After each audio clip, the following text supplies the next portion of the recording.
Representing Brick City, Shakur. Finding those levels too. Look at that four-punch combination. It's a masterclass right now from Shakur Stevenson. That's what you're seeing. A masterclass. And Shakur meeting them with a straight left hand. Oh, and there's a knockdown score with the left hand.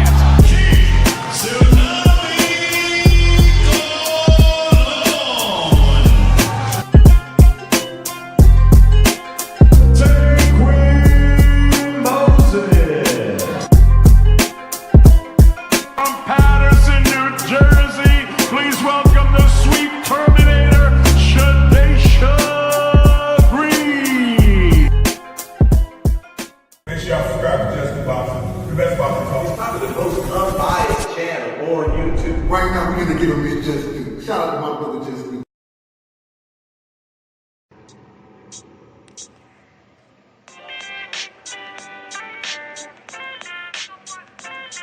Yo, you know the deal. We back again. We never slacking. Word 'em up. Ladies and guys, whether if you drunk or you high, it's time to pay respects to the illest man alive. If you think you got a point, he'll shrink you down to size. And from there it's downhill like a slinky or a slide. Open your eyes, got a deep connection with the rise, so you might see them jump in whenever they go live. Peep it, this channel blowing up now, it's not a secret. With tons of exclusive interviews to listen to.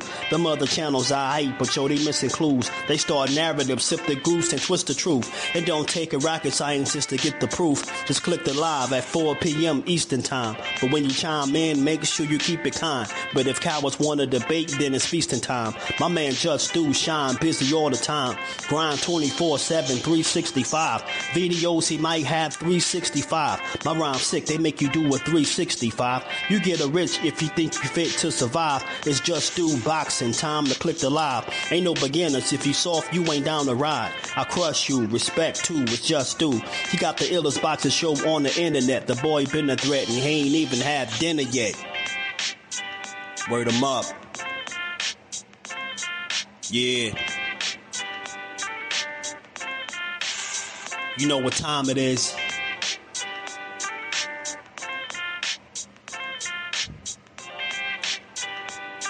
"4 p.m. Eastern. Click the link.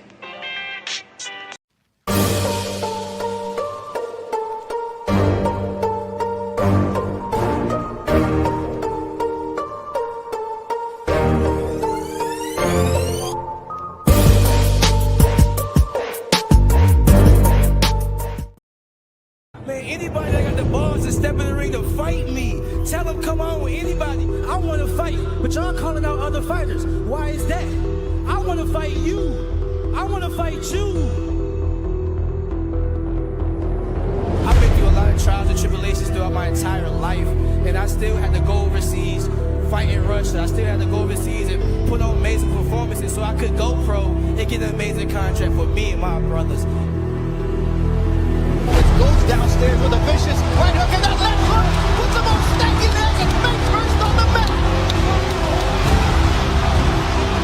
And he goes reeling backwards. Lopez too early now, Keyshawn, because Levels is still dangerous. But not if you can continue to land those powerful shots. And that's how you end the fight. Keyshawn didn't say, I don't care if he's King Kong. If he comes into my house, he's gonna pay the price. What's good, y'all? What's going on with the fan? How we feeling on this good MLK Monday, man? You know, we back to build on this boxing. You know, only we gonna give it as Just Do. So we got to build for a little bit, man. How y'all feeling today, man? Everybody all right? Everybody feeling okay? We're gonna talk about it today, man. Big dog Willie, my dog Cal Cooley. Was good, bless his family. You know, G Bobby is in the building. Was good, fam. How you feeling, JP, my dog? CJ, Technique, what's good, family? Ain't gonna beat your brakes off, Shakur. There ain't nothing wrong with it, man. Yeah, he said, B, you gonna beat the brakes off him. How much you want to put on Mike Kirkland? Shout out to my brother. We're gonna talk about it all, man. We're gonna talk about it, Dante's boxing. Talk, my dog. Can't wait till the Bash Brothers back at it, man. You know it. I just seen so much. I've been seeing so much slander. It's crazy. What's wrong? What's wrong, man? Everybody, y'all right out there. The Thrill Hill, what's good with it? Reef, my dog. Hey, Mike Kirkland, is everybody all right out there or what? Hey, Cal Coop, man. The family, my regulars, man. Is everybody all right out there, man? Why everybody so mad?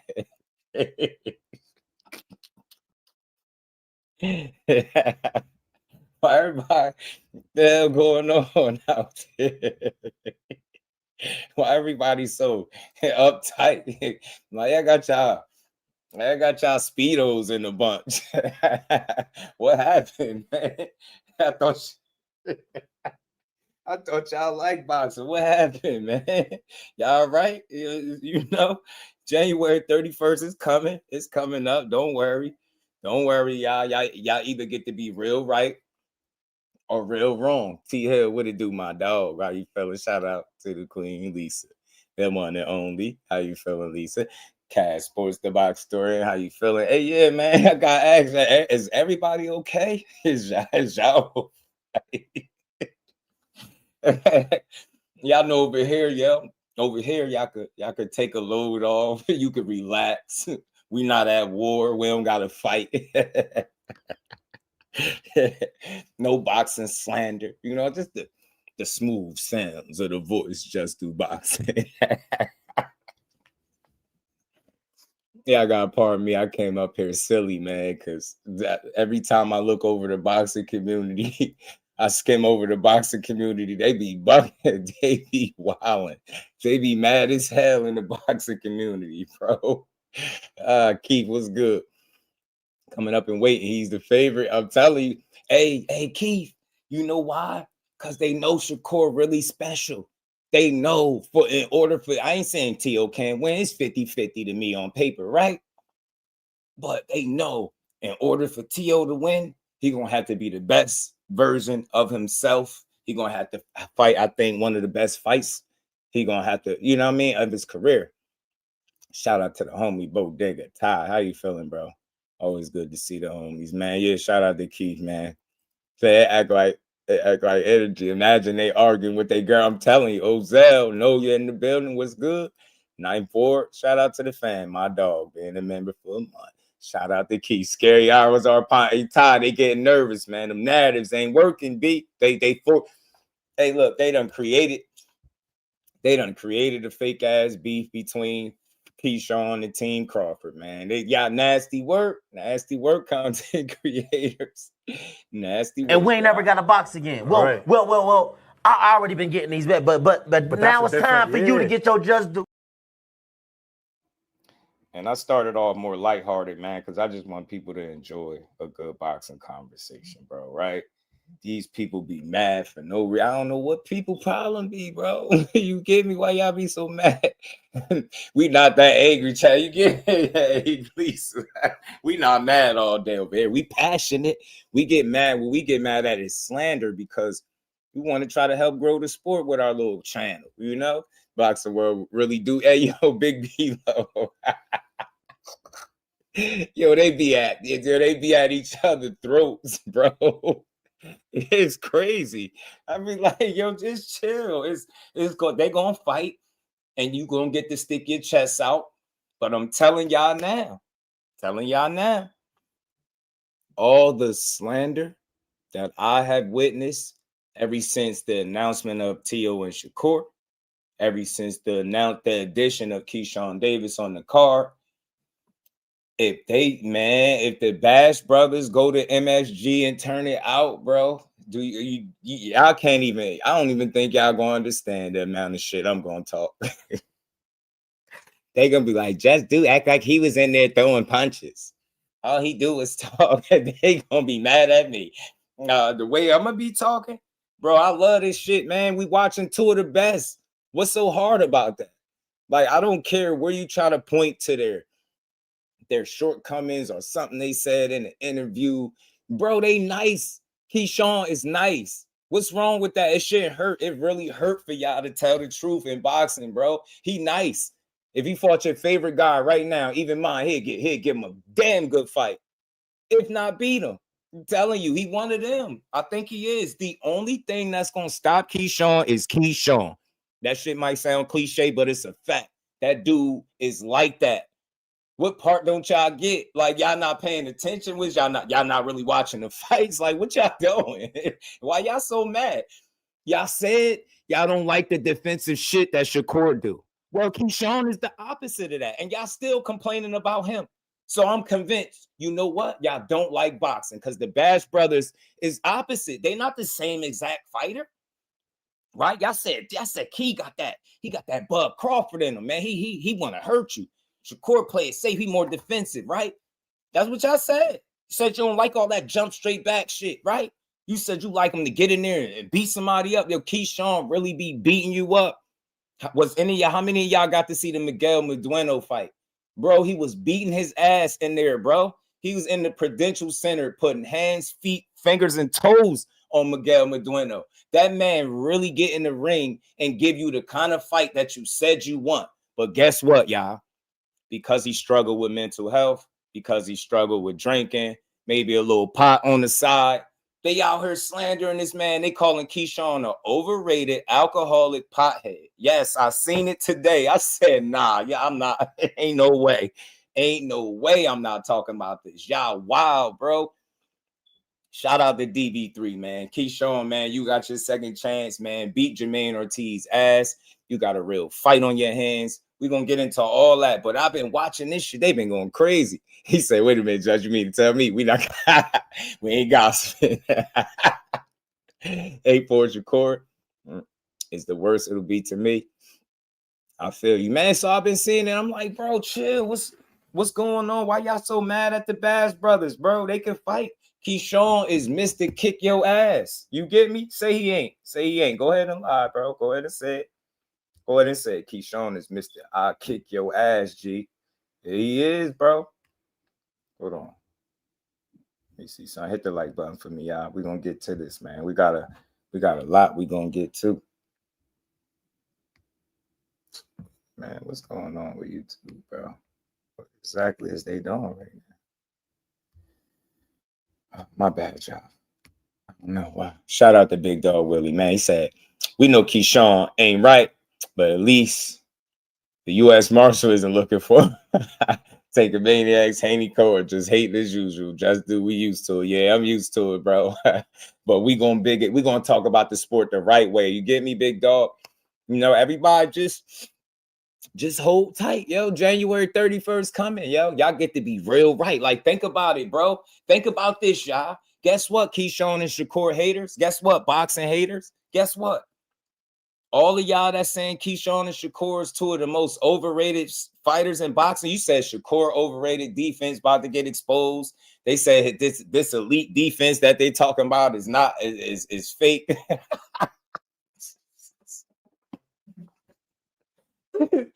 Yo, this man in there with all types of fighters that's good defensively, and somehow, some way, he continues to find himself at the absolute top of the list. But people somehow are in denial.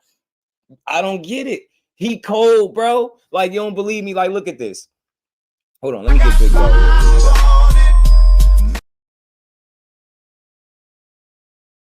Shout out to my dog, Big Dog Willie, always support and appreciate you, bro. We used to the hate, but we just gonna build boxing. We're gonna have a real conversation like we always do. They attacking Claressa. It's getting nasty, man. But look at this, right, y'all? Look at this. They said his defense is overrated, right? I got this clip I gotta find. Yeah, I gotta play this clip for y'all. Saying his defense is not that good, right? I got what is clip? I'm getting the same feeling before this fight that I was getting before the Errol Spence and Bud fight. When all of those guys were picking Errol Spence to beat Bud, I remember thinking, what are these people looking at? It's similar with this fight because all of the people picking Shakur, I'm thinking, what are y'all looking at? I like Shakur as well. If y'all go back and watch that Zepeda fight, Williams Zepeda was punching on Shakur all fight. This masterful defense that we always say that Shakur has, I felt like that got exposed in this last fight. And Williams Zepeda really is not that great of a fighter. At the very least, he's no Teofimo Lopez. I think I got Teo running through Shakur, man. I don't really got it being a close fight. This is not top ranked. These are not carefully crafted opponents for Shakur to look good against. Teo is going to be too much for him. On top of Shakur moving up a weight division to take the fight. Oh, really? Big shout out to the Boxing Voice. They got an entertaining show to me because they callers really call in and speak their minds, and I respect that. I never attack people personally for their point of views. I always attack the talking points or the narratives. He said a lot there, bro. First of all, to compare this fight to Errol Spence and Terrence Crawford is a bit silly. Lance, what it do, homie? Why I say that? Because Shakur is not, and this is with all due respect to Errol Spence, Shakur is not a guy that had multiple car accidents and different things like that. A lot of little situations going on, right? This is not that guy. This is not that, right? And Teofimo ain't no motherfucking Terrence Crawford.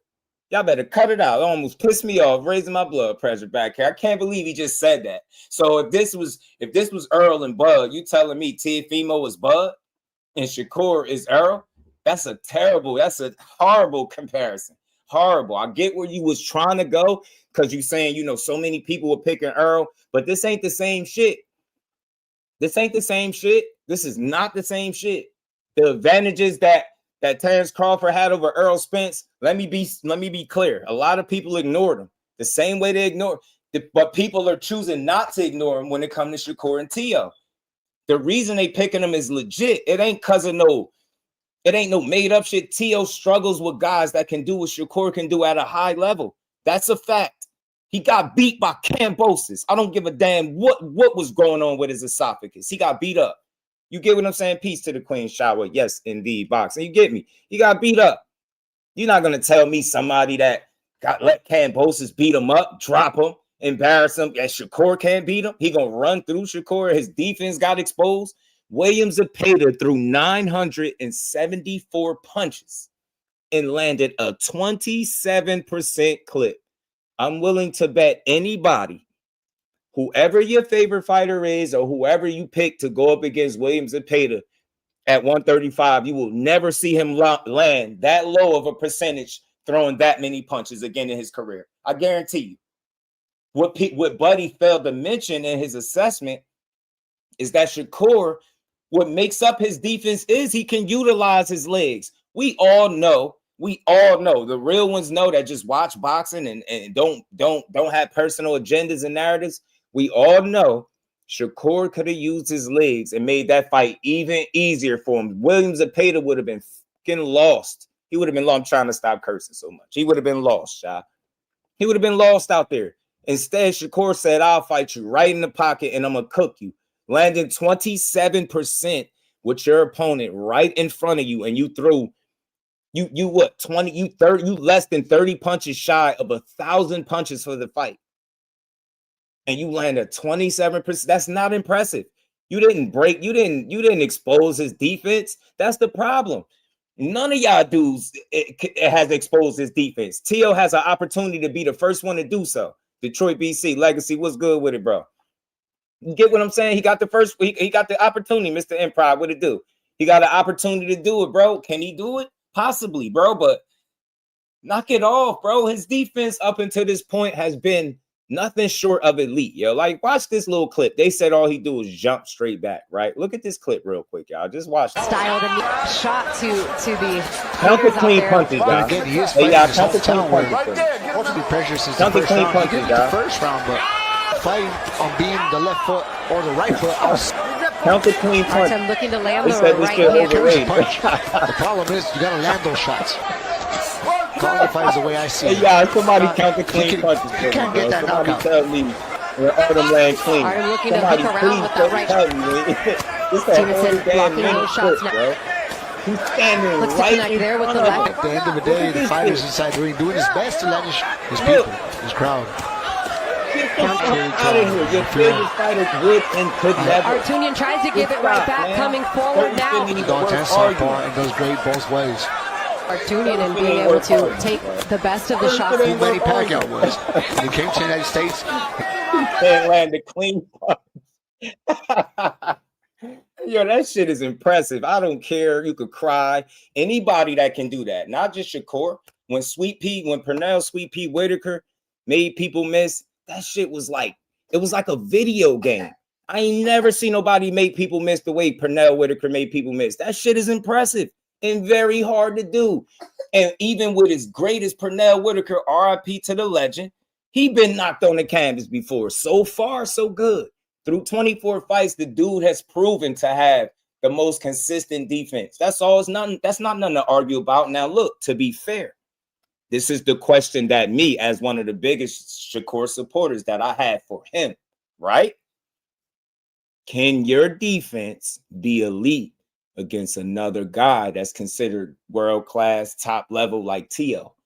Can you go up to 140 and then your very first fight the most established champion there, the guy that's held his belt the longest at 140, right? The most accomplished guy there.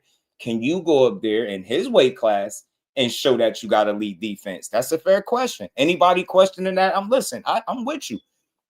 Because it's realistic, it's logical, it makes sense. It's like, okay, I seen what you was able to do with these guys, but these guys ain't Teo, and none of them are.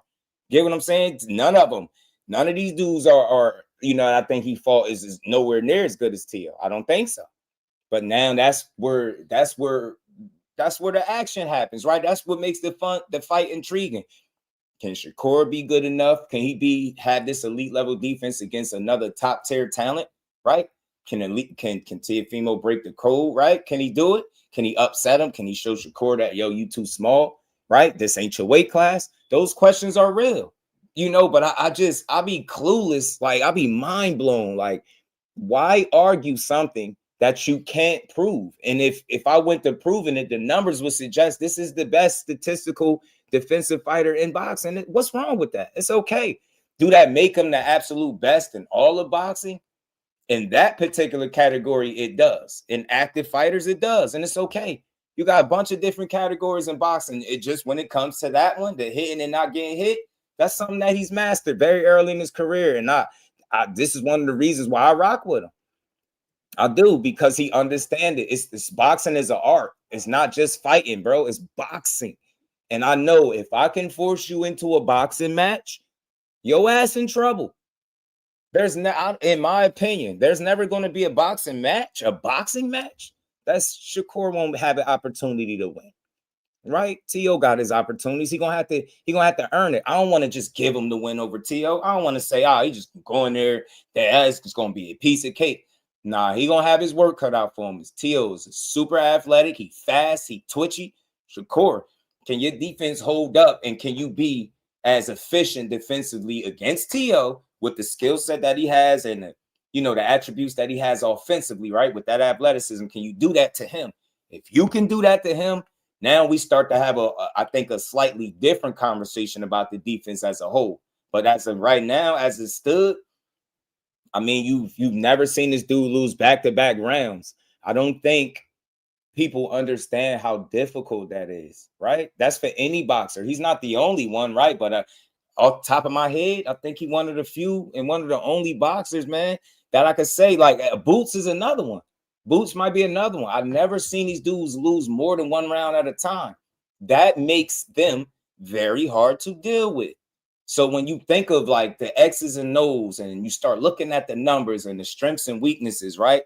There's just things that people see that Shakur does from a boxing X's and O's standpoint that can overcome Teofimo being a more athletic guy, right? But it just appears that way. He's going to have to show it. As is Teofimo, right? You beat Lomachenko, you beat Josh Taylor, right? Some cold guys. And you add Shakur to that list. You know what I'm saying? I think if Teo beat Shakur, man, there's no denying how good he is, how talented he is, bro. Because I think only the best of the best is gonna beat this dude. That's what I think. I think these top tier talents, I don't think no run-of-the-mill guys run down and just beat them. I think you got to be special, and I think you got to be special on that night. The thing about boxing, you can be up and down, but when it's time to perform, You have to perform. And if you don't perform on that night, you will take a loss. I don't care how good Shakur has been defensively, offensively, overall in his career. If he does not show up January 31st, none of that shit matters. That clip I just showed y'all don't matter. Nobody he beat for a title. None of these, no fighter he beat. None of that shit gonna matter if he doesn't show up when it's time to fight Tio, right? That's all. I'm a realist, bro. I'm giving both. I'm speaking on both sides. Tio ain't no fucking, like, you know, run-of-the-mill guy. I don't care. Personality aside, that dude can fight, man. He really can. And if you allow him to get in his bag, he get cocky, he get bold, and he get dangerous, and he take chances. That's what makes Tio dangerous. He could be a bit unpredictable. He's willing to take chances. He don't fight scary. You never seen it against anybody, against his biggest challenges. When he stepped up to Lomachenko when he was young, stepped up to that challenge and beat him, right? Even though I think that win is a bit overstated, but nonetheless, he got it done. It's how he equipped himself in that fight and got it done, right? In his biggest moments, he shined. This is going to be one of his biggest moments. So when I hear somebody say, man, I got Tio, Just Do Boxing will not argue with anybody that says that.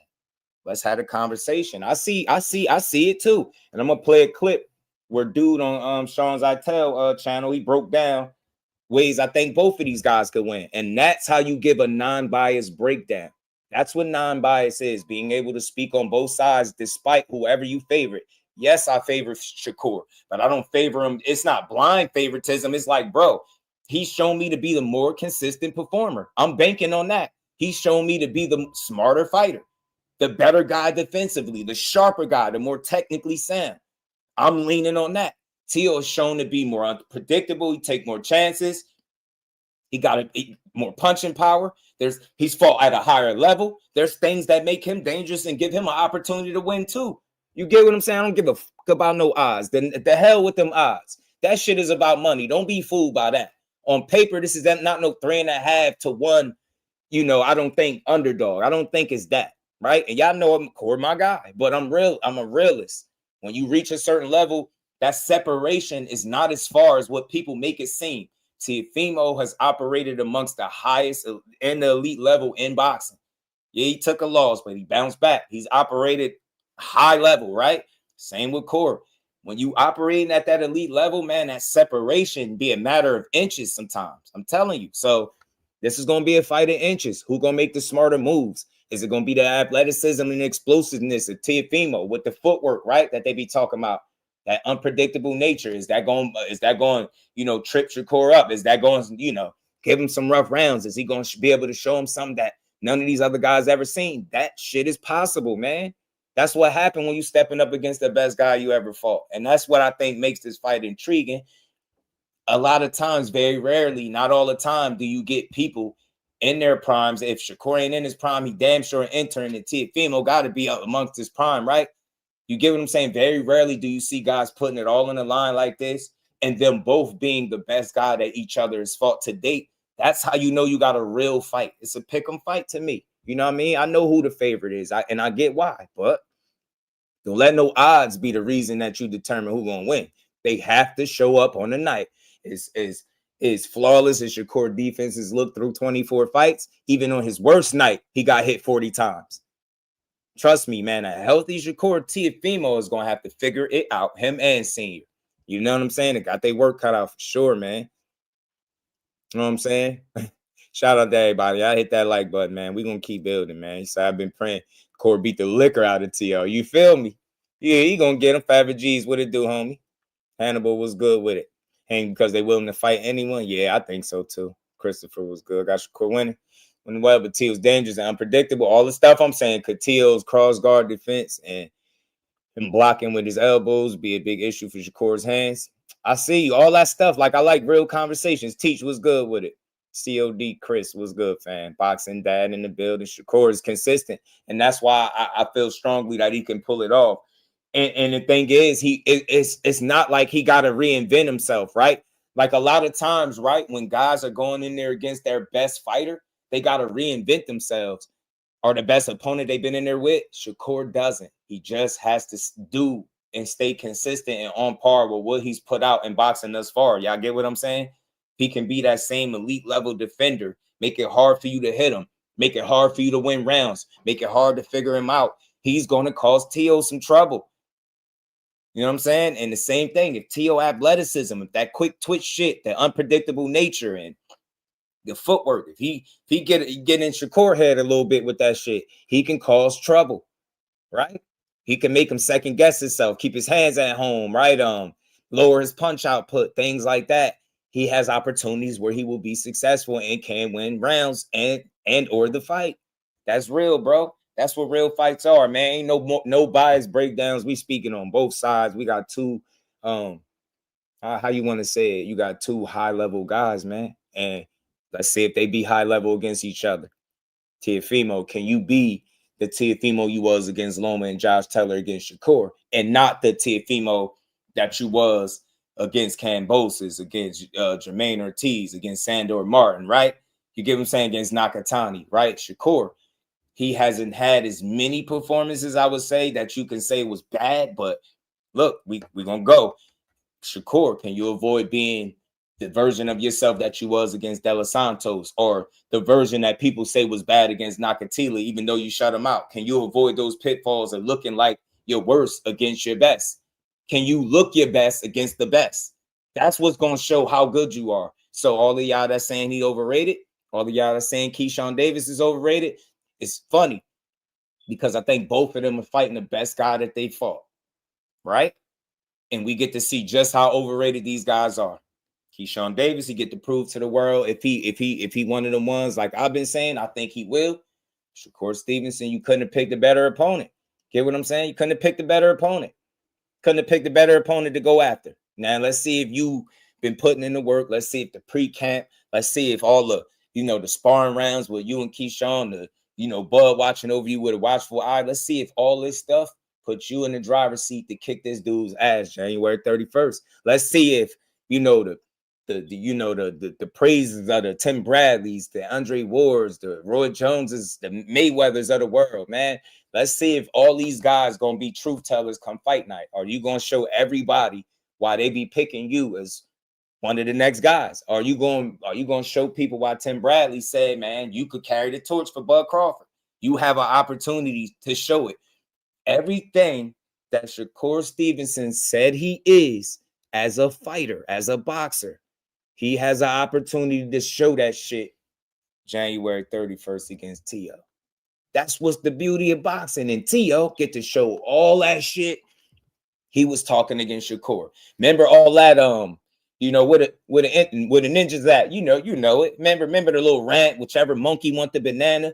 Well, Shakur is attempting to be that monkey, and he want the banana. He want to fight, bro. You get me? He want the work. So let's see.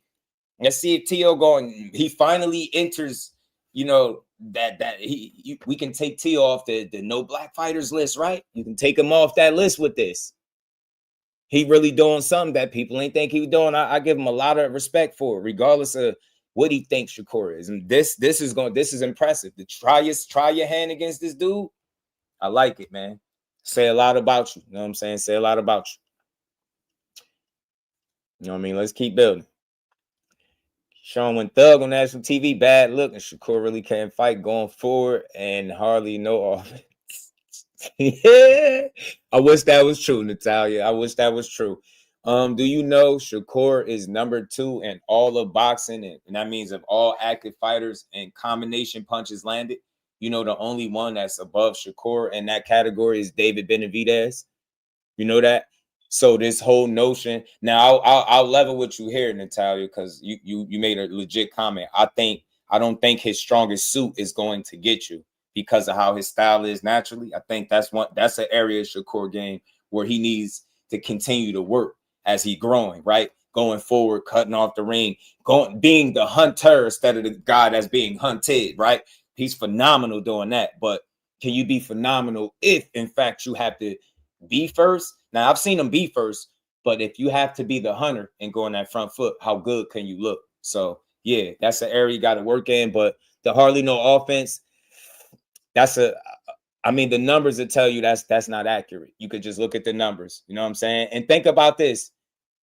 Name another fighter that is good defensively, has that high of a plus-minus ratio, and people complain about their offense. Just think about it, yo. Like, and I just come in with all, like, real shit, just logic and facts. Look at that shit. Hit and not get hit. Look at that.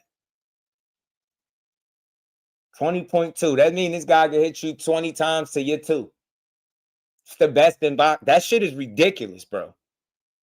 Shit is ridiculous. So think about it. That's offense. You can't get that if you don't throw punches. You don't get a plus-minus ratio by being defensive. It's hitting and not getting hit. How many times could I hit you without you being able to hit me? Get what I'm saying? And that shit, he's just one of the best at it. So is Beagle. Look at Benavidez, one of the best at it. He ain't the only one. These dudes are phenomenal. But think about it. They don't get questioned. Beagle don't get questioned about his defense. Benavidez is going to take a lot of flack about his defense. That's because people don't really watch boxing and they don't know what they're talking about. The numbers suggest that Benavidez is one of the best at hitting and not getting hit. But they'll tell you his defense is bad. Somebody that don't really watch boxing. Beagle, you know what it is with Beagle. He nice. Eliza, what's good with it? Shout out to the OG. For now, how you feeling, OG? Good to see you. Always in the building, man. We just over here having a good, positive boxing conversation. You feel me? You don't get numbers like that if you don't fight, bro. That's all I'm saying. You get me? You know what I'm saying? Teofimo got some things of his own that can cause some problems, bro. But my question is, against the best fighter you fought, will you be the Teo that we seen you fight against Loma? The Teo that beat up Josh Taylor, the one that knocked out Comey, right? And beat up these other guys. If you can be that guy, then I think your chances is fair. You know what I'm saying? If not, then you're gonna get outboxed. This shit ain't no real mystery. I think it's gonna be competitive, though. I feel like the rounds would be competitive because when you got somebody that knows how to fight, you don't have no choice but for it to be competitive. Damon, what's good with it? Smoke. Yeah, man. Jason Voorhees. Damn, Jason Voorhees in the chat. Said he don't like to get hit. Hey, Chris, name me a fighter that likes to get hit, bro. Gervonta Davis. And yeah, I'm going to bring him up. And the reason I bring Tank up is because he's one of the most fierce punchers, right? At the weight class Shakur typically been campaigning at, which is 35. He don't like to get hit. Does that make him less of a fighter? Right? You get what I'm saying? It's you're not supposed to get hit. Like what boxer like to get punched in the face? And I gotta ask you, bro, have you ever put the gloves on in the backyard or in the yard somewhere in the field, in the park and boxed with some gloves on? Do you know what it feel like to get punched with an 8-ounce glove? Tell me it feels good to get punched with an 8-ounce glove. No boxer wants to get punched in the face. No, not even Matias, despite what you may think. He don't like getting punched in the face either. He don't know how to do nothing about it. Mon George, Talib, what's good? Shout out to Carolina in his bitch. What's good, my guy? Pugilism, what it do? And all y'all taking shots at DB3, but the Vargas brothers, real quick, pit stop. The Vargas brothers is literally on camera about to fight each other, and I ain't heard a peep yet. I ain't heard no dissing yet.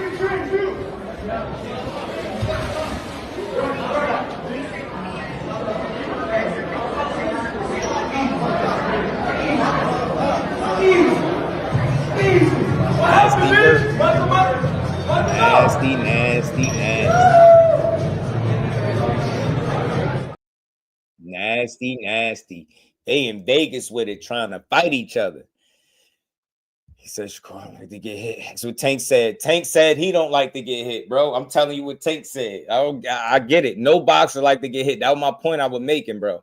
Amato was on the run, bro. Yeah, so all y'all DB3, Keyshawn, the failure, he messing up. What y'all got to say? Remember, y'all was mad at the DB3 brothers for having that little scuffle in the back. Huh? At least they weren't scuffling with each other. You got the oldest brother trying to beat up the younger brother. Like, you wilding, man. They out of control for that, man. Out of control. Nah, it's not far worse. See, there you go. That's your opinion, bro. That's your opinion. That's your opinion. But we didn't even really see nothing but a senseless scuffle where nothing really happened. You seen a knot on somebody's head, but that just was irresponsible of Keyshawn, period. It was stupid. It was irresponsible. And I'm pretty sure he know that. But you can hold him accountable for that. It's not comparing the situations. I'm not trying to do that. But they're trying to fight your younger brother, especially for the reason they said it's over, is nasty work. So you telling me there's nothing wrong with attempting to get at your younger brother and everybody in public, bro? That's not a good look to me. Not a good look. Not a good look, G. You know what I mean? Shout out to the Davis for having enough decorum to not fight each other in public. Yeah, right? Hey, Shower, man, 100%. If that was the Davis brothers, that was DB3, they'd have been nailing them to the cross right now.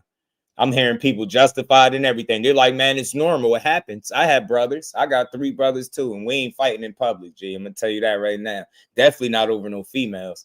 That wasn't a good look. Y'all out in Vegas, y'all in public. I don't care if it's on TV, on camera. It's all the same because everybody gonna see it. You know what I'm saying? Mike Ron, what it do, man? It's 50 people in the building. Hit the like button as y'all pile in here, man. We just gonna keep rolling, man. We gonna keep rolling. I gotta pull up this breakdown, man. This breakdown of the fight, a real good breakdown that speak on both sides, man. Got to. Farmer drops Zepeda, Shakur ain't heard Zepeda. Yeah. That's a stupid argument, man. That's a stupid argument, bro. I don't know why do y'all make stupid arguments? Did you hear what Zepeda said about Shakur's power? Why he ain't just walk through him then? Why he ain't just walk through him? Why was he resetting? Why was he taking steps back? Why he ain't just walk through Shakur if he wasn't hurt? Why he ain't just buzzsaw? Why didn't he just do to him what he did to 33 other people before getting in there? Listen to me, man. I don't know. And I'm one of the most respectful people you could talk boxing with. I don't know how long some of y'all been watching boxing, but when you say stuff to me like one guy dropped him and he didn't drop him, he went 12 rounds, so he didn't hurt him at all. You kind of expose your knowledge in boxing, right? Like, what are you talking about? You think punches don't hurt? You get what I'm saying? You think punches don't hurt? You think Zepeda went through anything in the Tevin Farmer fights in which he won, that he didn't go through in the Shakur fight? That's like comparing. I don't know, man. That's not a good comparison, bro. Yo, you look, I'm gonna say this because you're gonna get cooked. You're gonna get cooked. You're gonna get cooked and or blocked if you say stupid shit in the chat. I'm sorry. I'm a nice guy, but I ain't that nice. If advocating for what Keyshawn did, Alexandra, if you even a real person, would be saying, nah, it wasn't nothing wrong with Keyshawn did, man. He just young, he messed up. I said it was irresponsible and stupid, and he shouldn't have did it. That's holding him accountable. That's not advocating for it. But that's also telling you just because that situation happened, don't mean that the other one is any better because one was being recorded. They both was being recorded. You talking about TV, doesn't matter. It's the situation is public. They were out in public and attacking one older brother. The oldest brother was going after one of the younger brothers. So that's holding them both accountable. So you got to be mindful of what you say, bro. You got to be mindful of what you say. Advocating will be telling you it wasn't nothing wrong with what he did and it's okay, right? Or trying to justify it. Not saying he was irresponsible and stupid for doing that. Don't just type just because you want to hear what you want to hear. Don't be one of them, man. I'm trying to be respectful. Don't be one of them because I take that serious, bro. Don't come type that I advocated for something that I clearly just held them accountable for. You know what I mean? Man, what to do, homie? You just want me to, you want me to demonize him for it?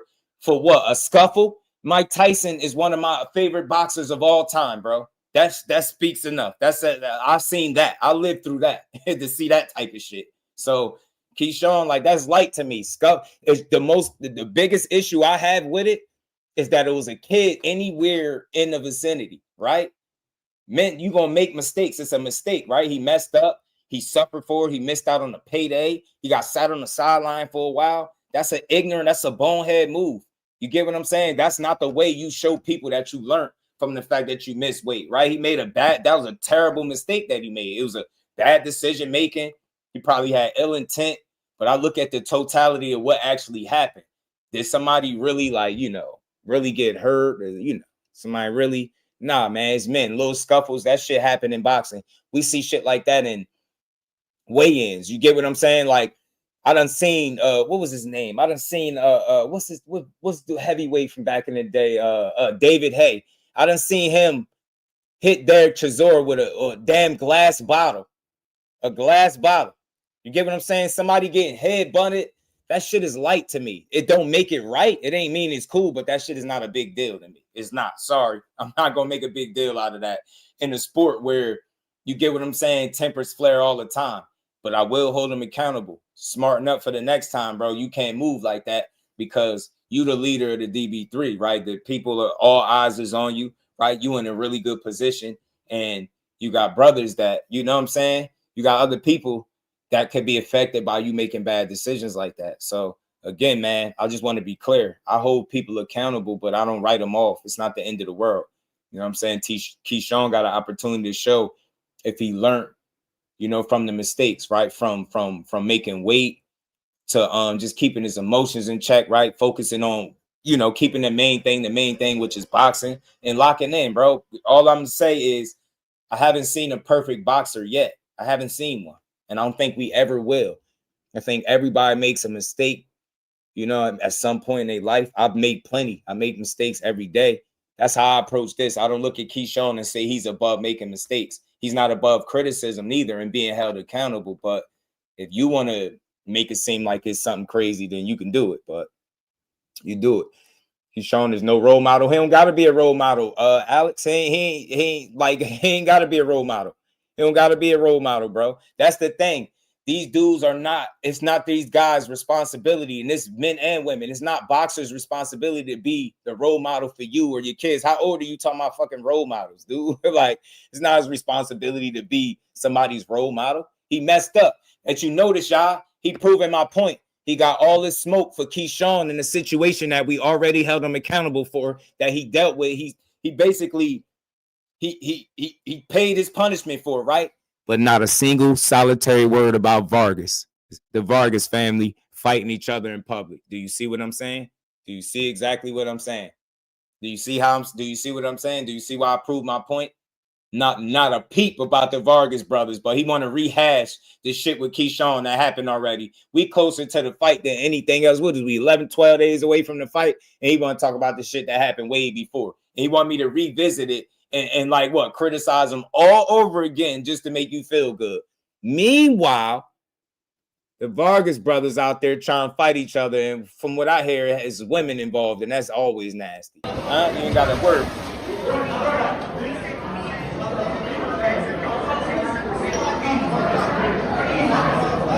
Easy.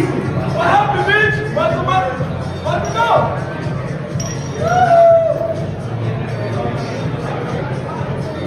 Get that boy. Get him.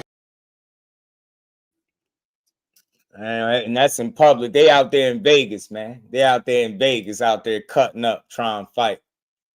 Yeah, boxing only consists of knockouts. Yo, they be. It's facts, bro. You get me? Showering, bro. They always want to point fingers, bro. They don't like to hold people accountable. You know what I'm saying? They don't like to hold people accountable, bro. They don't like to hold people accountable. He want to chase circles and shit like that.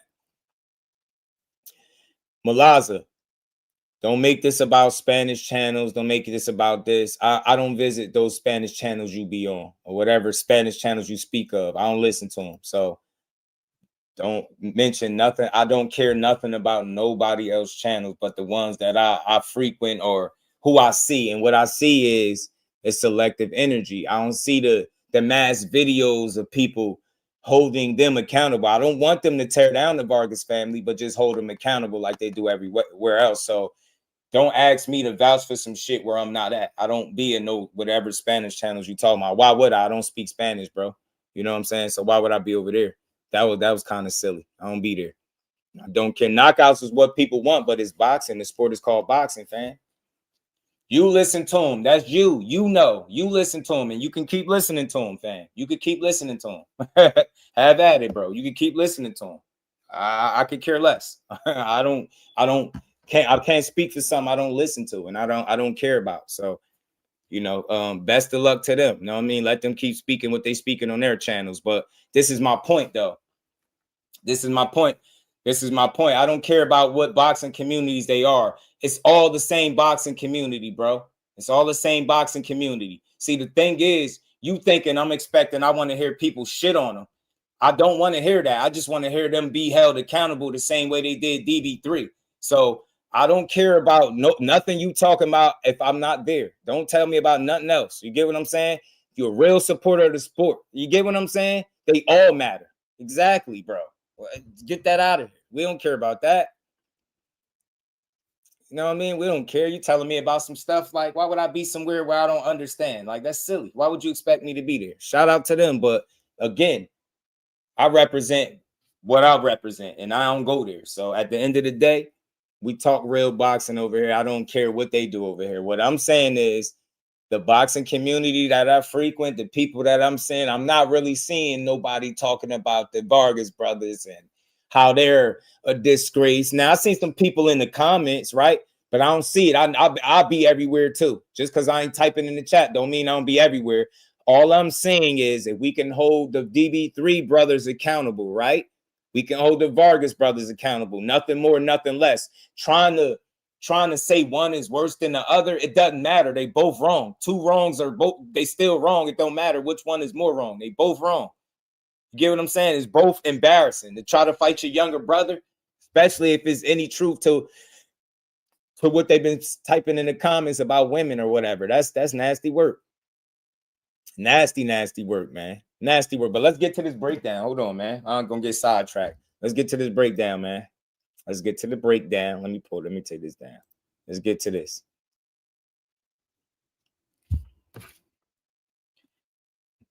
Don't tell me about somewhere I don't be at. Tell me where I go at. Tell me where you see me at is single soul. I ain't seen a single person talk about it, and I don't want to hear it. It ain't news. It was news when DB3 did it. Let's get this thing going. Shout out to Sean Zartel, man. I like Sean. I like Sean Zartel, man. He seemed like a pretty chill fellow. Pretty chill fellow. Let me get to this, man. Hit the like button, y'all. Support the bill. We're going to get to this. We're going to get to it.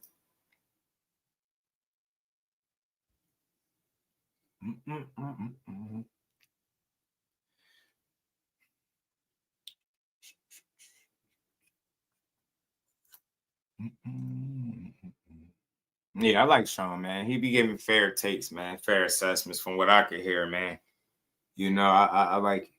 Time, Augie, but I appreciate it. Is you coached Shakur Stevenson in the helped him prepare, helped him prepare at the Olympic Center, right? Olympic Training Center in Colorado Springs. Yeah. Now let's hear somebody that watched Shakur Stevenson, right? Let's hear somebody that watched Shakur Stevenson. Let's hear somebody that helped him train, that has, worked with fighters, tell you what's good about him, as well as Teofimo, right? Not somebody in the chat that's looking to push a narrative that's still talking about punches don't hurt and shit like that. Getting punched with 8-ounce gloves don't hurt. Shout out to my brother Mike Kirk. He said for the good boxing talk. Appreciate the love, man. Shout out to everybody supporting the grind, man. Y'all the real MVPs.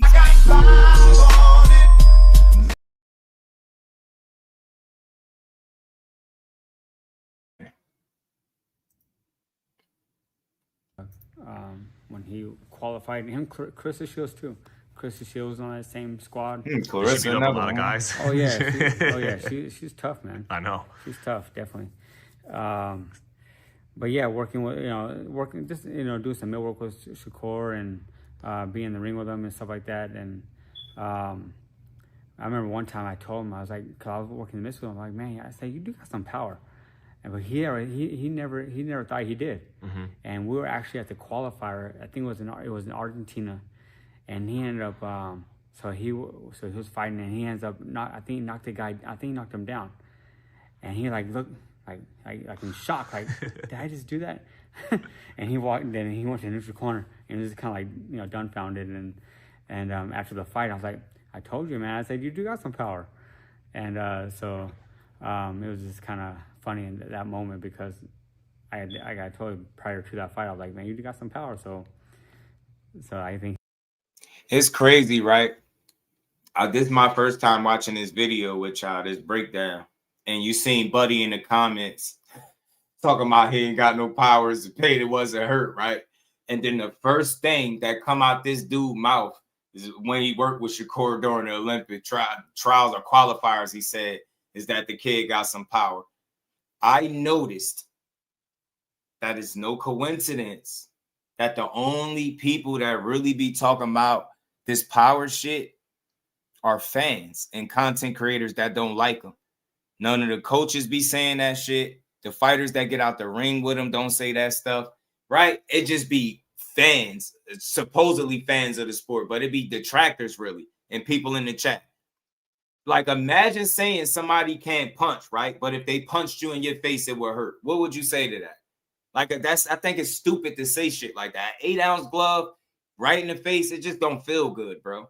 It just don't. Shout out to Andrew Gray. What's good with it, bro? So it's crazy. The first thing this coach mentioned is the fact that Shakur Stevenson got power. It's crazy, man. It's called boxing. It ain't called knockouts. It ain't called power, bro. I ain't seen nobody in 24 fights run through this man yet. I seen Edwin De Los Santos. I heard him say, should I say, he ain't got no power. I seen him go in the fight and not take chances. Then I heard him get out the ring and say he didn't want to get caught with nothing. So you got to make it make sense. If a guy ain't got no power, you're not worried about getting caught with nothing, right? Don't make a lot of sense, man. People just talk because they're like, they got a casual mentality. I don't want to call them a full-blown casual, but people assess boxing like straight casuals.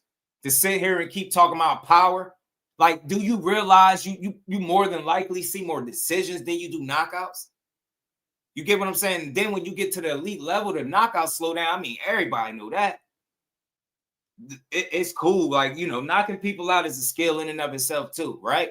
But what happens if you can't knock somebody out? You got to be. I don't think it'll be a time where you can't box.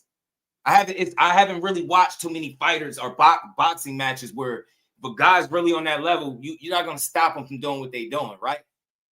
I'd rather be able to rely on skill than brute power and having to knock you out to win a fight. That's just me. Skills pay the bills, man. You hear that? You hear the saying all the time. You heard it from one of the best, Floyd Money Mayweather. Skills pay the bills. You get me? The strongest guy do not always win the fight. Imagine that. Imagine saying a guy is so pillow-fisted, he not strong, he don't hit hard, but none of these dudes beat him. He finding a way to beat all of these guys with no punching power. That shit is really impressive. Imagine be pillow-fisted and being able to keep people up off you, stop guys from dropping you, barely give away rounds. Imagine that, how hard that'd be punching like a feather duster. You got pillow fist, right? Imagine how hard that'd be. He got some confidence after that fight. He believes it now. Crazy, now man. He's telling Teofimo, hey, man, okay, like, you think I'm just this feather-fisted boxer. Yeah. So he believes it now. Yeah. I mean, it's just sitting down. As long as he sits down on his punches and he can do something. Mm-hmm. Did he at all? He's a southpaw, obviously, and there's only one Floyd. But did he remind you of Floyd at all when you were working with him? Because he used the shoulder roll and no, because Floyd moved his feet. You know, he moved a lot. So I mean, Shakur more stay stationary, stay in front, pop, and great defense. So great defense, good counters. So I mean, that's a good style for him. But doesn't punch off the move as often, I mean, it just depends on the situation, right? I mean, if he sees it, Feel me? These people got that. I'm telling you, they gotta get that casual shit up out of here. I just showed a whole clip where he stood right in front of Artem. Now Artem couldn't get a clean shot for like a minute straight. That shit is ridiculous, bro. And it's not a lot of guys that can be right there in front of you and you can't hit them that often. That's a skill. That shit is special. That skill, that attribute, I believe, will provide him with longevity in his career. I think being hard to hit and figure out will always give him a really good chance at beating guys, because if you can't hit a guy, how you gonna beat him? So they say running, but I'll show you a whole clip where he ain't run one time. He's right there in front of him. I'll show you another clip where guys say, yo, he's standing right in front of you and beat you up. But a silly ass fan or detractor still say, yo, he's a runner. All he gonna do is run. Even though he stood right in front of Zepeda, in the boxing world hate to admit that he cooked him at his own game and looked really good doing it. They want to overanalyze the fight because they set some sad ass haters, man. Over here, we build boxing up from my favorite fighter to your favorite fighter. You hear me? Over here, we build boxing up from my favorite fighter to your favorite fighter. They all get that. They all get love over here. But I ain't going for no slander, bro. I ain't going. He's not a runner now. He stays right in front of you. Yeah, right in front of you, right? They've been saying that for a while, though. Crush, what's good with it, Crush? How you feeling, my guy? He don't waste any punches. Urban Mac, my dog. He's very, very precise on his punches and his 60 targets. people in the building. Hit the like button. Let's keep building as y'all rolling. We're going to keep rolling. He's special, too. Mm-hmm. So Ace Boogie. What's good, Very Slim? accurate. Very The accurate. placement. Yeah. Yeah. And hard to hit. Yeah. And that's the name of the game, right? Land your punches and don't get hit by the other guys. Exactly. Yes. What do you think of his fight with Teofimo? And what do you think of Teofimo when you've watched Let's him? hear a good break. You ever seen him here in this gym? Yeah, I worked with Teofimo too when he was getting ready for Olympics. Oh, wow. Okay. Yeah, he was over there in Colorado Springs also. Yeah, he was good. He was good also. I mean, working with Teofimo, good speed, good power. Back, Damon. Really Facts. fast. Good footwork, as you know. It's gonna be a good fight, man. I'm looking forward to that fight. It's just crazy because Shout out to Ace Book. Appreciate you, my guy. I hit that like button, sub to the channel. You knew we gonna keep rocking. Each other and all this other stuff. It's just crazy, like watching all those guys from that squad. That whole like 2015, 2016. Like now they're pros and like now they're coming, making big money and fighting for titles against each other. Yeah, it's great, and it's crazy watching them compete against each other now because, like I said, they were hanging out with each other every day in Colorado Springs and chilling. Told you, Teofimo always been in or around at that top level as an amateur, and he's proven it as a professional as well. These are the kind of fights we should want to see both guys in, right? We don't want to see no more Steve Claggets for Teofimo, right? We don't want to see that, right? That's what people said. They don't care about Arnold Barboza for Teo, right? That's what they said. They don't want to see no Artems for Shakur. You get what I'm saying? They don't want to see them. No Josh Padleys. They don't even want to see no Zapatas for Shakur, right? He can't get Tank. He got Teo. I don't understand. I thought people like boxing. Shit, you fighting the best guy been in the ring where you got a chance to, you might, maybe y'all bad juju and all the hating y'all been doing over the years. Maybe y'all might have enough energy in the world to will Teo to a win. But I promise y'all, if Keyshawn and the Bash Brothers together both put on shows and win, y'all ain't gonna like me for the next day. They gonna be pissed with me for the next day. Cause man, I'm gonna be talking like I was throwing punches in there. And only because of the amount of hate that they're getting for being young and at the top of their games. I don't care if you don't like them. All of these guys that y'all hate on are world class. And not just the Shakurs and Keyshawns, the Tank haters, the Devin haters, right? These dudes is world class. The Bud Crawford haters, world class, man. All of them. Yeah, you get me? They don't want no more Yoshinos. You get me? Hey, Shower. They don't want no more Yoshinos. They don't want no more. None of that. They don't want to see none of that. So now you get to see an athletic guy. And then you know what they doing? They still complaining. They like, well. He said, plus he got to shut people up about his power, right? Somebody said they think he'd be a bit stronger up there. I'll see. Strong fights, is what real ones want to see. That's a fact, bro. They choose Claggett while Corey had to settle for Padley and Artem. Talk to him, Damon. Talk to him. There go the difference. Hey, Damon. And then peep this. When Shakur had an opportunity to choose somebody that was going to say, yeah, guess who he chose? The most difficult opponent that he's going to face to date, at least on paper, right? He got an opportunity to make it easier than what it look on paper. But I expect a competitive fight. I expect Shakur to be smarter and win. You know what I'm saying? Beat his ass, Core. All that stuff, so. But no, it's gonna be a good fight between. I'm definitely gonna tune in for that one. Did they spar a lot of rounds? But getting ready for those Olympics. Oh yeah, they sparred a lot. Yeah. So they know each other. Yeah, and Frank Martin. Yeah. Yeah, he was up there. He was sparring with Shakur. Frank Martin was in the mix. And Keyshawn Davis. Yeah. Mm-hmm. Yeah, Keyshawn fights on that card too. The other hater. Real quick, what do you think of Keyshawn Davis? And you're probably not surprised at what he's done in the pros, but yeah, what's good about? Now here goes somebody that had firsthand experience to work with Keyshawn Davis.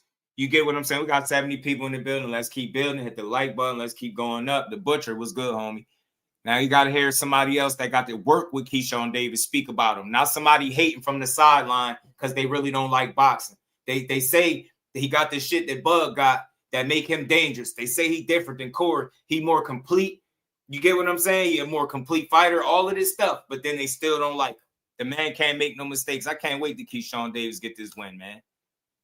Him, you think? Yeah, I remember when Keyshawn was at Colorado Springs too, and but he was too young to be there. He was just a junior, and he was too young to be there. He still was there. Karoma brought him up because he knew him, so he brought him up there with the elite, trained up there with the elite guys, and he was up there, man. He was putting on. Who's putting on, man? And we actually had the team. Of look how you talking about Keyshawn.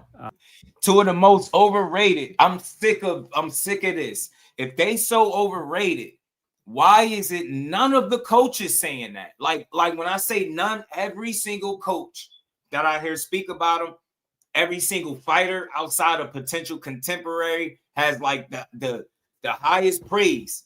But you ask a typical boxing fan to tell you about it, Corey, Keyshawn, they both overrated. Shakur got overrated defense that Teal gonna expose.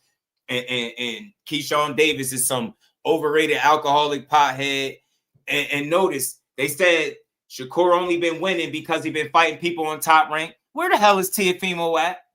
Ain't he on Top Rank? Oh, all right, my bad. I forgot. I think people forgot he's on Top Rank. I don't get it, man.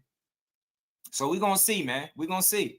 We get to see. Everybody gonna get proven right or wrong. And he was youth. And he was youth or junior. George oh, wow. And he was over there waxing the number one guy from Azerbaijan. Look, I was like, man, this guy's good. Beating up the number one guy. So, yes. Mind you, dude told you Keyshawn was too young to be there. And I play these clips for a reason, y'all. I can sit here and ramble all day about what I think. But I'm going to play with the guy that worked with him is telling you he know. And this story is something that I keep hearing over and over. They like, yo, the youngin really like that. His attitude, the temperament. They said he was terrorizing grown men and they didn't even want to spar him. Said they going to gym. He going to gyms, traveling to gyms, beating ass, man. He just admitted the only thing that can stop Keyshawn is Keyshawn. I'll tell him to his face. Telling you, because the sky's the limit for him, bro. He got all the tools one can need. He's a well-rounded fighter to be, 13 fights in the game, bro. It's not a lot of guys you could say 13 fights in with a world title. You get what I'm saying? So I know he a rare breed. I think so. You know what I'm saying? It's really early, but man, if he don't get in his own way, bro, he gonna go far, I believe. Already, yeah, they just don't like him. You know what I'm saying? Go live when Corey Keyshawn going to work. Shout out to my guy, man. Let's go. Howard, what's good, homie? Good, yeah. I plan on it too. My daughter want to go, man. MSG seemed like the place to be, man. I gotta see that live, man. So now, I mean, I already knew he was gonna be good, man. Yeah. So he's a special talent. What advantages do you think Teo has over Shakur? Shakur has over Teo. What's their attributes they got over each other? That's Mike. Teo's his angles. I think his angles are gonna be a factor because he likes. That's fair. Angles. He's not one dimensional. He likes to use those angles, and I think that's gonna kind of be a factor in the fight of for Shakur. Because Shakur's kind of stay in one spot, and I think so too, Matt. So Teofimo could be utilizing those angles to use so to his advantage, and so I think. Teofimo do got some good angles. Factor, for him is his angles and his speed and his power. Speed. Yes, he can crack too. So, and for Shakur, I want to see how Cord take a good punch at 140. Definitely gonna be a big. I mean, I don't want to see it, if I don't got to, but you know what I mean. Find the timing for Teofimo, so he can put his counter to work and see his. Yeah, Teo got some and maybe capitalize off of. Teo feet could be a factor when you allow it, right? I've noticed, like, I've seen guys like Sandor and Jermaine make him a little bit anxious and impatient. I've seen him like trip over his own feet coming on the front foot. I've seen him lunge in a little bit and get clipped. So I wonder if Shakur will be trying to force him or run him into something. And McQueen, what's good with my guy, man? My bad. I'm over here chilling, man. I'm actually watching T.O. versus Josh Taylor on another tab.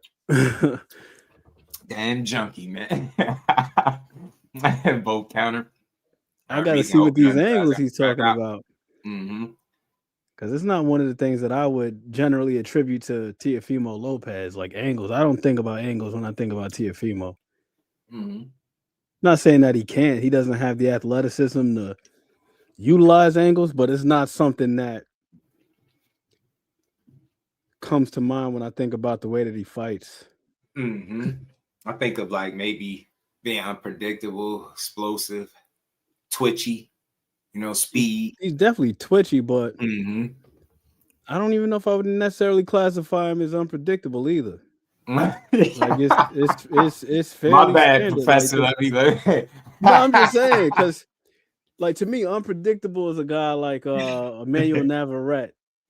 Right. Like you don't know what the hell that man is going to throw. That man will be at one range where he should be throwing straight punches, and he's throwing uppercuts. Then when he's in close, he's throwing this.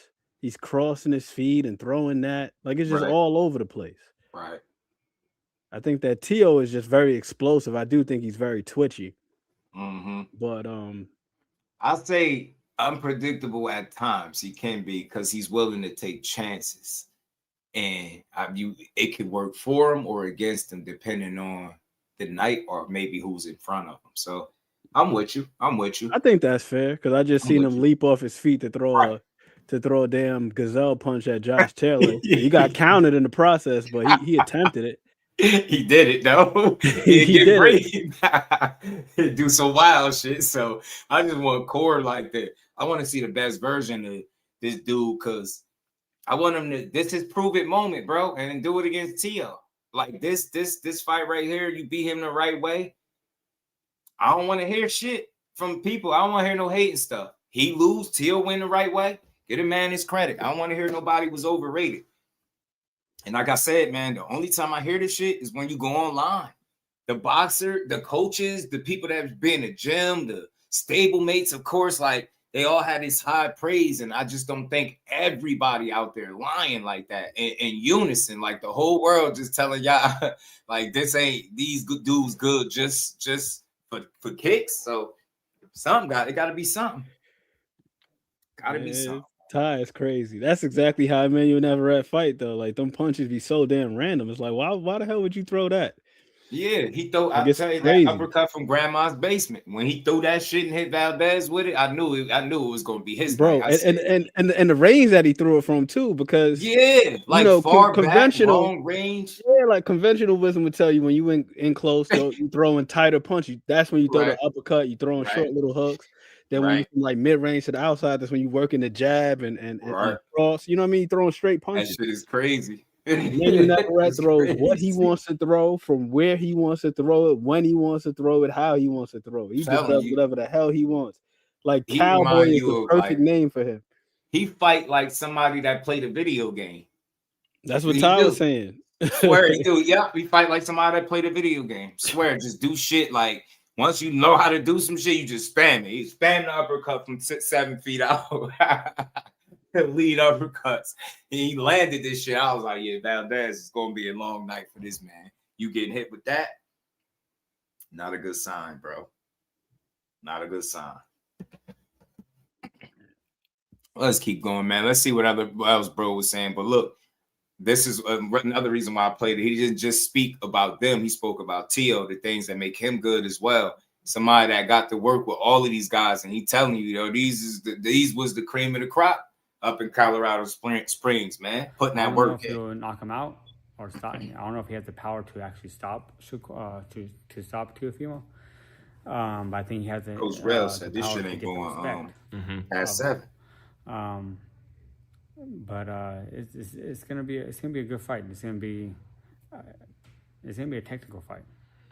Do you give the edge to either guy just by the slightest, or having known them, you're not trying to pick a I'm not trying to let the best man win. Yeah, let the best man win. Yeah, this guy win. Got you. Yeah. All right, and last one, man. I saved the best for last for you. How was I in my very short-lived amateur career let when me you hear trained me?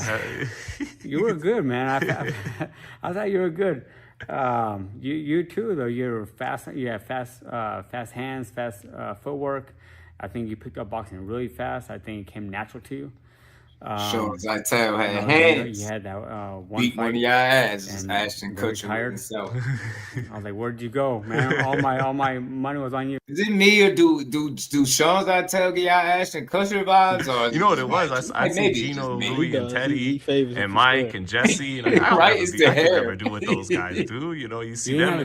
For some reason, the confidence. You didn't have the confidence. Yeah. I don't know. You could have stuck with it, man. You couldn't have been a contender. Could have had class. With not a bum, which is what I am. So no, but I think you said you used to like I did the Johnny Tapia. Gotta be there. The double feint and that left uppercut. That's funny, man. Never knew that. But shout out to bro, man. Shout out to Sean's I tell. That was just one of the breakdowns briefly. You know, he gave just thoughts on fighters. I'd like to hear that, bro. I'm tired of hearing us attacking the fighters every day, man. Y'all dudes. And I don't mean nothing personal because I can't be one of them and start attacking the content creator. So it's never personal, bro. But I feel like we really be having a responsibility and we be missing the mark because we got agendas and narratives or crowds that you try to pander to. I ain't trying to be popular with nobody. I don't give a damn about no crowd being popular, none of that. But we be missing it. Like I'm seeing it right now with what I call the media created fake beef between Keyshawn and Team Crawford. Yeah, it's some you can see is they probably having different views. People fell out, something said here or there, but overall, that's not beef. The man has not really uttered anything overly negative about Team Crawford, but because they split, we gonna overanalyze the situation, and this is what I get tired of seeing, bro. I cover the sport how you choose to, but I'm never gonna get tired of seeing people slander the sport. It's always gonna piss me off. Why didn't people overanalyze when Tiger Johnson split from his coach? I wonder why no real overanalysts there, right? Were saying, oh, why he leave him and what's trouble there and they're beefing. You don't never know what happened. Like he split, and then not to mention how good he looked in his next fight. But it's like Keyshawn just attract. I don't know, man. I don't want to hear it because he talk a lot. Because he fight good too. So I can see if he didn't back it up when he fought, they're not gonna understand why people are tired of him. Like if he was getting gift decisions and fighting these guys with these upside down records and just fighting like these run-of-the-mill guys but talking like they killers. That's not it. I think, and I mean this respectfully, to box. I don't care what nobody's saying, none of them included. You have to be a little throwed off. And I mean that respectfully as I can. Like something like really just you wired differently. Let me say it that way. You wired differently when you woke up and decided, you know what? I don't care if somebody guided you into it. You was born into it. The fact that you going through with it. I get punched in the face for a living. That's how I make a living. That's how I earn. That you throwed off. You a different breed automatically. You in a rare space, man. So I don't know, man. I believe in breathing life into these dudes and not like throwing them away after they mess up. And that's what I'm saying with Keyshawn, like the overrated alcohol pothead comments. I was like, damn, bro, like you can't even be vulnerable. You can't even be honest with the fans. And then y'all wonder why these dudes keep trying to keep their lives to themselves, because the more they let y'all in, the more y'all tear them apart. The man tell you struggle with drinking. Man, he ain't this, he ain't that. He said he struggled with mental health. I seen people making jokes about that. It's like you can't make this shit up. For me, I know people that struggle with mental health. I know somebody that passed recently from alcoholism, man. Shit is real. Shit hit different on my parts. I want to see the young man work and get right. So when I hear him talking about all the praying that he been doing and giving praise to God, that's what I'm on. We should champion that shit. Why are we gonna keep rehashing when he fucked out? Yeah, you remember that DB3, man? He was out there fighting, man. And Albright, man, he missed weight. He was over 4 pounds, and then it's like, all right, bro. How many times are we gonna drag him for the same shit? He's did more good than bad in boxing. I don't care what you say. I've seen this dude fight 3 times live, and each time I got my money's worth, bro. The last time I seen him fight, he was wailing on Miguel Medueno in there. Had the crowd going nuts. He was beating that dude ass in there. He really is an entertainer and a showman when you see him. Every single time I seen him. Every single time I seen him, he in there beating somebody ass, man. So that's the fighter I look at. I don't look at when he fell, when he stumbled, when he missed weight. All right, you messed up. You was drinking. You messed up. You was smoking. You gonna messed up a lot. Shit, what is he? 26? Man, don't get me to telling on myself about all the mistakes I made and still to this day. So that's how I look at it. I look at it if it was me. Would I want people to hang me to the cross just for messing up? No, because at the end of the day, who career is he messing up? His or ours? Is anything Keyshawn do in his career, do it affect us? No. So why would I take it personal and criticize him like what he does affects me in a negative space? Nah, man, you root for him. You hope that he can learn from his mistakes. You know what I mean? Any L you take, let it be a lesson. You move on, you get better. And you get to that next mark, man. And that's what he doing. He got a real opponent to show that he been focused, he locked in, and he taking his opportunity serious. I want to see how far he can take it, bro, because he got a real fight. Jermaine Ortiz ain't gonna make this shit easy for him, but let's get into this because where's that tweet at? Not that one. The one from Keyshawn. This one, man. This one right here. I get it, man. Everybody says things differently, man. When he said Bo Mac out here talking bad about him. Now Bernie out here talking bad about him. He said, and all I had to say about them guys was positivity. So I thought y'all supposed to be the OGs in the game, but y'all are doing what prospects do. I think that's light. You know, that's light. Behind the Hands TV, my brother, what's good, bro? To these boys, regular people holding them to ridiculous high standards, higher than they hold themselves, bro. We hold these guys to standards that we don't even hold ourselves. And anytime you do that, that alone is the problem. But he ain't say that much there. Said shaking my head. Anyways, new team, new date, better me. It's not, that's the high road. That's like, damn, y'all doing what prospects do. That's light. That's not no beef. That's not beef. That's not beef, bro. That's not beef. And I got the clip from Mill City, and I'm going to play that shit too. And this is why I say, man, look, I don't want to attack nobody personally. Cover the sport how you choose to, but understand that some of that shit come with stuff. If you're going to quote what a fighter said, you better all playing the audio of what they said so you don't end up misquoting them. I've seen dudes, and I ain't saying no now, I've seen people do this on countless occasions where you misquoting a fighter. And I think that's what was done here in this situation where, it was said that, Keyshawn Davis said, well, he learned all he could from them, and that's why he moved on. Like, it's not what he said, and that's not how he said it. You get what I'm saying? So it's context of what he said, and I don't think it was said in a way to throw Bomac or being Team Crawford under the bus. When people say that he's beefing with Team Crawford, they just try and get you to, you throw Crawford name in there, you think of him, Bernie, Bomac, everybody. Like, he's not beefing with none of these dudes, man. I don't think it's beef. Yeah, it could be tension. Maybe they butted heads behind the scenes, but end of the day, man, it's life, man. Relationships run their course sometimes, and you move on. I don't think he had nothing overly publicly nasty to say about Bomac and B&B, which is dope. And I know Bernie went on to say some things, but again, free to speak, but when you quoting somebody and you you reiterating what somebody said, you got to be very specific, because if said in the wrong context, you could spark the wrong kind of response. And I know that from experience, bro. So I'm gonna play the clip. Shout out to Mill City, but again, this shit ain't no beef. This some media fake shit. There ain't nobody beefing. What's beef for real? Beefing how? They have a disagreement. That's not no beef. We gotta stop exaggerating with these little trigger words. That shit ain't no damn beef. But let me play this, man, so y'all can hear. I don't see nothing that Bomac said publicly that would be deemed negative about Keyshawn. Maybe I missed it. If y'all seen it, let me know. But I haven't seen anything. As far as Bernie, Keyshawn Davis did. I got a clip where he went on Roy Jones and talked about the drinking and all of that stuff. So I can understand why he thought Bernie was talking away. But again, what Bernie was told was not exactly accurate with what Keyshawn was saying. So let's get into it.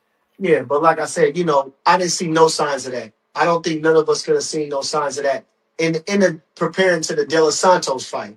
I don't know that. Maybe in the fight before that, in the camp before that, the guys might have had to counsel about some things, which, I wasn't privy to and didn't hear anything about. But I know for the De Los Santos fight, I didn't see anything out of the ordinary for that fight, you know. And like I said, he said he was drinking so much, that's why he couldn't make the weight. And I never even heard that he drunk. I didn't never seen him take a drink. I never heard that he drink or nothing. And you know, to drink every day during a training camp the way we put him in is crazy. I don't know how he was able to sustain himself, you know, for that time. And if I'm being honest, you know, he wasn't 4 pounds overweight at first. Back shower, no beef with them. So, well, that's news. You know, he decided that it wasn't a thing he wanted to. He decided he wasn't going to make the weight. So I don't know what that was a decision on him. Like I said, he basically said that, you know, he couldn't make the weight. He said in other interviews, he said, I couldn't make the weight. He said that even when he was after the De Los Santos fight. He said it, I just didn't want to do it. You know, so it was basically on him. He didn't want to make the weight. But whether he blamed it on drinking, whether he blamed it on the mental aspect of things, he just didn't want to make the weight. Say so. You know, Bernie is just telling what he believes is his truth, man. I don't think it was said with ill will or ill intent. You know, sometimes, you know, when things happen behind the scenes and they put on, you know, wax, so to speak, publicly, he gonna feel away. But I think if the most he says y'all supposed to be the OGs, like that's light, bro. That's not a beef, man. That's like, damn, man. They obviously have a difference of opinions of maybe what went on. Bernie can only speak to his experience and his understanding. If he didn't see where he was drinking at and anything like that, that's what he gonna say. But for Keyshawn, I can understand why he'd feel like, you know, because you pretty much contradicting what I'm saying. You're going the opposite way. I'm telling to people what happened, and then you come out and say, well, I didn't see it. I mean, he couldn't make the weight in. You know, he chose to miss the weight, which is pretty much saying you miss weight on purpose. But, you know, that's I think Keyshawn always at the end of everything, you have to look at yourself, be like, man, if you never put yourself in a position, none of this shit can be said. So it's a learning lesson. I hope like they don't let the media, and I mean that media, however people want to look at it, don't let nobody spin this shit into something that it ain't, because ain't nobody beefing, bro. People split up all the time, man, and it ain't that deep. As long as he can just move on, which it seemed like he could do, that's what he did. B&B going to continue to do what they doing. Terrence Crawford still in the mix and around, like everybody's still showing love from what I understand. So, no, it ain't no beef, man. It's just, you know, you butt heads, man. Shit.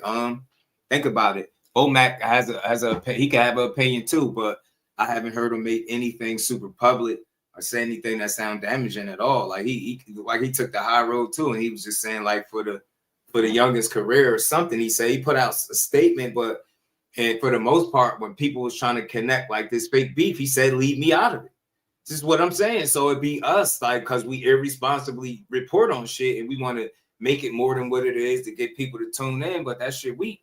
Yeah, man, he has something to say about, you know, Bernie's words on Mill City. But again, it's a video that's that's only the short part. It's a longer video to where he was saying, and you can't keep bringing up what a fighter said. Quote this shit, but quote it correctly, man. Be on point with it, or just play the shit back like you normally do so he can hear it. Because if you say it a certain way, make it sound like a guy basically like, yeah, I learned all I could. I couldn't learn no more from them, so I had to move on. It's not what he said. I learned from them. I seen what Terrence Crawford was building, but Omaha, what they got over there in B&B, shit motivated me to want to start my own thing. I don't see why that's negative. I don't see why. It ain't like Bomac messed up when he missed the way he did. So it's not on Bo. Like, I'm pretty sure it was Keyshawn's decision and probably his solely to make it. Maybe he seen fit to make the decision, and that's what he did. But we want it to be so much more than what it is, and that's the part of boxing that I don't like. But when y'all gonna start talking about the Vargas brothers taking swipes and swinging at each other, allegedly, and I use that word, allegedly, over some women stuff. I'm like, man, they talking about, man, but Keyshawn did was way worse. See what I mean? You don't even know how to hold people accountable. You can tell who people don't like. Man. Was it more to what Bernie said, or was that the extent of that? That was the gist of the part that got Keyshawn to tweet that for the most Because part. he didn't say anything that Keyshawn hasn't said himself. That's what I'm saying. But only Because thing I will I'm say trying to, is I'm confused. he dismissed the drinking talking part. bad about. Nah, I don't think he talked bad at all. I don't. I really don't. I didn't feel that way. I mean, listening to what he said, if Keyshawn said he was drinking and he said, "Well, I didn't see him drinking," Yeah, it's not that. It get me. It's little shit. It's just he telling you what he didn't see. It would be wild for him to say he seen it and he didn't, right? To just run with this shit and be like, yeah, he was drinking. I was like, bro, I don't know how he was able to sustain because I didn't see that from him. You know what I'm saying? I didn't see that. You know what I mean? So look, I think he just made a bad decision, bro. And Bernie was speaking on the intensity of the camp. It was like, how the hell is he drinking and being able to keep up with the work? Yeah, peace, Ant.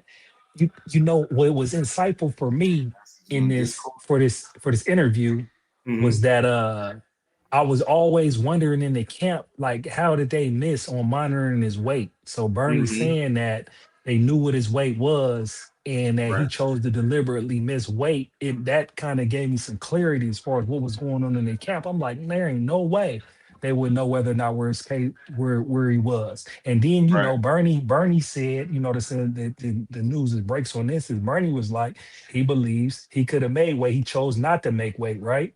And that helps me with the other part that I always believed with this issue. Because there's an interview by Keyshawn on Thursday. There was the Thursday before, the Thursday before the fight with De Los Santos, the day before the weigh-in. And Keyshawn's with his homeboys, not with nobody like in his boxing camp, but he just got some homeboys. It's like laughing with him like hyenas. And he was knocking like the idea for a rehydration clause, and he was knocking like the belts and sanctioning fees. It was just off, you know what I'm saying? And then he came in overweight. And when I was thinking about how he came in overweight, I thought about the fight he had before when Lemos came overweight. What I thought what Keyshawn was doing was Keyshawn got ahead of himself. Keyshawn thought he was A-side. And, he let his ego go to his head because he's starring in Norfolk. He's doing his homecoming. He showed out the last time he was there. Now he got the title. He got everybody coming.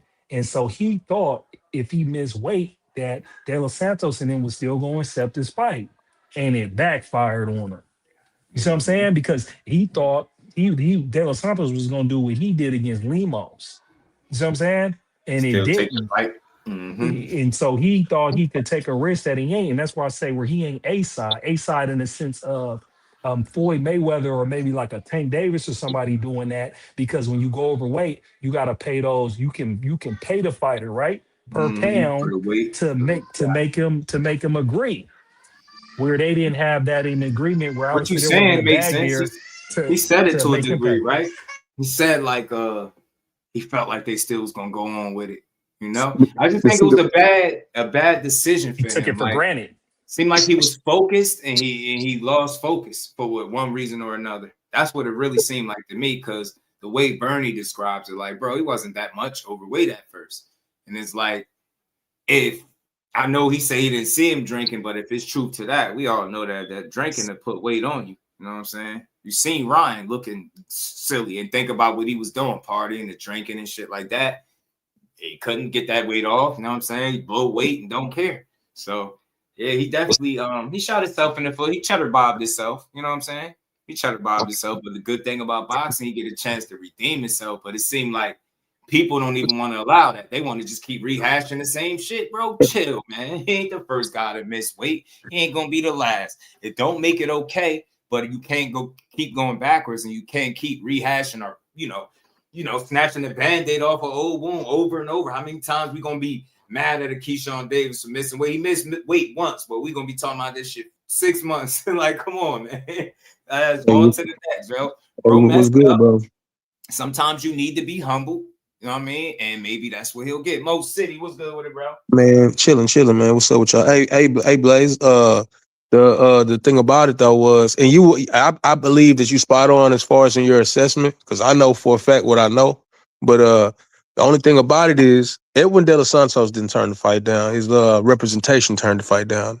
And No, I would add that. I know that part. He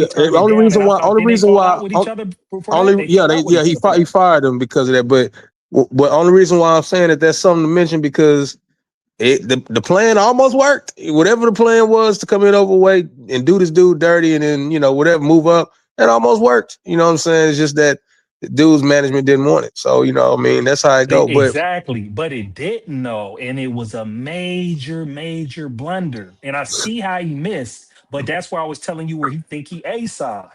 He he where was A he, side. There's but I no know doubt no no about what that. I mean, but what I mean by that is like A side in the sense of you got the juice, you got the leverage, you got the You money to make with an the words you're offer looking that for, somebody can't refuse. I don't want to necessarily knock your word A side, but you looking for like he ain't have the juice because Yeah, he's exactly. A side guy, but he didn't have the financial drawing power to make the show go on. Period. And Exactly. That's what I and exactly. for That's what I'm saying. me, I don't expect him to. You know what I'm saying? I mean, he's not Floyd, Canelo, or that level of guys. I don't expect him to. Oh yeah, we still gonna run. No, they're not gonna do that. You know what I'm saying? But what I was gonna say though, just man, as far as what Bernie was on.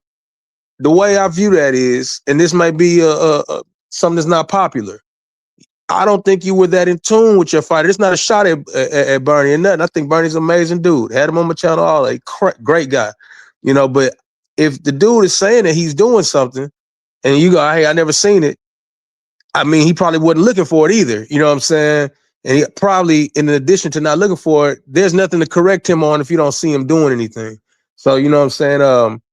I think I told you just a while ago that I don't think anybody in this camp is gonna pull him by the coattail and slow him down. And I said that a year ago, but now his current situation to me, it may be different, but what I will say is there's a lot of people in that camp that ain't supposed to let you get by with cutting corners. They're not gonna let you do it. I mean, I'm probably around that side of the camps in my area more than any other side. And there's too many OGs that'll say something, you know what I'm saying? But he actually in good hands. Big Drake. Yeah, man, that's a good thing, man. It's just it's no way to really over explain it, but no matter what his reasoning is, at the core of everything, we know a mistake was made. And we're gonna see how much he learned from it, with this fight, from making weight, even though you're moving up, right? We just seen somebody move up and miss weight. So it ain't nothing for sure, right? Are you focused?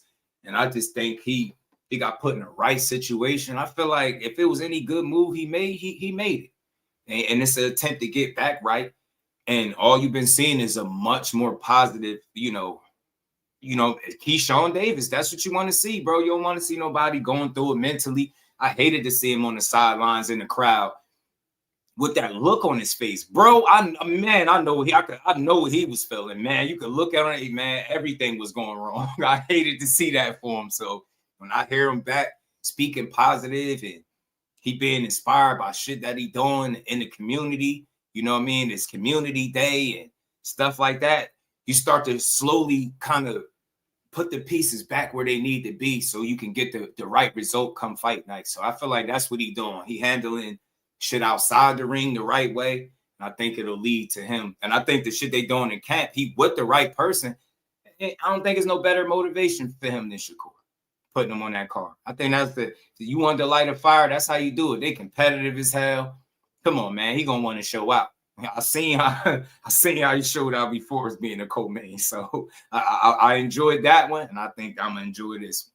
Can't wait to see it for him. I just hate to see so many people be down on him. I really be thinking about when I was at that age, bro. What?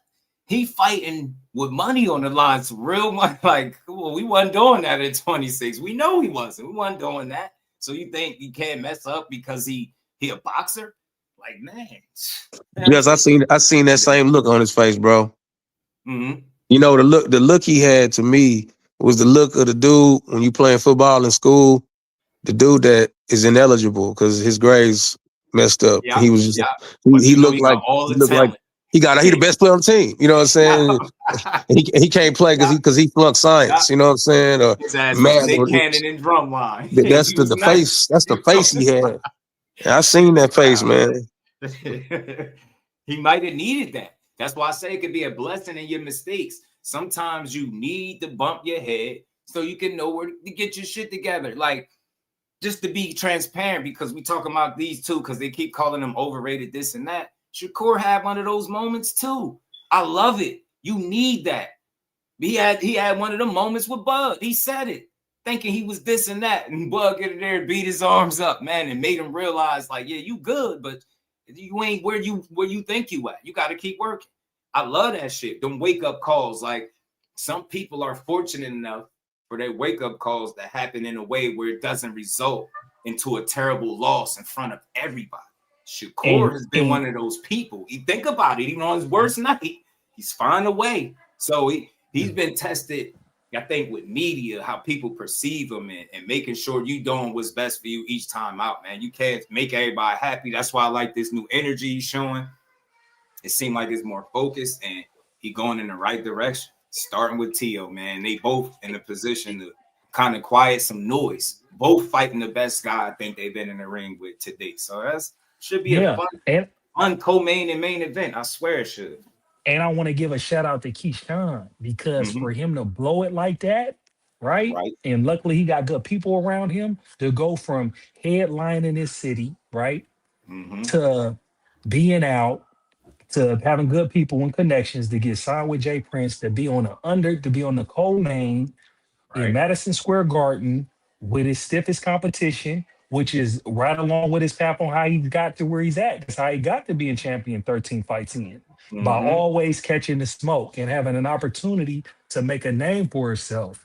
And, it looked like he's been training, like he said, since August. It looked like I hope he got good people around him. Like, I really love to see it, because we get to see everybody make a mistake, but, you rarely get to see how you rebound. But when you got all these eyes on you to make a blunder like that, and then have an opportunity to come right back and redeem yourself, that's the biggest thing that I get from this fight. We don't care about the bounce back. Damn, we done after the mistake. It's over with. It's over. I'm like, bro, man, unless you never made a mistake, I can't level with that.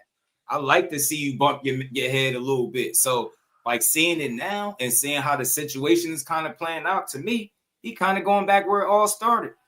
I heard him loud and clear. He said how his career started and who pointed him in what direction and how it helped him. You're right back there. Talking about fake brothers, my ass, man. When you go, whoever his PR personnel is, they gotta. It's one common denominator that's always gonna be right there, like with that olive branch. Like, man, come on, come on over here and lock in. And I'm telling you, that's what it seemed like. He amped up. He a one-man army. I can't wait to see what the energy like in his ring, because he making me really want to see. I already wanted to see him because we didn't get to see him against De Los Santos. Now we get to see this on a meaningful stage. He got to show out. Got to. Coach Randall. Shout out to Coach Randall, because he be coming through, man. I think his PR personnel, they gotta steer these conversations away from that mishap. Yeah. And I believe that's part of the reason why it's still fresh on the public's conscience. Because, like, damn near every interview that we've seen in the lead up for this fight has been about what happened then. Like, yo, Key, what was going on with you? That's how we know that he was drinking and all this other stuff. It's like let's just let that die and just move on. I think Keyshawn's been handling it well. Like, even when I hear the reports when it was like, oh, he crashed out on the count, when you look at the message that he posted, I was like, damn, let me see what caused him to post and then how he said it. He really hurt. It was more so him hurt feelings. He wasn't talking crazy. He didn't say nothing crazy. He was just disappointed that they divulged information in a bad light about him coming out of camp. That was it. That was all it was. But that's how you show you just the nature of this, of where we're at with the fandom hood and the social media and how we're looking at these boxers now. It's like they take, it's like everybody got a knack to just take everything and spin it for the worst. Yeah, like what the hell is that? That's what I'm saying, though, Blaze. That's what I'm saying. Too old to do that. And what you're saying is fair. Keyshawn has been handling himself well, but again, you got to fight with Jermaine Ortiz. Yeah. I think anything regarding the Edward De Los Santos mishap should just be next question. We don't even need to talk about that. You know when I think it's gonna fully kind of die though? You know what it's gonna take. It's like Candyman or Freddy Krueger. They get their strength from Fight Night, from acknowledgement. Beat Ortiz up, beat him up, or beat him in a way that they didn't think you could, or make a statement. Then they're gonna stop asking about it. But they feel like it's fair game all the way until he make another statement. Cause they like until then, this is the biggest news right now with you. But I'm like, okay, you get a chance to kill that shit and make them kind of push the narrative in another direction. Yeah, I messed up, but what did I do after that? That's what I love the most, man. That's the great thing about making a mistake, bro. It don't have to be the end if you don't want it to be. So you cooking Ortiz? Yeah, man. Ortiz got his work cut out for him. He said he found out how easy it is to slip up. But one mishap and how they could take, how that shit could be taken away. That's what I'm saying. He said it. He was feeling himself. Man, I don't know. It's just something about somebody being honest that I could always appreciate. It's easy to, that's not always easy for people to be that honest, bro. That dude, in a short amount of time span, he done been an advocate for mental health, been accused of a pothead, an alcoholic. People done made fun of his mental health situation, him being suicidal. Like, you can't root for a better guy, I don't think. You know what I mean? Like, we looking for perfect humans in boxing? Hell nah, man. The crazier the backstory, the more just do rocking with it, man. You been through what? Yeah, you was struggling with what? You was locked up where? You was thinking about doing what? And then you get through all of that shit. You mess up again. You get what I'm saying? You miss weight. Now you're on the sideline. You're going through some shit some more, and then you get all the way back through it. That story is gonna be so much better to tell than this shit right now. So these 12 days or so can't come fast enough. I'm tired of this shit right now. Overrated, this and that. I'm like, man, them some cold boys, man. You just heard another coach tell you Keyshawn like how good he was. He like, man, this dude, he said he was too young to be there, but still was there putting hands on people. I don't think people understand that. And it's just not random people. We talking about Olympic qualifiers and shit like that, where you really fighting talented guys. You know what I'm saying? Dude always proven to be one of them ones, man. I say it all the time, Big B-Lo. They think because they on TV that they ain't human, bro. That they even more susceptible to messing up because everything they do is gonna be magnified. Everything. You can't, like I was saying the other day, you can't even scratch your ass the wrong way. 704 Joe, what's good with it? Just like I told you, I seen Tank eating a bag of chips, bro. They made a whole video. I was like, what? Are you serious? Like, I would never do this. Like, hey, this Tank eating a bag of onion and vinegar. That was Keyshawn when he was eating that popcorn in the Slope Arena. Remember what those talking points were? He's so unapologetic. How dare he miss weight and be out there eating popcorn? I mean, he ain't gonna be fighting, so he might as well enjoy himself or try to. That's what I'm saying. Ain't no worse he can make it, bro. Ain't no worse. The worst thing already happened. He even said so he was like, arrogant eating that popcorn after missing weight. Keyshawn ass was coping. And I don't care what he was coping. He was trying to make everybody, and how I know, because he literally ended up admitting it. Like, you're not gonna let people see him down. His mask come up so that when he was sitting there eating popcorn and he had that upbeat energy, I was like, yeah, you definitely bluffing.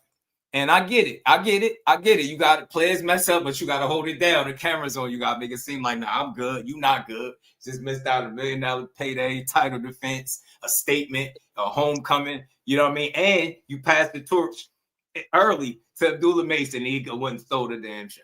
So, yeah, that's a lot to take. And on top of that, your brother got beat by a dude you beat.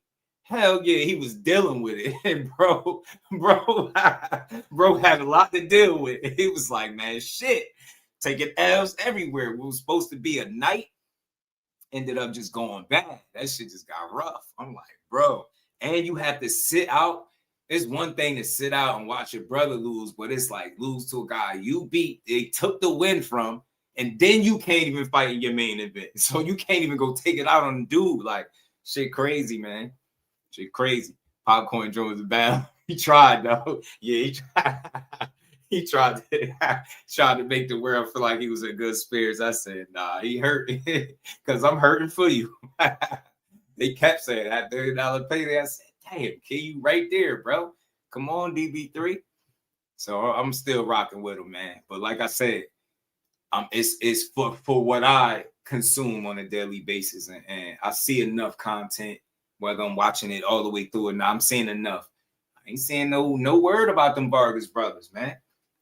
Man, dang, the big bro was about to beat up little bro was crazy. They out there in Vegas fighting in front of them folks. And nobody gonna say nothing. They're gonna act like it's normal. All right. Let DB3, let it happen to Charlo brothers. Let the Charlo brothers, let Jamal Charlo chase and take a swing at Bro, they wives fought and that went platinum. Yo, facts. So let them go at it. What they gonna be saying, bro? You know what I mean? What other brothers in there? You know, imagine a Peterson brother. Imagine Lamont chasing Anthony Peterson or something, bro.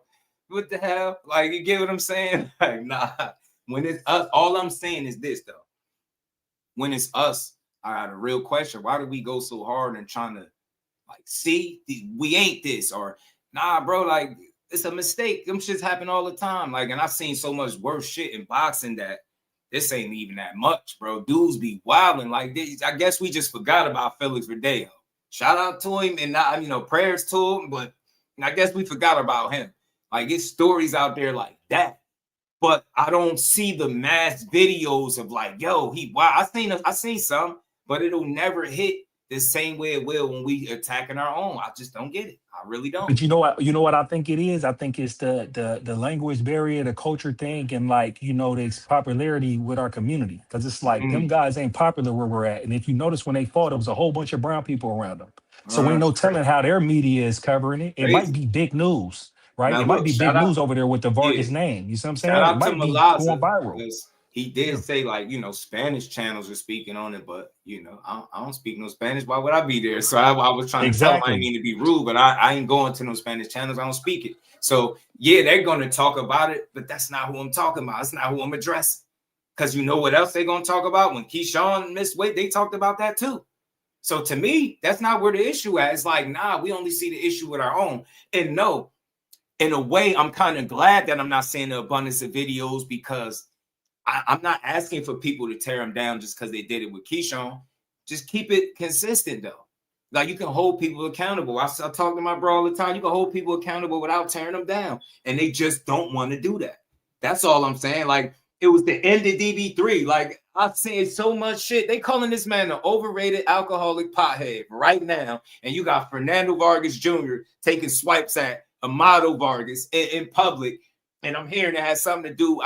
I don't know, because I don't like the domestic stuff. I hate that. But I'm hearing it has something to do with some female involved. Somebody messing with somebody's girlfriend. That's even more disgraceful, bro. That better be just something the internet making up. Because they all in my comments with it. They like, bro, this one found out this one was messing with this one girl. I'm like, what? Nah. So that's all. My point is proven. People, they ain't going to jump on it. And part of me feel cool because I don't want to see nobody get slandered in boxing. That shit is weak. We need to find another way to cover the sport. My thing is this: you speak in a way that make people not want to watch it, you doing boxing a disservice. I promise you. I don't care how much money you make from this shit. Doing a disservice every time you do it. So that's why I say this platform going to represent building these dudes up. When guys make mistakes, talk about it, but allow them to move past it. And that's what we getting with this situation right here. Cam J, what it do, homie? Appreciate you. So we're going to see. We're going to see, man. Mistakes happen, but let's see how you rebound, man. You know what I mean? Even the Vargas brothers, man, that was weird, but everybody thinking Emiliano the one anyway. He wasn't in it. Emiliano wasn't in the little mix-up. That shit was weird. I was like, what is this I'm watching? Man, I made a little short video, man. People watching it. Now, let's see where the videos come in at. Emiliano was in training with his father. That's good. That's good. And he was getting an award. So again, let me finish adding context. I believe he was getting some type of award. Emiliano was where they was at too. And then you decide to do that there. That's even a worse time to do that. So many places you could do that, bro. I'm not letting people see me be mad like that. That way with my people. Like, if anything, now let's go in the car. Let's go walk off and deal with it. But I'm not about to chase you. You know what I'm saying? Like, because imagine one of the brothers doing that to me. That shit would have went down because I ain't running no. What? Run from one of my brothers, and I'm the youngest. You think I'm about to run? Wish I would run somewhere from one of my brothers chasing me. Bro got on that good foot. Hold on, y'all. Bro got on the good foot. I'm like, what the hell? Damn Vargas brothers doing out here. Hey.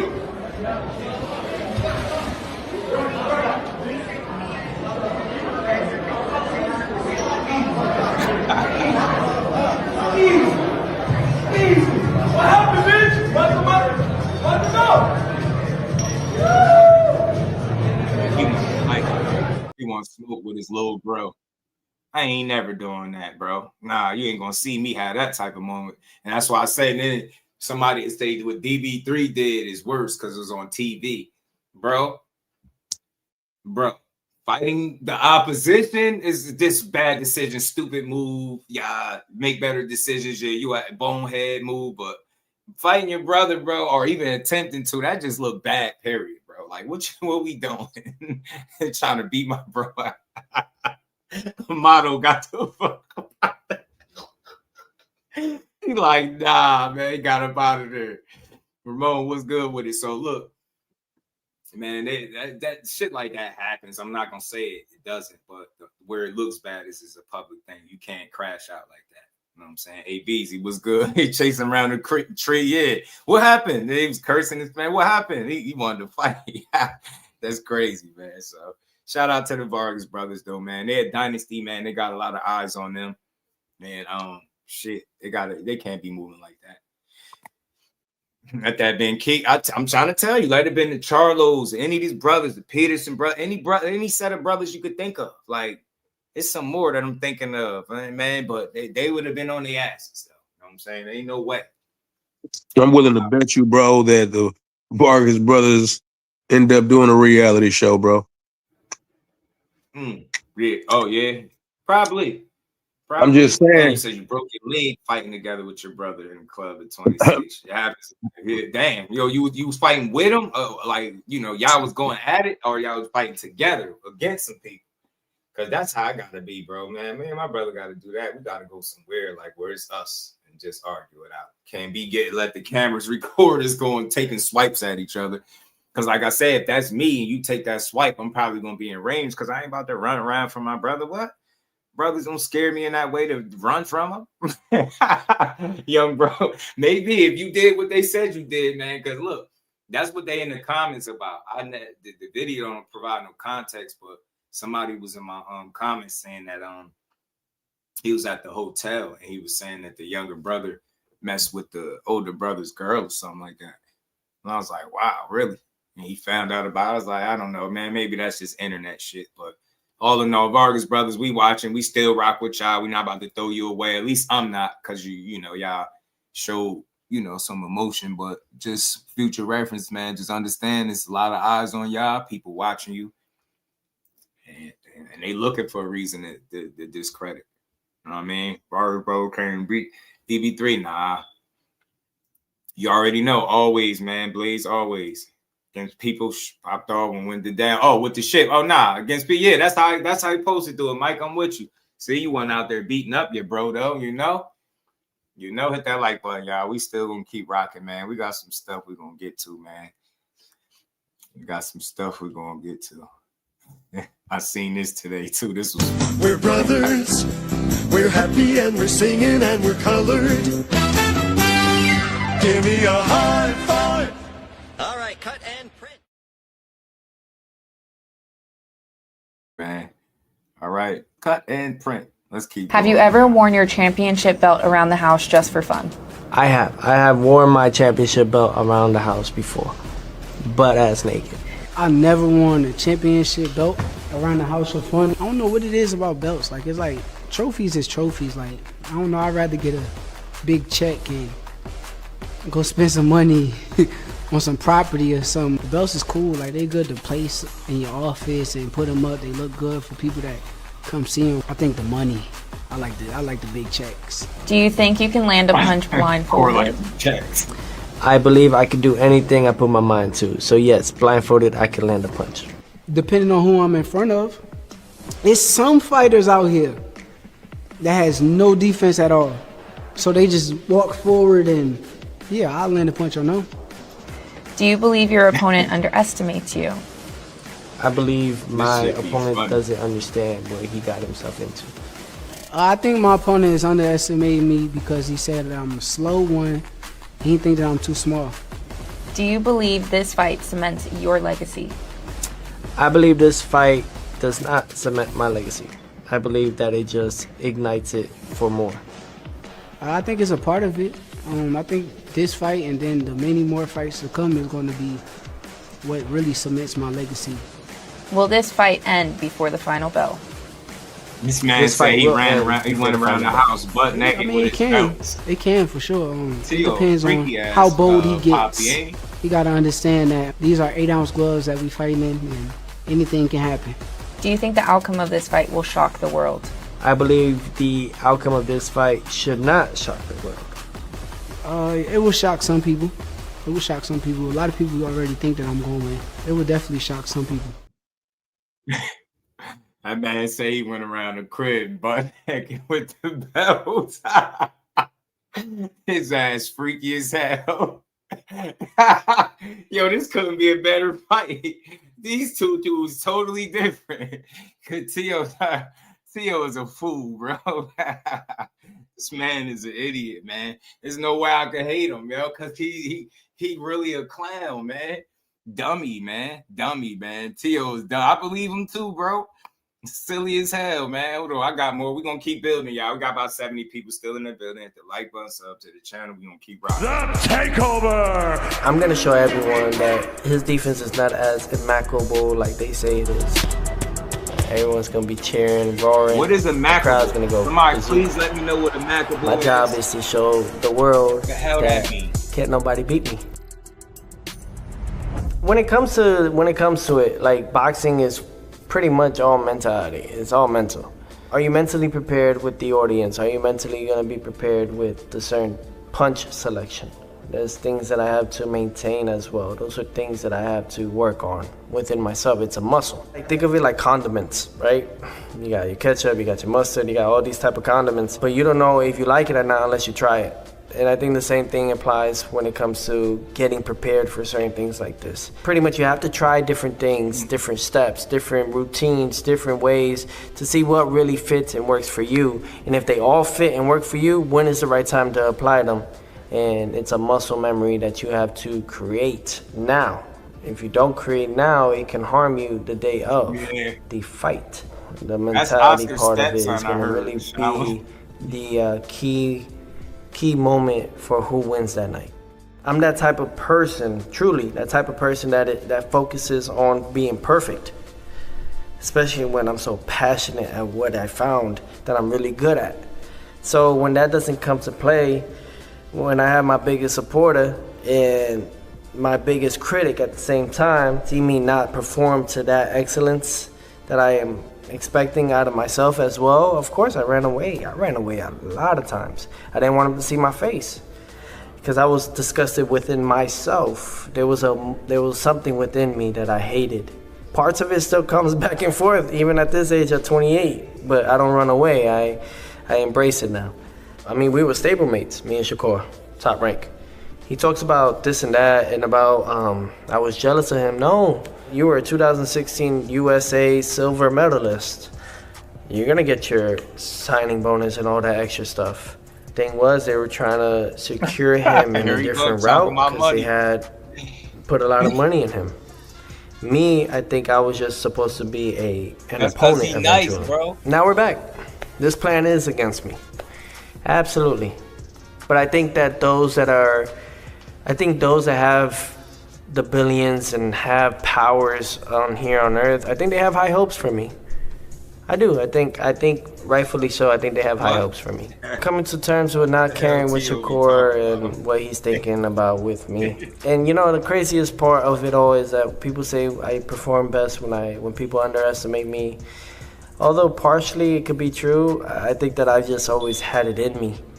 I guess it's just spurts of when I believe it and when I don't. God willing, you know, with time I could rewrite that narrative about myself. Shakur is stepping up because he got nobody else to go after. He's stepping up to try to prove a point. You know, his big bro, aka Terrence Bud Crawford, you know, put a huge upset and made a historical moment in time for the sport of boxing and changed it by beating Canelo Alvarez to become the undisputed super middleweight world champion. So I think that I think those things like that make Shakur want to step up the plate, step up to the challenge and face Teofimo, who is I. So I'm going to show everyone that his defense is not as immaculable like they say it is. That's my job. My job is to show the true flaws that they can't see, Yeah, that the world cannot see. immaculable is. Can somebody My job tell is to me, show please? the world that can't What nobody is beat me. immaculable? And I make it look pretty. And it's going to be much prettier when I see him laid out flat. Boxing is the pinnacle of surprises. Boxing has that. One punch changes the whole fight. You know, they could have a game plan, but like Mike Tyson once said, you know, everyone has a game plan until they get punched in the face.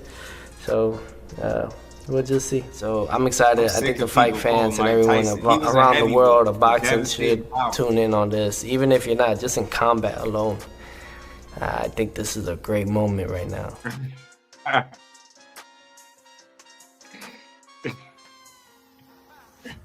Let's see, y'all. Let's see. He made that shit up. Yo, I'm telling him, immaculable. I was like, yo, he mean impeccable, immaculate. This guy's good. This guy's next Floyd Mayweather. There's nothing else that they could say bad about me no more. They playing too much music, bro. I think I'm a master of my. If you want to see art, come watch me.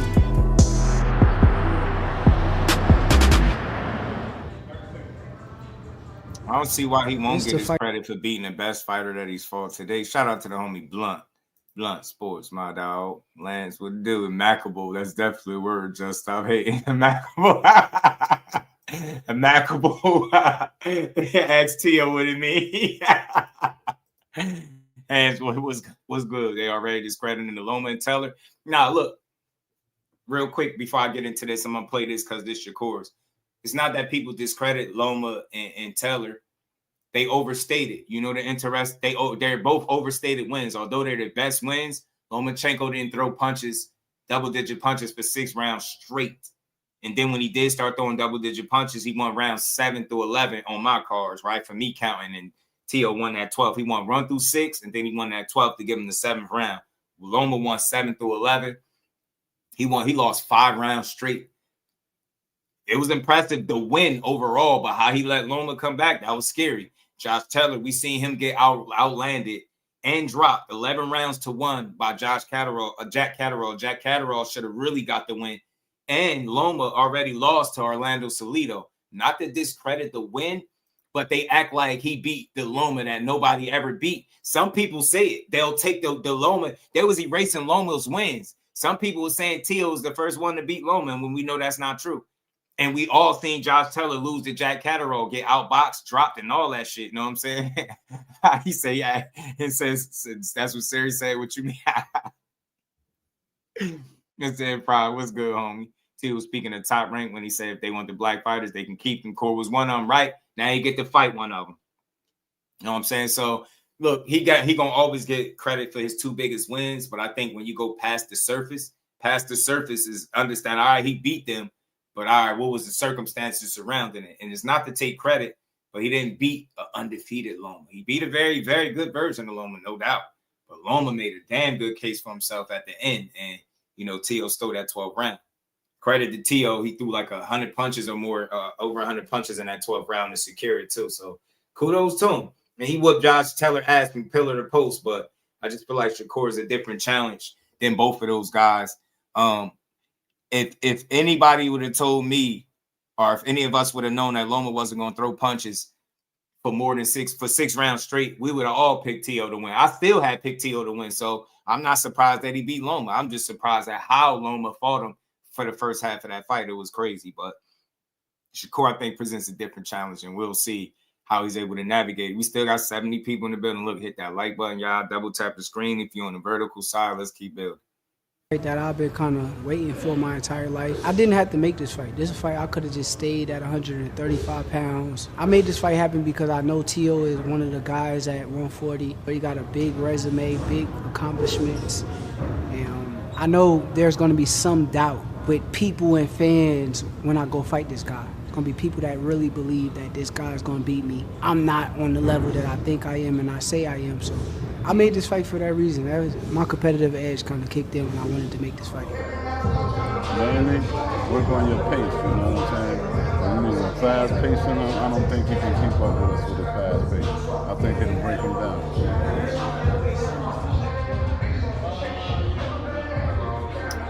The thing about Shakur, I think that was unique that we got an opportunity to learn about him in the last fight was Zepeda, that he can fight at a fast pace and be just as accurate. He was very, very efficient against Zepeda, despite dealing with the high volume that was coming back at him.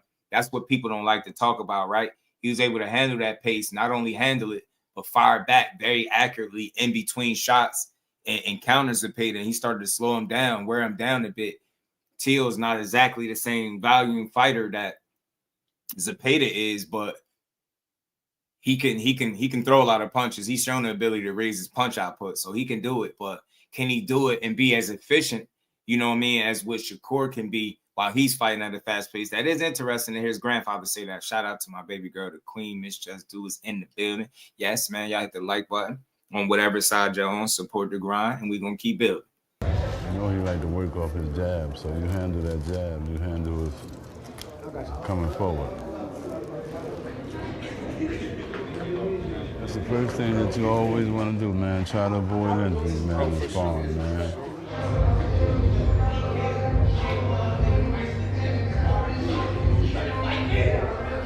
I love it, I love it. I love it. See it? Right at that chest. It's coming. Yes, sir, Big Vito. That was 9 rounds of sparring. I ain't gonna tell y'all the minutes, but yeah, I'm preparing to my fullest. His ass be sparring 4-minute rounds. Just know that. Corby trying to put that work in with them 4-minute rounds, bro. We be knowing. Shout out to Big Vilo sending the gift to my guy, man. Appreciate y'all. Don't forget, y'all can send the gifts with jewels. I don't think they cost y'all, but send the gifts. Feel free. Feel free to send the gifts. Hold on, let me see something real quick. There we go. That's how we do that. Shout out to my dog Blunt, man. You feel me? That's one thing. That's what really showed you the element of Shakur that you really haven't seen. Fighting off somebody that fight at an accelerated high volume, the highest pace. He fought the most active fighter in boxing and made him land 27% right in front of him, Blunt. And they talking about it wasn't a master class. Or he got beat up. He was getting his body. Zepeda was beating on him. He lost and then complained about how he fought Shakur. Like, you can't make this shit up. And they still talking about how many punches he landed. Who landed more punches? He landed 27%. Shakur landed like 55 or 56%. One of them. Look at the difference. Shit ain't even close. It's not even remotely the same. I'm just saying, I know most guys can't fight a dude that's going to throw that many punches, almost 1,000 punches, 974 punches at a 27% clip. Is not impressive if you were the guy throwing all them punches. It's impressive if you're on the other side. And not to mention, he didn't even use his legs like he could have. And that percentage probably would have dropped by 10% more or more. I'm telling you, it's shit crazy, bro. Putting in a lot of work and getting ready. Sure. Word.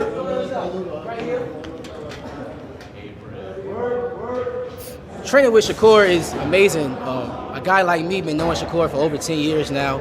Boxing world know that we brothers and we'll never fight each other. And just being around him in his camp, man, is nothing but positive energy. And everybody wanting to be great. He's like my big brother, man. Like, he is my big brother, honestly. You know, he got all the wisdom in the world, especially when it comes to defense. So he's just making sure I stay sharp on my defense and not getting hit. Tell him be there. Just do the be there.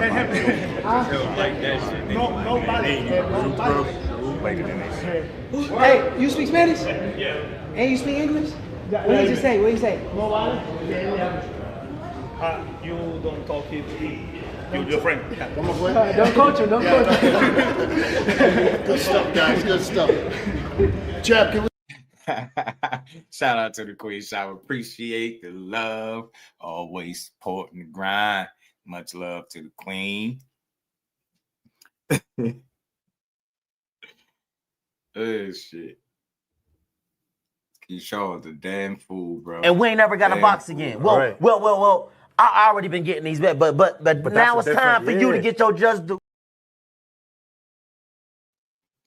Oh yeah, hey Blunt, Mama do love her some Key, man, huh? They don't like that. Nah, Key, show out for your boy Key. She love that for your boy. She love me. Yeah, it's a family affair. We had some friends in who came along to help the camp out. We found out Things baby are girl going pretty can't speak well about so no far. We had Keyshawn. an excellent camp going so far, and I think that Shakur is going to be in the greatest shape of his life for this here fight. He gets better by the hour, so being that he gets better by the hour, soon he'll be invincible. So that's the way we're looking at it. Tell him, Pop.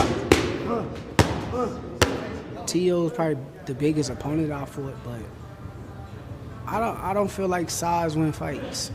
I don't care who you is. If we get in a physical little wrestling match or anything in there, you gonna feel me just as much as I feel you. So Shakur's always been on the top level. All these guys have been looking up. So it's about time that they really find out where their place is. They weren't looking up for nothing.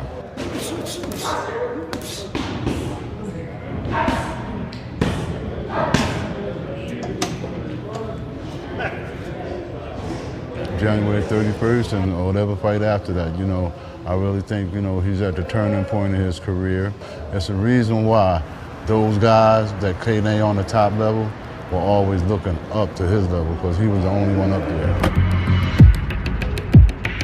It's crazy when his grandfather talk like that. They don't be wanting to hear it. They get mad, but you notice don't nobody ever come out and say his grandfather lying about the shit that he be saying. Nobody come out, oh, he's lying, unless it's somebody being a hater. But nobody really come out and be like, oh, he's lying about that. Telling the truth, man. Telling the truth. all that more pressure stuff don't mean nothing. As long as I'm like locked in and I'm focused on what I'm supposed to be doing, nothing else matters around me. That 4-weight world champion, it means everything to me. That's me separating myself. A lot of these guys that they claim is the guys nowadays, none of them can say that they are a 4-weight world champion.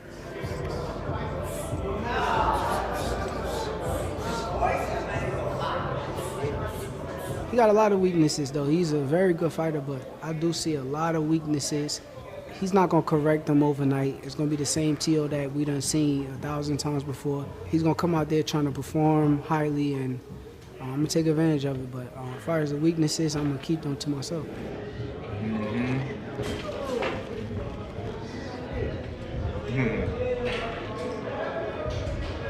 We're going to talk about that, too, though. Because we're going to get to that. I seen them saying, like, hey, yo, I'm going to be honest with you. If you're a person that's pushing that this dude has ever ducked a fighter, you're just pushing a false narrative. I heard this narrative that he ducked Devin Haney. I'm so tired of that shit. I'm gonna talk about that conversation. I'm gonna make it make sense. I'm gonna see if I should say that for tomorrow or something. But it's a real think about something. Shakur Stevenson after 31st will have competed in his 5th division, right? Respectfully, Devin Haney's in his 3rd division, right? Imagine if somebody at 160 was calling out, Devin Haney.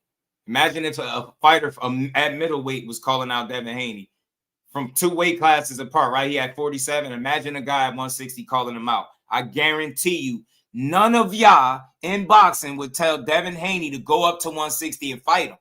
But it's Shakur, he like, nah, go up to 47. I don't care if you're not, because Devin up there, go up there. Notice he was at 140. They didn't say nothing about Shakur at 140. They waited till they got 2 weight classes away. Like Pop said, let me roll the clip real quick. This is why I keep the receipts, man. Do I still got the receipt in here? Look, listen closely what Pop said. So now they gone. You know what I'm saying? I'm not going to talk about people who said they're going to always try to stay 2 weight classes above us. Right. But that's 2 weight classes above us. Know who said it. I'm just going to kick it back in and whatnot. Right. But we know the deal. Yes, sir. We know the deal. We know the deal. I'm not going to say it. Lanier said he going to drop Shakur the 6th round with a body shot. Damn, man. You want my guy to go out with a body shot? 4th division, 5-time world champion, 2-time lineal, 2-time ring before the age of 30. January 31st. Tune in to greatness. No. Nah, it's all good. It's all good. It's all good because damn it, see, I can talk to you, bro. It's all good. It's all love. But I'm just making a point though. Think about what I'm saying. That's like telling Devin Haney, right? Go fight one fight at 54 and then fight your next fight at 60. Nobody is going to tell him to do that. See, they thought they was cooking. They thought they had one. But see, I'm a person that look at things from a logical perspective, right? That's cool. I have no problem with y'all telling Shakur to go up there and fight him at 47, even though that'd be his 5th weight class to Devin Haney's 3rd. Now tell Devin Haney to go fight in his 5th weight class. Get what I'm saying? It's not, then we're going to be having a whole different conversation. Now we talking about fighting Boots at 54. Oh, I'm going to get you. I'm going to save it for tomorrow. Let's keep going, y'all. I got you. I'm going to save it. Save it for tomorrow. We're recording, right? We just got through sparring. We added trying a few new little things, you know what I'm saying? But other than that, it's basically the same thing we've been doing. We changed the strategy, but no camp is never exactly the same. So, yeah, it's just like always. Like, we may try a little bit of this, a little bit of that, but it's mainly the same things.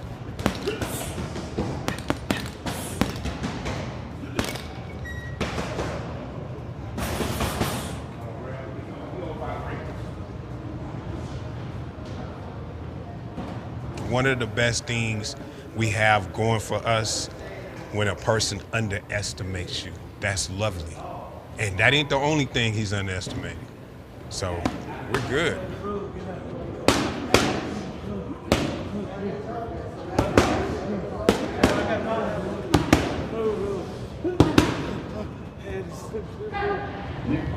You said Boots. Now wait a minute. Nah, but just think about it for a second. Right? What Shakur is doing is going up fighting the most established guy at a weight class that he never fought at. So imagine us, the same fans, right, telling Devin Haney to go up to 54 and fight Boots or one of the champions there, right? And then go up an additional weight class and fight a champion up there. I'm only saying that. I'm cool with it. But I just want to see what the conversation is going to be like when I really put it together. Like, I just want to I just want y'all to take into account what you're asking Shakur to do. I'm not saying it's impossible because I think the man gonna win fights because of skills. I don't think weight is gonna be the factor unless he was to go way outside of his weight class or something like that, possibly. But I don't see him doing that. So if anybody wants to see him go up to 47 and fight Devin next, that's cool, no problem. But after that, tell Devin to go up, fight Boots or one of the champions at 54, then go up to 60 and fight one of the champions there. I guarantee you they're going to say I'm talking crazy, but it's the same shit. It's literally the same shit. That's why I say, man, I'm a real one, man. I see this shit a different way. People will ask another fighter to do what they won't ask whoever their favorite fighter is. They won't ask them to do that.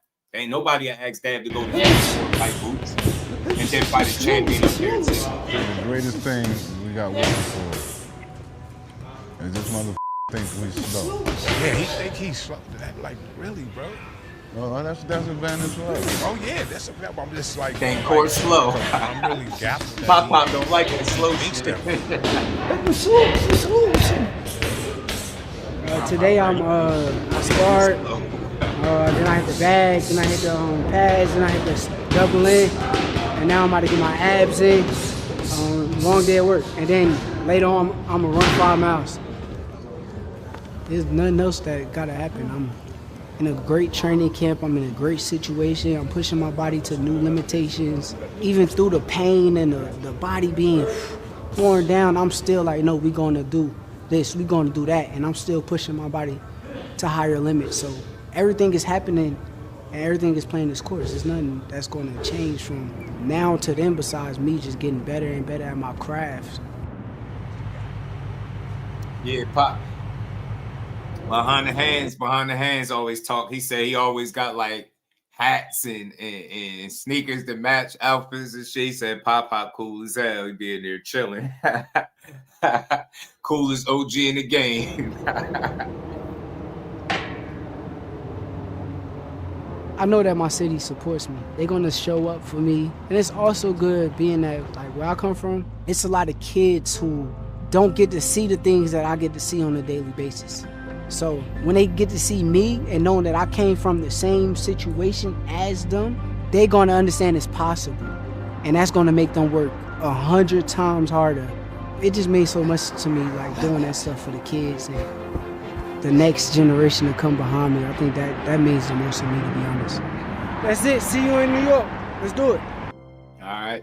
Put that work in. So look, man, we seeing two committed guys. They know what the challenge is, man. They do.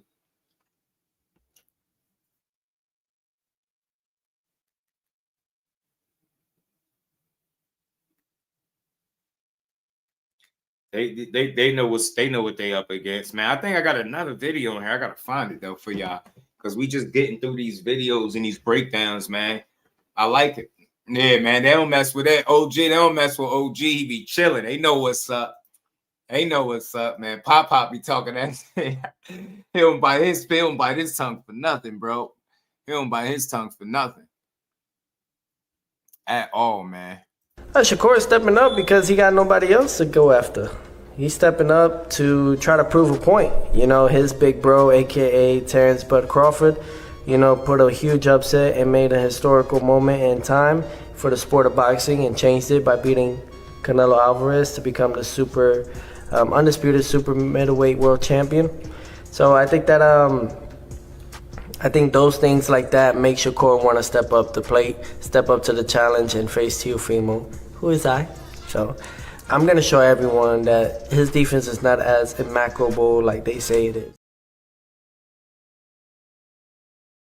Oh, immaculable is crazy. I'm tired of it, Tio. I'm tired of you. Start reading them books, Tio. Put them books down, bro. I never thought I'd say it to somebody, but you need to put the damn books down. All right, Teofimo? All right, let's keep rolling. I was not happy that he didn't take the 25% for undisputed. I'm with you. I wasn't happy he didn't do it either. I looked at that as an investment. That's invest in yourself. We're not saying take 25% for the rest of your career. Just do it once, then you hold all the cards, and you never got to do it again. And it was for undisputed. It's undisputed. Look, Crawford has made undisputed 3 times and never offered no one that chance. Canelo had it and defended it 5 times, and he was selective on who he offered that chance. Josh Taylor couldn't defend it. Tio never got it. Devin only defended it twice. A shot at undisputed is the pinnacle. And it's sad that, you know, we're in this world where even giving you an opportunity at 5 belts, somehow you still bring value. And there should be nothing to argue. I'm giving you a once-in-a-lifetime opportunity. Similar, look at what that opportunity did for Crawford. Canelo giving him a shot at undisputed. But he didn't offer him 25%. Crawford didn't get lowballed to make the fight. Why we compare? I hate when we compare fights, and that's no better than that. He too damn smart. Why do we compare one fight to the next? Yo, can anybody in here, please, yo? Samuel, what it do, homie? Can anybody, please, anybody, can y'all tell me what Shakuras is supposed to accept 25% of? Please, please, yo. I'm asking for me. I'm asking for a friend. I'm asking for the people in the chat, for the homies who ain't here. Like, we need to know, man. Like, what is he supposed to take 25% of what? And why don't they act like Devin Haney didn't vacate his belt? He vacated the belts, bro. Yeah, right? Like, they never knew, though. Sam, shout out to Sam. You get me, Shawa? They never knew where the 25% was coming from. You know why? Because he's not in a position to make that kind of call. And Cord knew it. When Bob Arum Shawa, like, we know the fight would have been on Top Rank, right? We know the fight. But that's the thing. They never got there. So, like, what I'm saying is, notice something, right? Why didn't 25% come up when he gave Loma the opportunity? You get what I'm saying, Shawa? They don't know what it was 25% of because they never got that far. So they was telling him to take a percentage. Think about it. He can't offer somebody else money. Devin, who's putting up the money? DHP? Think about this, Shawa. Who putting up the money? How you offering somebody money that you're not gonna pay 25% of what? That's what I'm saying. Like, you get me? Nobody knew. They never answered that because they knew. You get what I'm saying? They knew it. You get me? They knew it. They knew that shit wasn't. And then my thing is this. Why are they acting like you got to take whatever somebody offer you, and if they if you try to dare negotiate, you wrong. Did he do that to Loma? He didn't do that shit to Lomachenko. He didn't do it to Jojo Diaz. He negotiated with all these other people, but the best fighter you was gonna fight the date, you was gonna give him a take it or leave it low ball offer. You got to make it. You get me? They never made it make sense. And then furthermore, Shakur played the card that he could, and he vacated when he went to the sanctioned bodies. The man vacated his titles, bro. He legit vacated the titles. Swear I don't get why people say that stuff, man. That should be having me annoyed. Like, y'all still mad that he didn't take 25% that he wasn't supposed to take? Why? Y'all not the ones taking the punishment. You talking about somebody with one of the better teams, the best teams in boxing, you telling me he was supposed to take low money just because you want to see a fight at home? Y'all know business don't work like that. Yeah, take the low money. Yeah, facts, bro. They ain't want that shit. You feel me, Shaw? They ain't never wanted, Mike. They ain't want that. They ain't want that shit. That was a bluff, man. He still to this day, it was a good move by the Haneys. Why? Because he still got people believed and tricked and believed that it's Shakur not wanting to fight. That's why they didn't fight. Not the fact, Shawa, that he wrote down his goals was to win at 35, beat Loma at 135, right? And then go up to 140 and be world champion. Not stay put and fight Shakur at 135 or Tank or none of them. He never said that. That Team Haney was full of shit when they made that offer, man. So we're gonna just keep rolling, man. We keep rolling. What's this? Hold on. We acting like Tio didn't shut out Lomachenko when nobody even whispered. He didn't shut him out, but he beat him. He beat him convincingly. Yeah. Right? He beat him decisively. Okay, right. Josh Taylor, I went to that fight. I'm like, damn, Josh is big. I watched the fight with Bill Haney. And after the fight, I knew Tio won that fight. And I'm thinking like, Tio's a bad I'm looking at the odds and all that. And I love Shakur because that's, my favorite fighter. So I'm like, I think Shakur will win. But the way that everybody's talking about it, I'm like, yo, this is a close fight. Shakur has never fought nobody as good as Tio. But Tio has fought guys on that and elite that's level. What I'm saying. This a is guy, 50, Lomachenko. 50. I think it's a 51-49 or 55-45. I like that. Even if Shakur has a 1 or 2%, I'm cool with that. But like, it got to be closer when people act like it's going to be. By the way, you could be seeing the first fight of a trilogy. Right. Like, this is the type of fight you usually get at the end of an era when the guys aren't as good anymore because they beat everyone else. That's right. That's this kind of fight. But it's happening in their mid-20s. It's amazing. And I respect them, too, for doing that. Because Shakur or Tio don't have to fight each other right now, today. Man. Damn, so look. I get it. The Lomachenko win was great, but we seen struggles. We seen him struggle after that. He never shut out Lomachenko. That was the worst way to frame it. He beat him, but Loma won 5 of them rounds. Tio won is that fight was about as close as one could get. The only thing more would have been a 6-6 score, right? You know what I'm saying? But yeah, Tio won that fight. He handled business. He got it done. But he damn sure ain't do no shutting out. He ain't shut him out at all. You know what I'm saying? He won. But I just don't think that fight would be the same exact fight with Shakur and Tio. But let's keep going. Tio about to get his ass whooped. Shout out to Shakur. I don't know why everybody in this motherfucker keep calling and pumping up Lomachenko. Lomachenko was a decorated amateur. That's about it. I ain't seen Loma do too much of nothing in the pros. That's cat, man. That's cat. There's a lot of decorated amateurs. Shakur Stevenson, silver medalist. Keyshawn Davis, silver medalist. Guillermo Rigondeaux, gold medalist. Yurokis Gamboa, gold medalist. None of those dudes did what Loma did. None of them. These dudes still active. Loma done retired. Yeah. He ain't do shit. What you mean he ain't do shit? How many fights did Loma have? I don't know, 20? 20, and we talking about pumping this dude up? Yeah, bro. In his second fight, he fought a world championship fight for 12 rounds for the fucking belt. Hey, what was Crawford doing in his second fight? Perfect cherry, bro. That's not a cherry. He lost that fight. Right after that fight, he fought undefeated Gary Russell and beat him. Schooled him. That nigga didn't do shit either.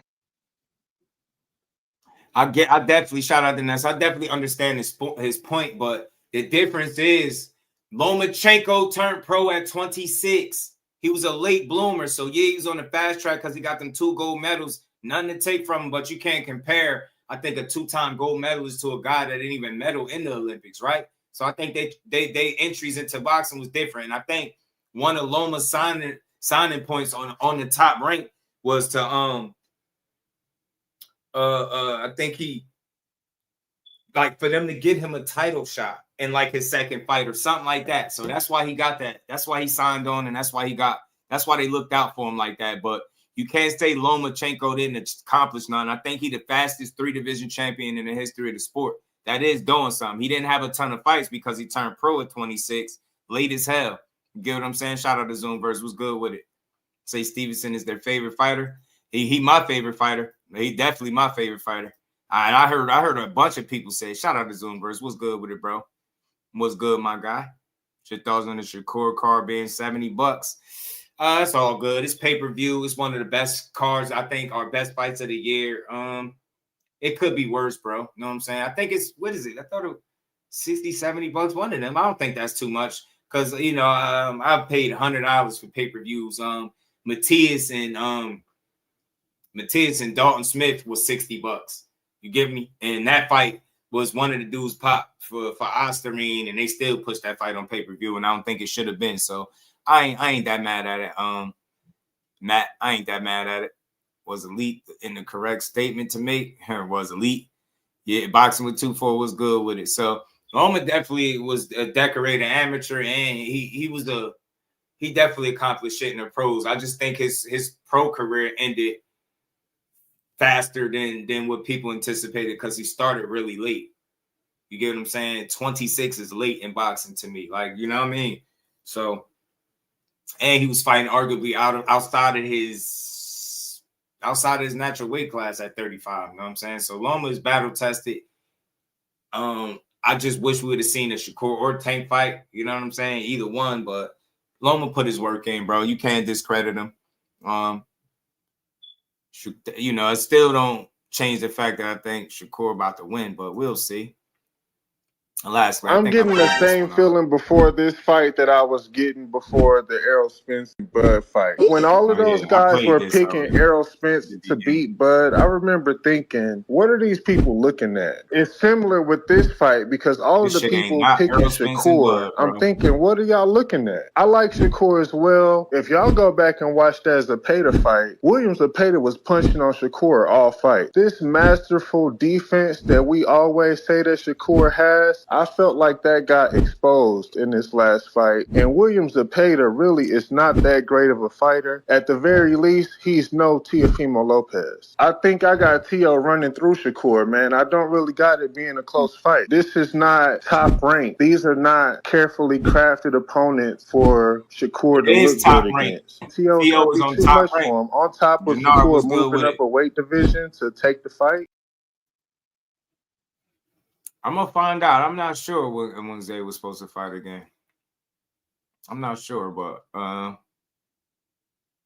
you're gonna see. So look, I don't think you can compare that to Errol Spence and Terrence Bud Crawford. Like, it's two totally different fighters. The styles match up different. Just Earl and Bud had more of a contrasting style, I think, than even Shakur and Teo. I think you'll see a chess match, a boxing match, high level. May the best man win. That's what we're gonna get out of that, man. That's what I believe. That's what I truly believe. Let's keep I favor Shakur in this one. You know what I mean? I think Teal is a phenomenal fighter, great fighter.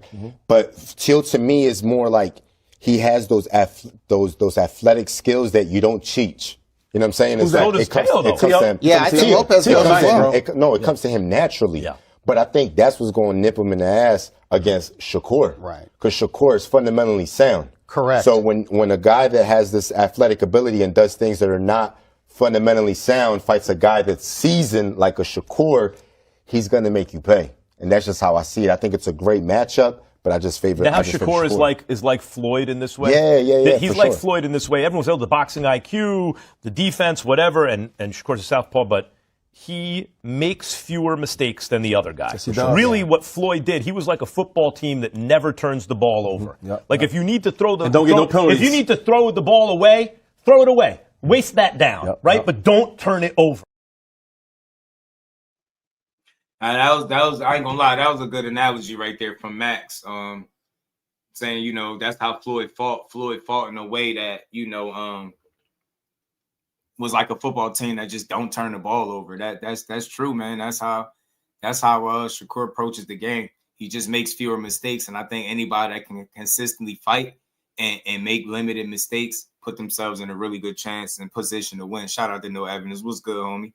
Jannar, what's good? I'm gonna double check for you, see if I can find out Zay Quinn next fight. See if female Lopez will never find Shakur Stevenson in the ring. Yeah, he gonna have his on a lot of tickets still not sold. Oh shit, you know what? That's something else that people was talking about. Hold on, give me a second. I think this is it. This is something that I had pulled up. I had looked this up directly because people kept talking about it. Matt, about the ticket sales. Ticket sales for the Teofimo Lopez versus Shakur Stevenson showdown are currently in high demand as the fight approaches on Saturday, January 31st. The event is titled Ring 6.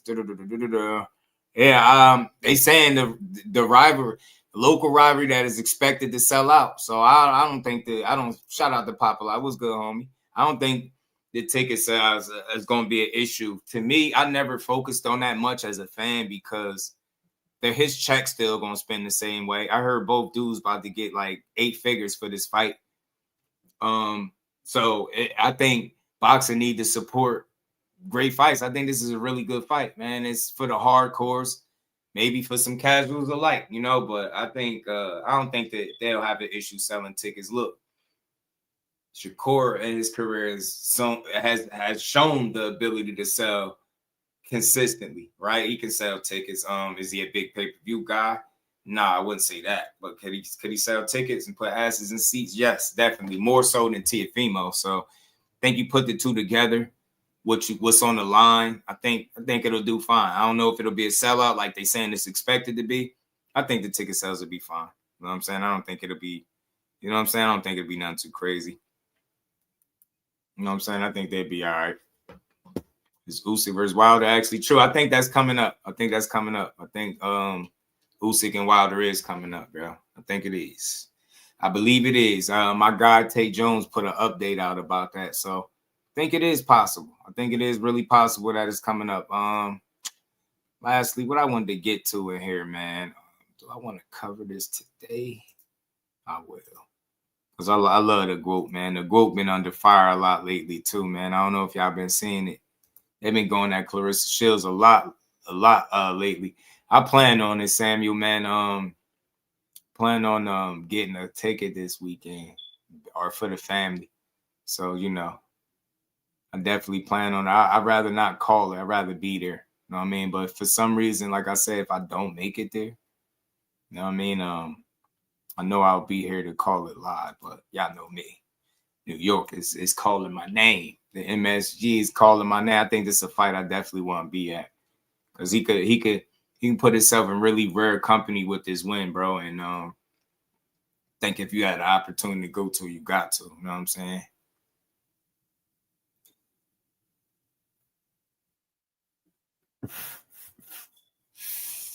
Man, that's tough, bro. Steve Rosie Brez telling her to hit me. Shout out to Samuel. You like Rosie? And he said Claressa Shields is a cheap carbon copy. No way she better than Ali. Layla Ali. Claressa Shields ain't no carbon copy of nobody. She ain't no carbon copy. Her and Layla Ali don't fight none alike. Listen, with all due respect to Layla Ali, she paved the way for fighters like Claressa Shields. But Claressa Shields, she had the way paved for her, but she also paved her own way. She is special talent, bro. Listen, if you asking me, Layla Ali is just not a better talent than Claressa Shields, respectfully. You know what I mean? She's talented as hell, but she's not a better talent than Claressa to me. You know what I'm saying? She's not a better talent than Claressa to me at all. You know what I mean? Claressa is far more accomplished. It's just different, bro. You know what I'm saying? It's just different. If she really was better, then she would have considered coming out, I think. But I think she know what it is. Shields will beat her prime Ali. Me too. Prime for prime, she beats her. Brian Custer. That's right. Because they've been attacking her. They've been attacking the GOAT lately, and I think it's nasty work. So Brian Custer did an interview with the GOAT, man, and we're going to go through this before we check out today, man. I think we hit everything I wanted to talk about for today, for the most part. I did let people off easy. I wanted to keep it a lot more positive. I didn't want to be toxic today with the boxing talk at all, man. Yeah, but we got to talk about Claressa because they don't be giving the GOAT her just due, man. They be slighting her at every turn. It be nasty how they be doing the GOAT too, man. Too many, it be men attacking her. That's that part I be hating the most. Like Claressa Shields' attitude, women shouldn't be boxing in the first place. Nah, you bugging. Yeah, you bugging. Yeah, you bugging. That's the problem, bro. Like, you talking about you don't like her attitude. Do you like how she fight? You talking, you don't know her. You don't know her to like her attitude. You get what I'm saying? Like, we got to be careful with that. You never met her, right? I've had Brian Norman Sr. on here, and I asked him directly, how's Claressa in person? Because people like you be saying shit like that. Well, I don't like her attitude. He was like, man, she cool as hell. Matter of fact, I got my own personal experience to a degree with Claressa. We was at one of Shakur fights, and Claressa was there at the Prudential supporting like she always do. My girl was calling Claressa from our seats. Now, Claressa was sitting floor side, right? We had good seats, but she was floor side. My girl was calling Claressa from way over the other side of the room. Like, you know, we wasn't too far, but we was rows away from her. And Claressa stopped where she was going. She looked, made eye contact. She spoke back. I'm sitting here watching her interact. She taking pictures with people. The attitude that y'all think she has, determine that by walking up on her and asking her for a picture in the right setting, of course, and see, don't she make time? It's so real. I watched the same dude run down on Claressa and take pictures multiple times. She had no attitude about it, and she did it. So again, the interacting, when I've seen her at each one of those Shakur fights that I was at, because she was at every one. She was at all of them, right? I've never seen her be nasty to nobody and none of that. So that image that people be trying to paint is people that don't know her. So I rock with her through and through. It will be no Claressa Shields, no boxing slander of any sort. Definitely not for the GOAT. We don't gotta prop Layla Ali on this pedestal by downplaying what Claressa is as a talent. They're both special. Layla Ali paved the way for Claressa Shields, but Claressa Shields opened doors for women that you can't imagine, bro. She is the GOAT. She is the most accomplished female fighter in the history of the sport. And it's not even close. And Layla got more fights than her. You get what I'm saying? She's so accomplished, bro. Like, you can't take nothing from her career. She's special in every way, shape, of the word, man. You know what I'm saying? And I just wish more people would give her credit and stop talking about like weird shit, like her attitude. We don't know her. She always being attacked. Like, how is people even comparing Layla to her? Why are we even doing that? Think about it. Nobody comparing Christy Martin and fucking Katie Taylor. Nobody talking about how Christy Martin was better than Katie Taylor. Nobody's gonna do that. But when it's Claressa Shields and another great like Layla, we gotta bite each other head, cut each other heads off trying to decipher who's the better fighter. When they both was great. Layla was great in her time. She blazed the trail. She stood tall on the Ali name. She did what she needed to do. She did it on her own terms, retired with her record undefeated, mostly knockouts. She was it. She was Ali's daughter, but Claressa Shields didn't have that. She didn't have a leg in the game. She wasn't nobody's daughter. She came from Flint, Michigan, where you can't even drink the fucking water. She's special, man, and it's sad that our own people don't see it because we got like envious and jealous ways. We got spiteful ways. We rather talk about her attitude. Her attitude with who? You never even interacted with her to not like her attitude. But we'll talk about her attitude with people that be attacking her. Man, keep doing what you're doing, Claressa. Shout out to GHB, Greg Hackett, man. He did an excellent video giving Claressa her flowers and telling her to ignore the criticism and the backlash. Just keep being great. They trying to every which way they can to tear this girl down. They can't do this shit in the ring, so they try to find ways, start talking about her personal life, her attitude, how she sounded in the interview, how she snapped on this one, how she said she could beat up men. So what? She in a male-dominated sport where they're literally trying to anoint Katie Taylor and Amanda Serranos of the world the GOAT, knowing damn well she made that a thing. She made it a thing. I believe she trademarked it and copyrighted it, if I'm not mistaken. These hateful ass dudes are suckers, man. I love me some Claressa Shields. You know what I'm saying? And Shadeja Green is one of my absolute favorite fighters in boxing to watch and interview, by the way. Much love to Shadeja, but I support all these women, bro. Where's all the hate coming from? We ask these fighters to stand on business. We ask them to not duck smoke. We ask them to take challenges. Claressa is literally up at the female version of heavyweight chasing smoke. And she still says she's going to give Shadeja an opportunity. Why don't we like her? Why do we focus more on some shit she said in the media rather than how she fight? You can't be serious. She beating ass at an alarm. She don't even have close fights, bro. She literally got to do rematches and shit because she's running out of opponents. She a rare breed, bro. She really is, man. And I just want to make sure that when I speak on her, I appreciate her accordingly. She's a special talent of fighter, man. She a special breed, bro. She come from Flint where you can't drink the damn water, y'all. You can't even drink the water. And she been putting on for Flint like she putting the blue hair. Come on, every time she fight, like people don't even be getting it, man. Claressa, man, is one of the most selfless. She put on for people, help people out. She taking care of her family. She look happy in her relationship life. And these people are running around here trying to tear her apart. That's nasty work. I'm disappointed in the boxing community as a whole. I'm disappointed in the men that's going after her on a personal level. It's nasty work. I love me some Claressa Shields. Do I love everything she do? Nobody loves everything nobody does. But she do way more good than she do bad, bro. She give people interviews, big platforms, small platforms. She take her time. She do pictures. I seen her sign autographs, support her brother, Shakur Stevenson, right? She represents women's boxing at the highest level, back-to-back gold medalist, and then turned pro and started beating everybody's ass, chasing out all types of smoke. They literally built Savannah Marshall's career off a lie, a win over Claressa that she never got. And I want y'all, and before I play this, I want y'all to understand something. Without that fake-ass loss from Savannah Marshall in the amateurs, she would be, and she is, in my opinion, the only undefeated combat athlete as an amateur and pro that I can name in the history of combat sports. Can you name another amateur fighter that never lost? That loss against Savannah, we see. Go watch the fight. She didn't lose that shit. And then turned pro and ain't lost either. She's never lost a fight for real. But we'll question as to who the fucking GOAT. We love Amanda Serrano, but she lost 3 times to Katie Taylor. Could you imagine what they'd say to Claressa Shields if she lost 3 times to anybody, let alone once? The fake loss from Savannah Marshall followed her all the way into the pros until she went to the UK where Savannah Marshall wasn't willing to go and whooped her ass over there. Man, she's special. Nah, we got to get behind her. We bugging. We got to get behind women's boxing, boxing as a whole. We got to make boxing the face of boxing. When you get in a sport and you represent it at the highest level the way she do, she wins every fight. She taking on all challengers. She don't duck shit. What are we mad at? Her personal life?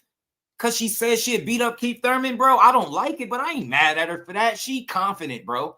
I told you to compete in boxing, you got to be throwed off anyway. You got to have a certain amount of delusion to think that nobody in the world could beat you. She's one of them. Shakur Stevenson is cut from that cloth.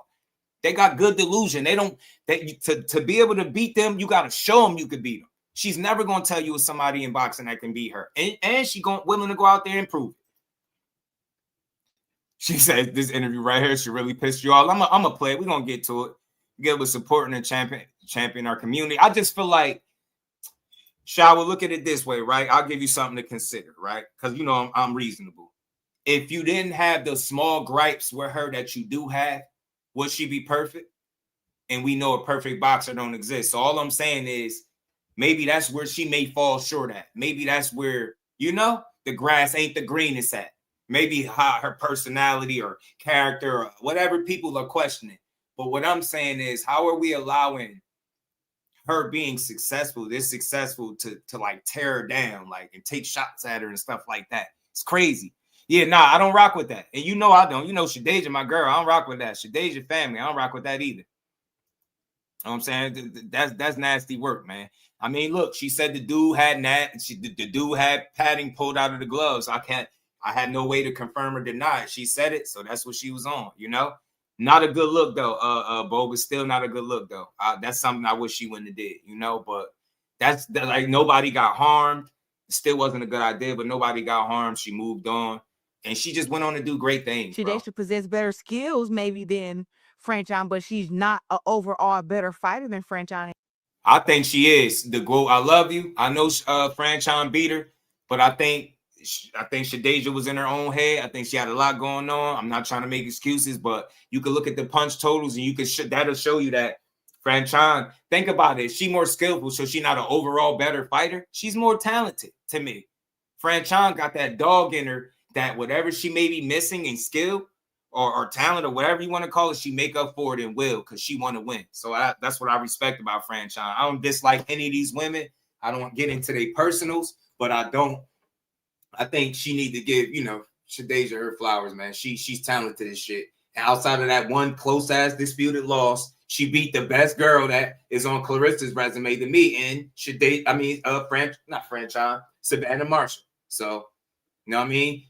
Shadeja Green beat Savannah Marshall the way she did. It told me all I need to know about Shadeja. She really liked that. And it's the way she won the fight. That's why Franchon beat her in the fight. So I want to fight against Franchon let her hands go a little and the bit more. toughest. And Franchon earned it. She earned it. It's been 9 years since we got in the ring with each other. And she only suffered one loss, and that was from Savannah Marshall, who I also fought and I beat. But hey, Franchon is the next best up. That's why she's here, and that's why she's willing to come to Detroit and try to get the upset and take my belts. You two have had a pretty intense back and forth on social media. She's talked about just lately here on social media being robbed twice in the amateurs against you. Would have won gold, she said, in the 2012, 2016 Olympics. She recently tweeted that, and this, I'm quoting her. She says, "I can't beat the media. I can't beat the hype machine, but I can beat Claressa Shields." Talk that talk, Franchon. It sounds like everything you said that she said was. I was trying not to do that, but I swear, bro, she did it. She hit a couple punches and she a whole shower. I was like, this is not it. This is nasty work, bro. You holding your ass off, bro. Hold it, man. So, yeah. I gotta start. What's the name? Bovis Boxing Academy. You gotta listen, bro. Where did I say Shadeja Blues? Savannah Marshall out? I didn't say that. Says the way she beat her. The way she beat her for me. She let me know just what kind of level she on. I didn't say the fight wasn't close. Y'all be trying to y'all be hearing shit just to argue. Now you never heard me say she blew her out or it was easy or she, just made easy work of her. And I never said none of that. I just said it's the way she beat her. Control, pace, letting her hands go. Decision making, going through the gears, picking her shots well, not getting in her own way, not being in her own head. That's what I mean when I say the way she beat her. I'm not saying when I say the way she beat her, I'm not saying because it was a blowout. It was a close competitive fight, but she won for sure. And even Savannah Marshall knew she lost. And she told her after the fight, I've been in the ring with you and Claressa, and I feel like you could beat her. So make it out what you will. Let's keep going. Face lie. Because one, no one ever robbed Franchon from me. I beat her. And not only did I beat her one time in amateurs, I beat her twice. And when I first fought against her, I was 16 years old. She was, 25. And guess what? She was ranked number 1 in America. I was ranked number 7. So if anybody should have got robbed, it should have been me. But guess what? I went out there and I won on a very tricky point system that had 5 judges around the ring, and they all had to practice the clicker.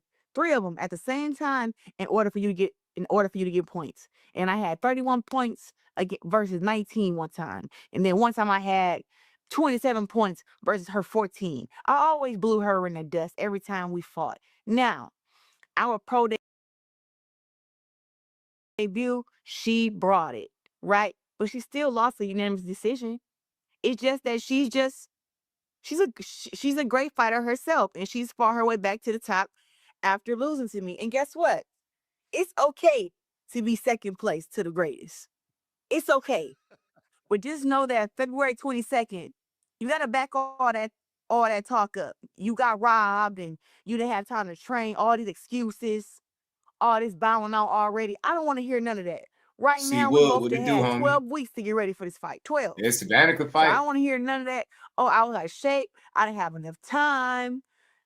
And then she getting paid good money. I don't want to hear none of that. All I want her to do is show up, because I'm going to show up, and I'm not showing up to go no 10-round fight with her, because I think it'll be a huge statement for me, my career, my $8 million deal, to just knock her out. She's hard to beat. She talks it and back it up, Lance. I can do that. Act like she don't be backing it up. But can I knock her out?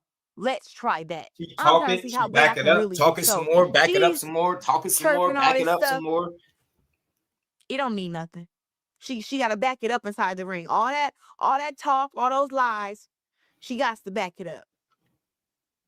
I like it. Franchise. Now you mentioned it. You signed this $8 million deal with Salida Promotions, Win Records.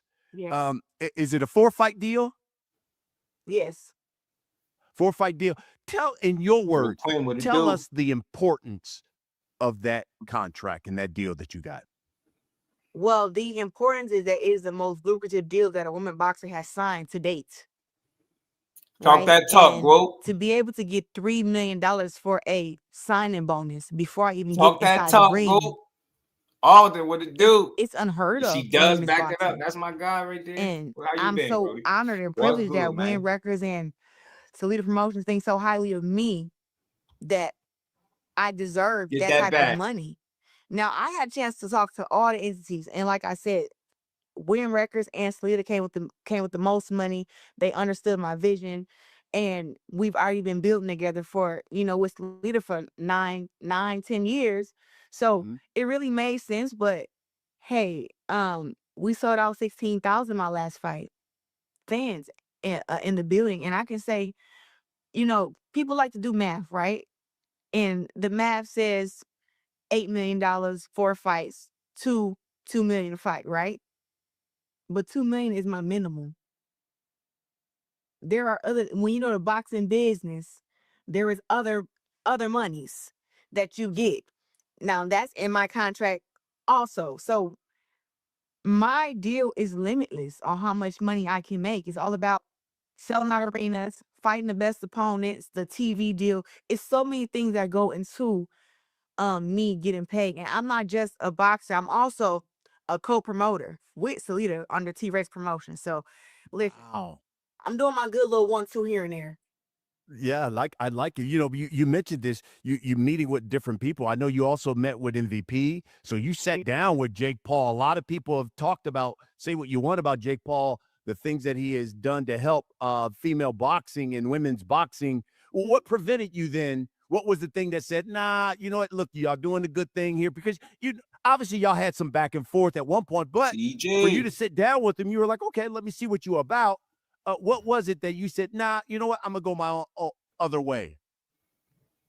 Listen, I think it's all about growth. And I've always. The thing is, Zoom, about that, imagine this, right? Before Claressa Shields, you never heard the term GWOAT until she coined it and started running with it, right? I love Amanda Serrano. She's great. She's a generational talent. She's special. I have absolutely nothing bad to say, even with her losing 3 times to Katie Taylor. But imagine Claressa Shields losing 1 time, let alone 3 to the same exact person, and then somebody calling Claressa the GWOAT. The thing is, like, she's trademarked it. Like, she got the chain and necklace. It wasn't even a conversation about GWOAT until she made it one, right? And that's where I think they slight her and try to disrespect her. You know what I'm saying? They call her like Ann Wolf was one of the ones, like they was cool with labeling her the GWOAT. And she took it, ran with it, and she's proven it, right? So then they'll start saying, well, nah, Amanda Serrano was the GWOAT, or Katie Taylor. That's BS. You know what I'm saying? Katie Taylor lost. She had close fights, questionable decisions. Claressa get in there, and it's no question as to who wins the fight when she fights, right? Don't care if you want to say it's close or it's competitive.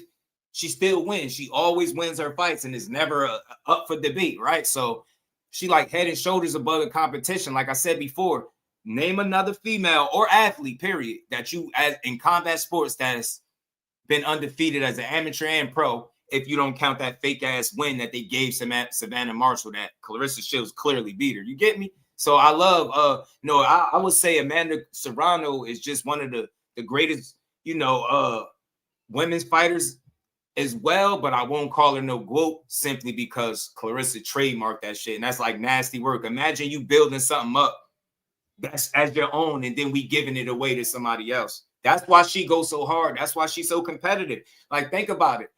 It was like 100% understood that who the GWOAT was. Jake Paul came around, and respect to him with MVP Promotions, and he started pushing that Amanda Serrano was the GWOAT. That's nasty work. That's like disgusting, bro. You've never called her that. She was in the sport longer. She been putting in. She got all these wins, but look at how accomplished Claressa Shields is, and she don't lose fights, let alone 3 of them to the same person. You know, respect this, Serrano. She's been special. a great businesswoman to work with. And like she I got fought on robbed Showtime against a bunch of times, HBO, Katie ESPN, Taylor, Sky straight Sports. like that. So I I fought love on every Amanda. network, and anybody that can tell you that who I've worked with, I'm an easy fighter to work with. I show up on time. I take the pictures. I sign the autographs. I kiss the babies. I'm like Talk that about when you it kiss comes the to promoting a babies. fight Tell and when it them, comes to working go. with the network. So I'm very easy to work with.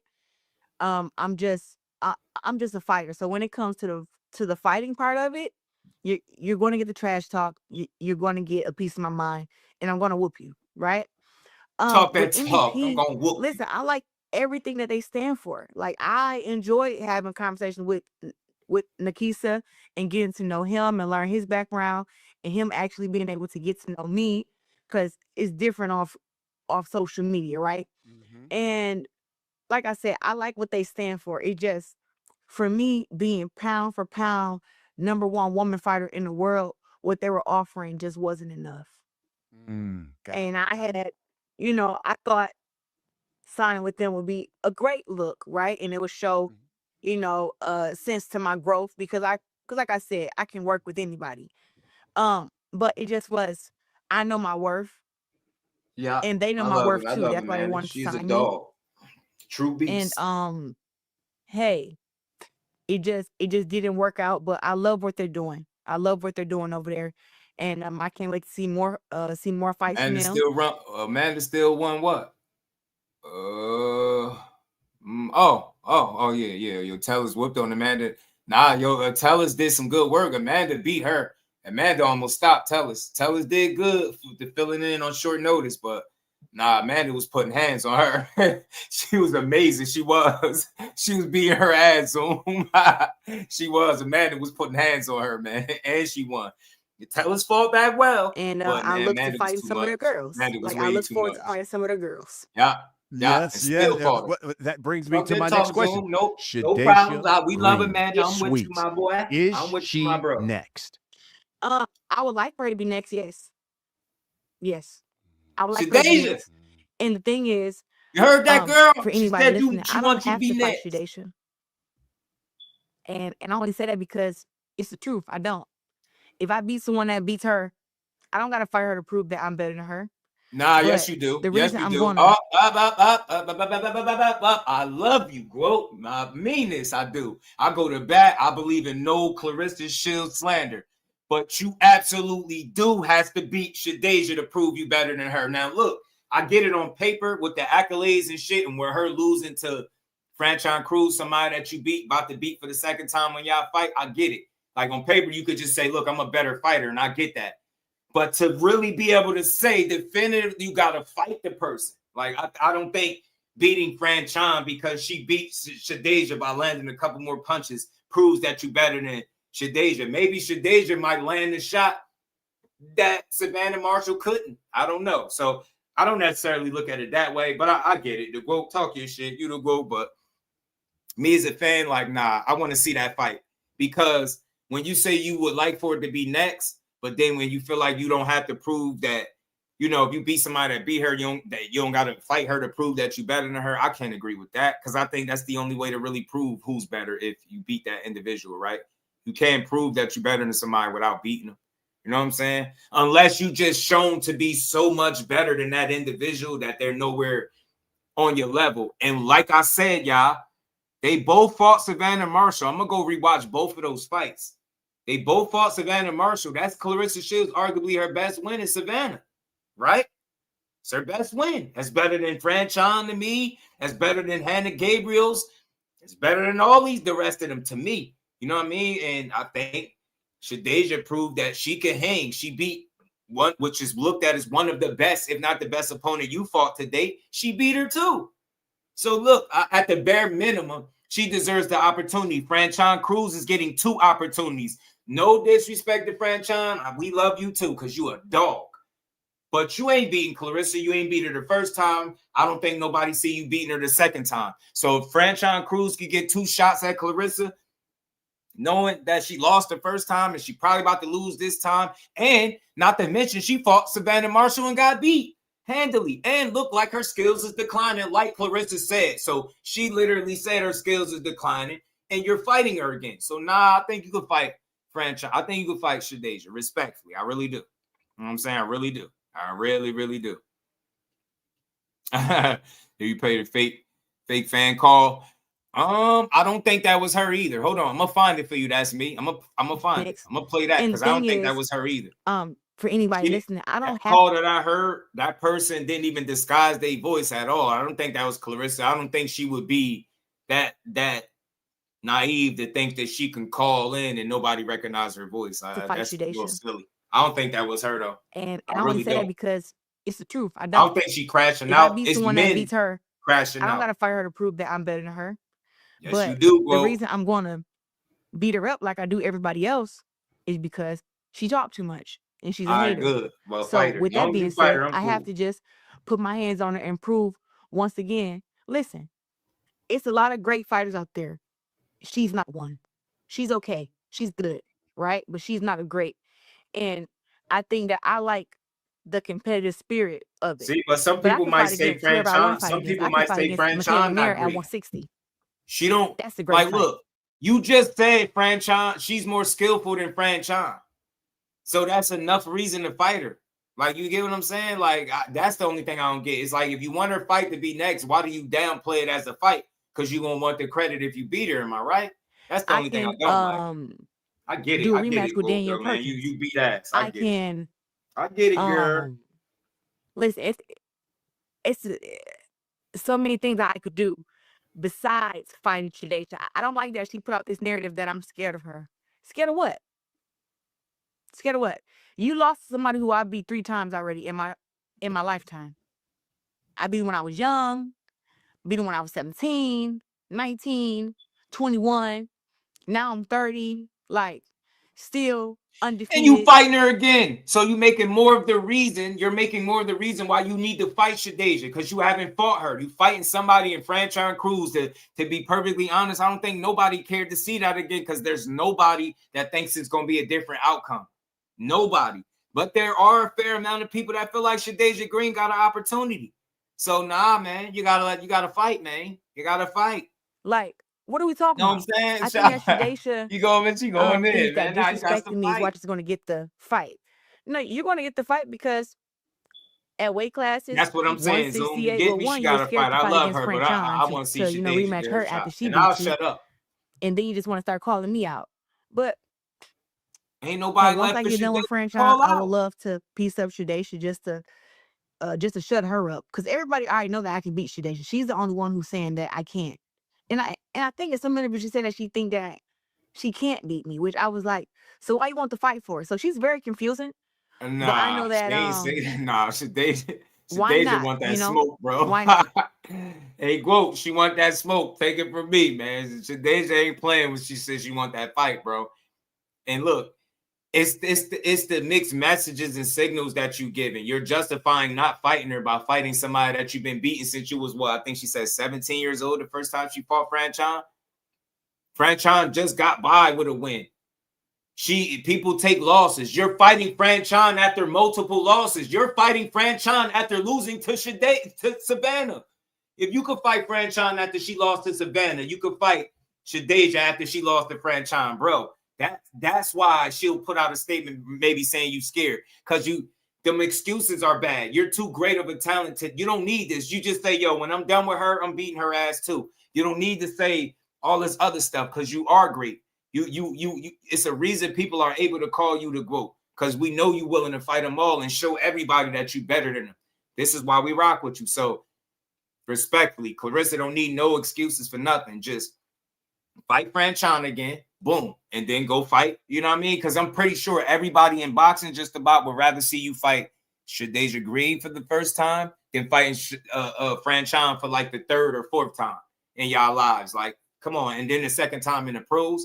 Nobody thinks she's gotten better since the first time y'all fought. Has she gotten significantly better since fighting in y'all pro debuts? No, but Claressa has. You get me? So, nah, I see too many reasons for her to fight Shadeja, and I don't see no reason why she shouldn't. Losing a fight to somebody shouldn't discount a opponent from getting an opportunity, right? At all, unless you fought everybody you fought was undefeated, and that's not the case. You literally fighting somebody that got more losses than Shadeja and lost to somebody that Shadeja beat. Shadeja and you beat the same girl that Franchon lost to. So again, there's less reasons for you to not fight her. There's absolutely no reason for you to not fight her, and there's every reason for you to fight her, just to cement you as the GOAT. You're the GOAT, like you say, and everybody say you are. Just continue proving it. That's all. Nah, but it's other girls I can fight against. Like I can rematch Lonnie Daniels too, because when I fought against her, my shoulders were torn. Nobody want to see Lonnie Daniels over. Lonnie was an okay fighter, me? but I'm way better than that. You know you could, Shower. I'm here.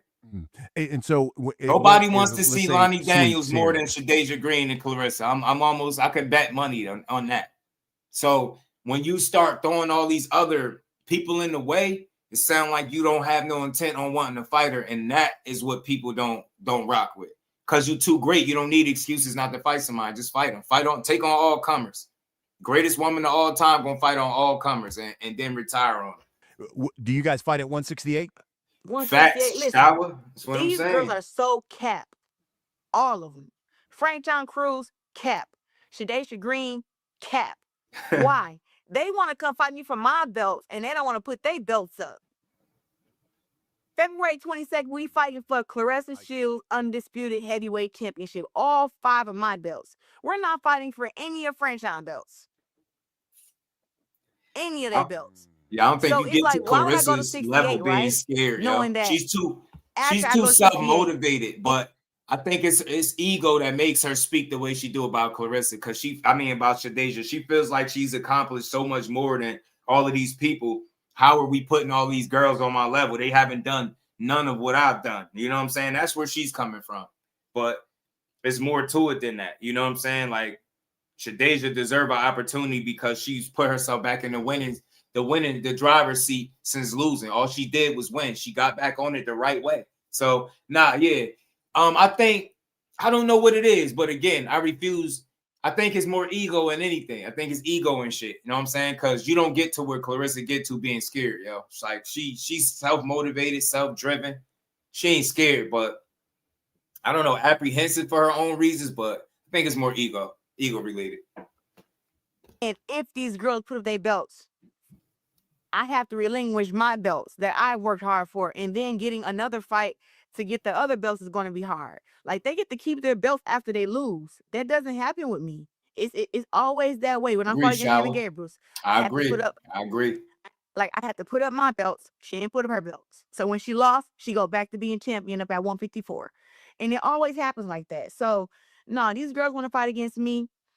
I want to fight, and I want to be announced as the heavyweight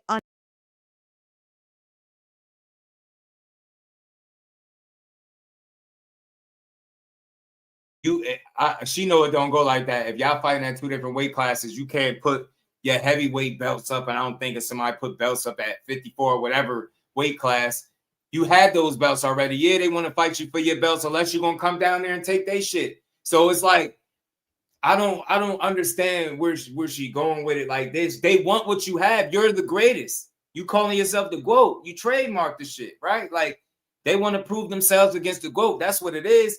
They supposed to feel they can beat you the same way you could feel like nobody can beat you. But the great thing about this beautiful sport is y'all got the opportunity to prove it. So that's all.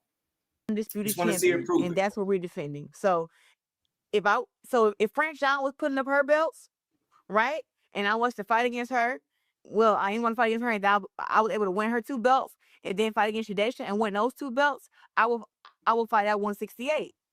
But these girls don't want to put their belts up. They just want to have me do all the heavy lifting, do all the promoting, do all the fight. That's not true, because if you go back down to where they at, their belts will be on the line. If they come up to where you at, your belt's gonna be on the line. I don't get it. And then they just get them a check and then get to go back home as losers and keep their belts. So you got to go down to. I get what she's saying, but I don't get what the issue is. I thought that was your homegirl. Yes, you guys would actually fight. But if she thinks she can beat me, we can rumble. Ain't nothing wrong with that. It's nothing wrong with her thinking that you know she can beat me in a fight. It's nothing wrong with that, but just know that you know, thinking certain stuff and doing certain stuff come with Yeah, consequences. Brian And like I know. said, when it's time for Brian me know to go what's back down up. to 160, if she really want to fight, we can make it happen. Oh, wow. Another person who has been on you about fighting and supposedly on social media, Chris Cyborg. Um, she's you famous MMA fighter who's now Nunez. I know Kayla Harrison. I don't know who Chris Cyborg is. She I'm now sorry. she don't know who Chris Cyborg. Hell, the GOAT throwing shade with his straight Tell me, face. what is it about I Cyborg? don't even know who that Chris is. That should Cyborg upset me. is. I don't know who she is. She on some bullshit. she put on social media. Well, you know who she is, man. She says this woman Cyborg don't want that though. blocked She don't me. want to fight All no she doing Claressa. collecting vacant belts in weight categories without contenders. I want to fight her, and now she's quiet as a mouse. The GOAT is Amanda Serrano. Okay, the No, the GOAT is hell it somebody ain't. that has 3 I'm losses to the sorry, don't same do person. that. All We ain't right. doing that. The I GOAT is Claressa. listen. Once again, I don't know who that is, and I have bigger and better fish to fry. And you know, listen, it's been so much hate on the GOAT lately. I'm starting to think these girls want to be my girlfriend, man. Because how they talk about me, how they tweet me, mentioning my man, mentioning me, mentioning my relationship. It's like, listen, if y'all swing that way and y'all want to date me and stuff, just go ahead and say it so I can go ahead and just tell you no, and we can just move on and we ain't got the beef. But listen, whoever that girl is, she's another one. Cap. I don't think that was her. I don't know why people think she would do that. Let me ask you a question. Why do you think Claressa Shields gets so much decisive type I gotta find responses what on y'all talking social about. I'm gonna media? play it I am the after this over. most looked up person on social media right now, from TikTok to Instagram to Facebook to Snapchat. And I have to say that I think that I'm just a very entertaining person. Like, you don't get the same person every day. You know, one day I'm Claressa, next day I'm Clarenzo, next day I'm Miss Papoose. I mean, listen, you never know what you're gonna get. And I'm just always having fun living my own life. And I think that when you live in your truth and you just have fun and you're always smiling, that it upsets those who want you to be upset and sad about their lies and rumors. And it's like, honestly, it does get on my nerves to hear some of this stuff, because I All woke right, up I got dude yesterday shit. and I I'm was gonna play pregnant dude shit. online. They said I was pregnant, and it's like I'm promoting a fight, and I literally have a 6-pack, and I'm on weight for the fight already. So to be seeing that I'm pregnant somewhere and seeing the AI picture of me with a baby in my stomach is just crazy. And then 2 days before that, I was engaged, which I'm not engaged. And then and it's like a new rumor every single day. And I'm just like, no. And then no. Last week I went to jail last week. Okay, I see. Somebody, I got the I two. I guess I got the got into two a parts. fight and the police came to handcuff I'm me. gonna play it So it's after this, y'all. I'm another, gonna play it when it's it's a over. rumor every couple of days, and me and my team look forward to waking up and seeing what's the rumor today. And I think that's what's entertaining. Like, people want me to address the lies and address the rumors, and it's like, my real life is great. I mean, you know, it sucks, but that people have to lie. But listen, all the hate has done has bring my tribe to me. Rihanna said she loves ASAP Rocky like I love Papoose. Lord have mercy. Listen, I could have fainted. Rihanna under my umbrella. Ella, Go Hey, crazy. Monique. How about Monique? Monique came out and was a staunch supporter of you as well. And she said something that I said, that's what it is. She said, stop putting your insecurities on that beautiful black woman. Don't put your insecurities on me. I don't have to wear makeup. I don't have to be all done up 24/7. I'm still a beautiful black woman. I'm very That's a fact. confident. I'm very strong. I'm very hardworking. I And approve this message. I'm God fearing. And anybody who thinks that they can break me cannot. And I will never let social media or anything take me back to a place where I was in 2020 and 2021, 2022, 23, where I was fighting depression and fighting anxiety and, you know, going through all Talk these that different talk, bro. things. And I overcame those things, you know, and I would never let anybody or anything make me go back to that. So I'm stronger than what I was before, and God has equipped me mentally to deal with all this stuff and to deal with my blessings also, to deal with my blessings, to deal with my support, and to also deal with the hate that comes with people just being jealous and envious of you.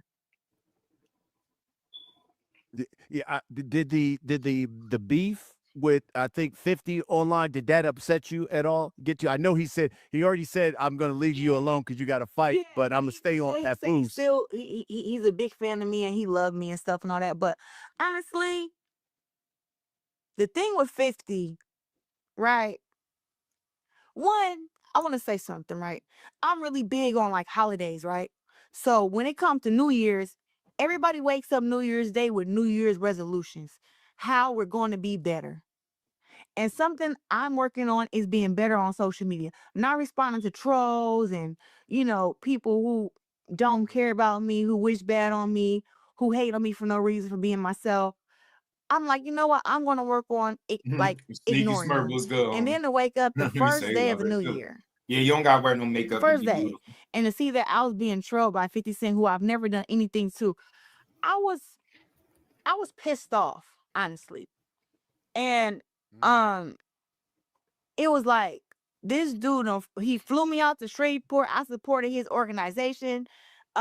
Played in a certain basketball game. I came to his parties. He invited me out to everything. Showed so much hospitality. Like I knew he was a genuine fan, right? And I was a genuine fan of him. You know, coming up, I mean, I was a little thug coming up. So listening to many men, I just said many women. You know, wish death on me. And um you know, just I was a fan of his music, and you know, I think that just with that, everything that happened, and me being the person that I am, I'm like, you know what? I deleted all the 50 Cent songs out of my phone, and I unfollowed him on social media, and I just washed my hands with it because it was like I ain't do nothing to you.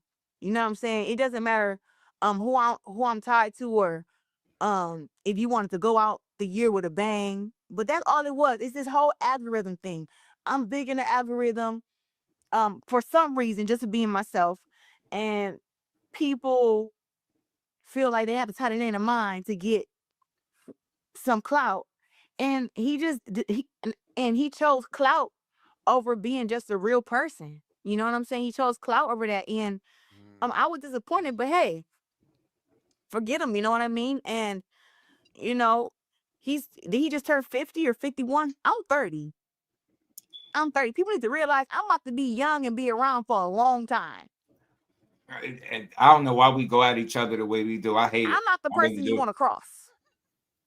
I'm not the person you want to do that to. Like, I'm the one who make a lot of decisions now. So it's just like when people doing stuff, I'm like, all right, cool. Just stay over there. Just know that I'm gonna continue to work toward my greatness and get to where I gotta get to. And hey, 8 million ain't enough. I need 20, 25, and 30 million. So I can't let these people stop me now. I feel like it was just a distraction for me. And I didn't appreciate it. And even his little sarcasm, oh, I love her, and put a picture of me when I was 17 with my Olympic gold medal.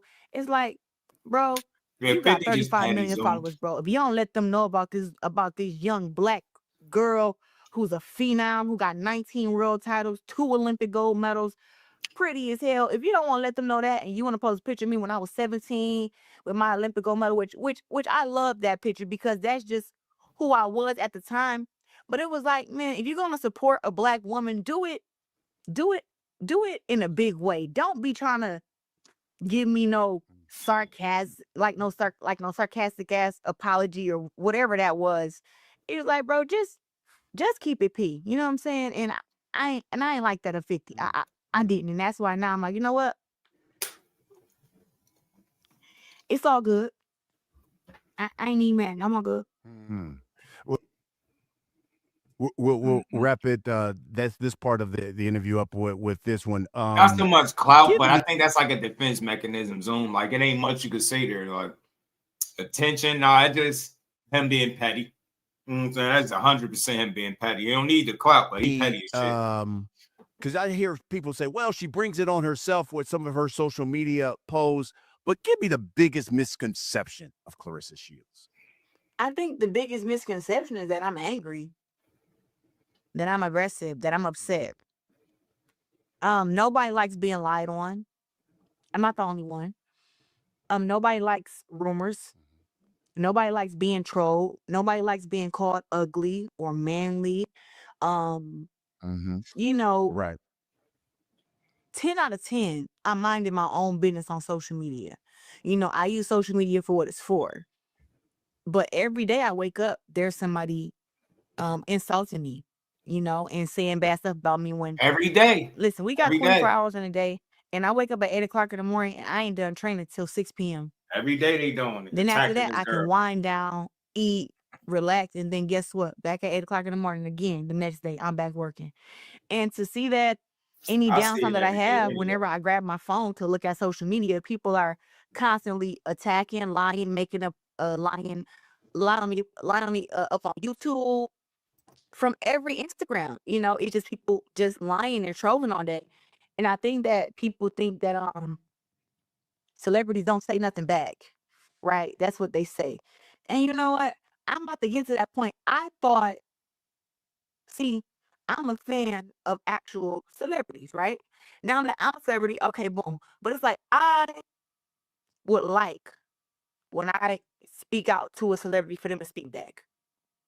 I would like a response, whether I was saying this or not, right?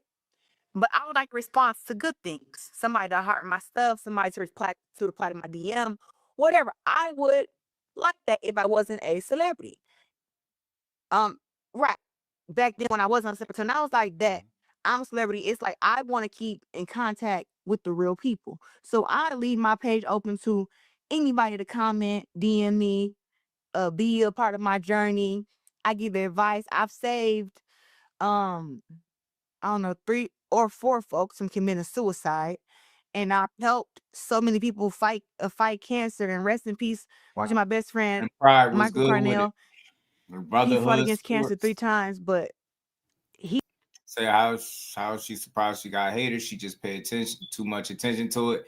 That's why if you heard what she said she's trying to get better with social media and stop responding to the trolls and the people that's being negative, because they could throw off your energy. And a lot of times you don't need to pay attention to the people that are talking crazy about you, right? Let them talk and keep doing your thing. Shout out to Mr. Empire. Hit the like button, y'all.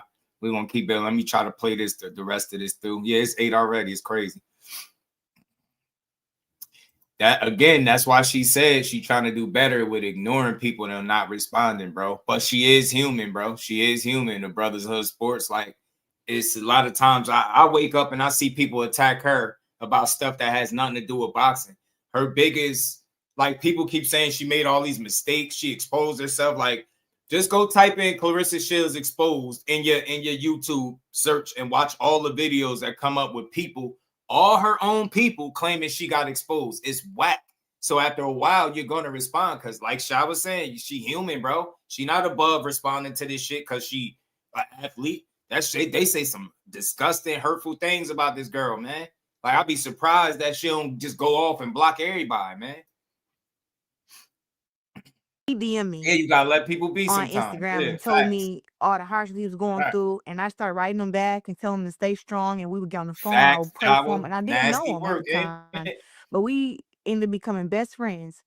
And I thank God for giving me for giving me him for so many years.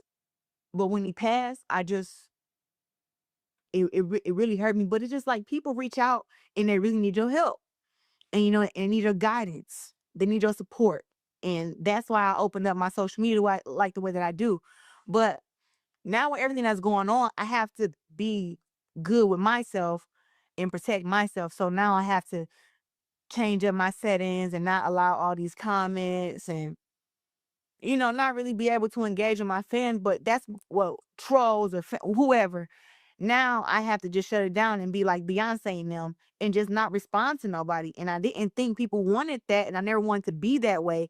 But I think that that's just the healthiest way because people do not appreciate you being so open and being so honest and giving them the lane to communicate with you. And I hate to say it, but my PR team said, Clarissa, everybody isn't worthy to talk to you. And when I first heard it, I was like, yes, yeah, yes, they are, right? But once it starts becoming a problem, it starts, triggering me and making and distracting me. Now I gotta shut it down. So I have always loved being able to communicate with my fans and staying like, regular somewhat, but I guess I just can't now. So it is what it is.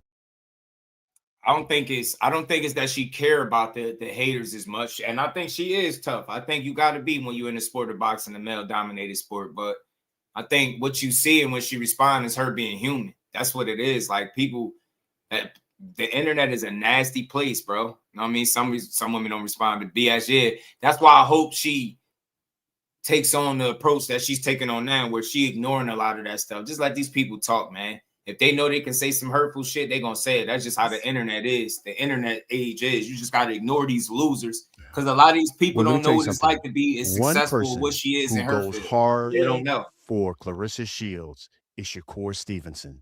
We had him on The Last Stand. Alex, please pull it up. I want you to take a listen what he had to say. Yeah, I love her support of Shakur. And I love it. Why you two have such a special relationship. Honestly, I think we have a special relationship because, winners connect. When we was younger, we went to the OTC together, and her room was actually like right next to my room. So like, she always been like a big sister to me, like somebody that I could really like talk to, and she'd tell me her problems. I tell her my problems. But as far as like winners, like that winning mindset and pushing each other to new limits and knocking on your door, get up, come on, we gotta go train. She knock on my door, get up, let's go train. So honestly, I don't speak too much on sparring. I try to keep. I'm gonna try not to stop it no more, but I can't help it, bro. I don't know if you listening to what she's saying. She's saying her team is telling her some people are not even worth responding to. Her responding to people is her being human, right? Imagine random people just keep randomly disrespecting. You're not gonna ignore all that shit. You're gonna check it. And that's why I see, because people expect her to ignore it because of who she is. But she like, nah, bro, you want to be disrespectful? I'm going to get on your ass. So I don't mind it, but I'd rather her just ignore these hateful ass people because they ain't got nothing positive to offer to her or her career. So I would say ignore her. At the end of the day, she helped push me to a new level. I helped her push to a new level. And same way she got my back, I got her back. Man. I love that. I love that. His That's face real. lit up when we mentioned you. Yeah, and I was surprised. Yeah, he talked about you guys had sparred and that you guys had some. What was that like working with Shakur? Shakur sparred Claressa is diabolical. He's hard to hit, but I always tell people like he's stronger and meaner than what they think.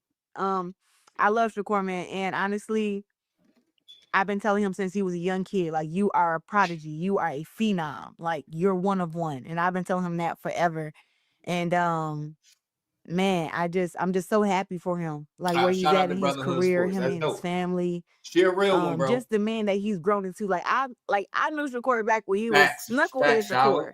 Now he grown man Shakur, and just the way that he talking, that he carry himself. I'm happy that I was able to influence some of that. You know what I'm saying? Like to just don't drink, don't smoke. You know what I'm saying? Like, focus on your craft. Like, I always tell them, like, listen, bro, your window to be great is this little. Every time you drink, every time you smoke, every time you do something bad, it just shorten it. Yeah. And I'm like, so what you want to do is not do none of that stuff and keep it here for a long time. I always talk to them about longevity. I'm like, you got to do something everybody else ain't doing. Just because everybody else out here doing this stuff, partying, whatever, we ain't got to do that. And he didn't believe me until we literally stayed together at the OTC. His room was right across from mine. Oh, all right, and he shout come out to that my room Brotherhood every day. Sports. Man, we on the same page, bro. She's basically she acknowledged her shortcomings, bro. She acknowledged that not everybody needs a response and that she just needs to do a better job at ignoring people. And she was saying how her team has influenced her to do the same. So yeah, we on the same like page, bro. Shout out to you, Brotherhood Sports. If you're new in the building, hit the like button, sub to the channel, and support the grind, man, turn he the used to bell come right to my icon on. room, same We're thing. gonna play the Knock on rest my of door, I this. knock on his door, we get over I'm in gonna play there, the and 2 we gonna short run. videos. And he'll tell you With I the phone skipped call, we gonna every get up out of time here, they man. did the stairs at the OTC. It's like this long mountain stairs. Yeah. Every time he did it, he came knocking on my door. I won't answer the door. He takes my phone. It was one time he was like, Chris, I see your feet. I'm not doing that. I don't think that's required for me to be a champion. And I ain't doing it. And I just remember he was the first one to point it out and laugh about it. But that's really my brother. And like no matter what, you know what I'm saying? I'm always gonna stick by him. And he's a winner. He right. Winners do connect. And you know, winners connect so bad that when Terrence Crawford retired, I cried. Wow. So what do you Man. what do you think about Shakur Tio? Tell me what's gonna happen. Oh, Shakur gonna whoop Teofimo's ass. I think Teofimo is very athletic. He's very sneaky, but man, Don't ask the Shakur vote nothing. She gonna is tell you different. about Shakur. He's not only just hard to hit. He's gonna hit you. He's strong. He's fast, and he's continuously perfecting his craft. You never get the same Shakur you got from the last fight. And Shakur Talk got to his him, own boy. mind in there. So the corner can be telling Shakur something, but if he don't see it and he don't feel it, he go off of him. That's what champions do. We always want to believe in our corner and all that, but sometimes when you inside the ring, you just feel it. Like when I was fighting against Danielle Perkins, coach kept saying, go to the body, go to the body. But it was like, to him, it looked like it was open, my coaches. But to me, inside the ring, I'm like, the reason I tried to go in here and it She didn't gonna work tell you is about because Corey. the Don't girl ask her not bones about and Corey. She gonna everything let was you know. hard. So it's like, you trying to go in there and trying to get something, she even just throw her body the wrong way or something. It's like everything is bricks.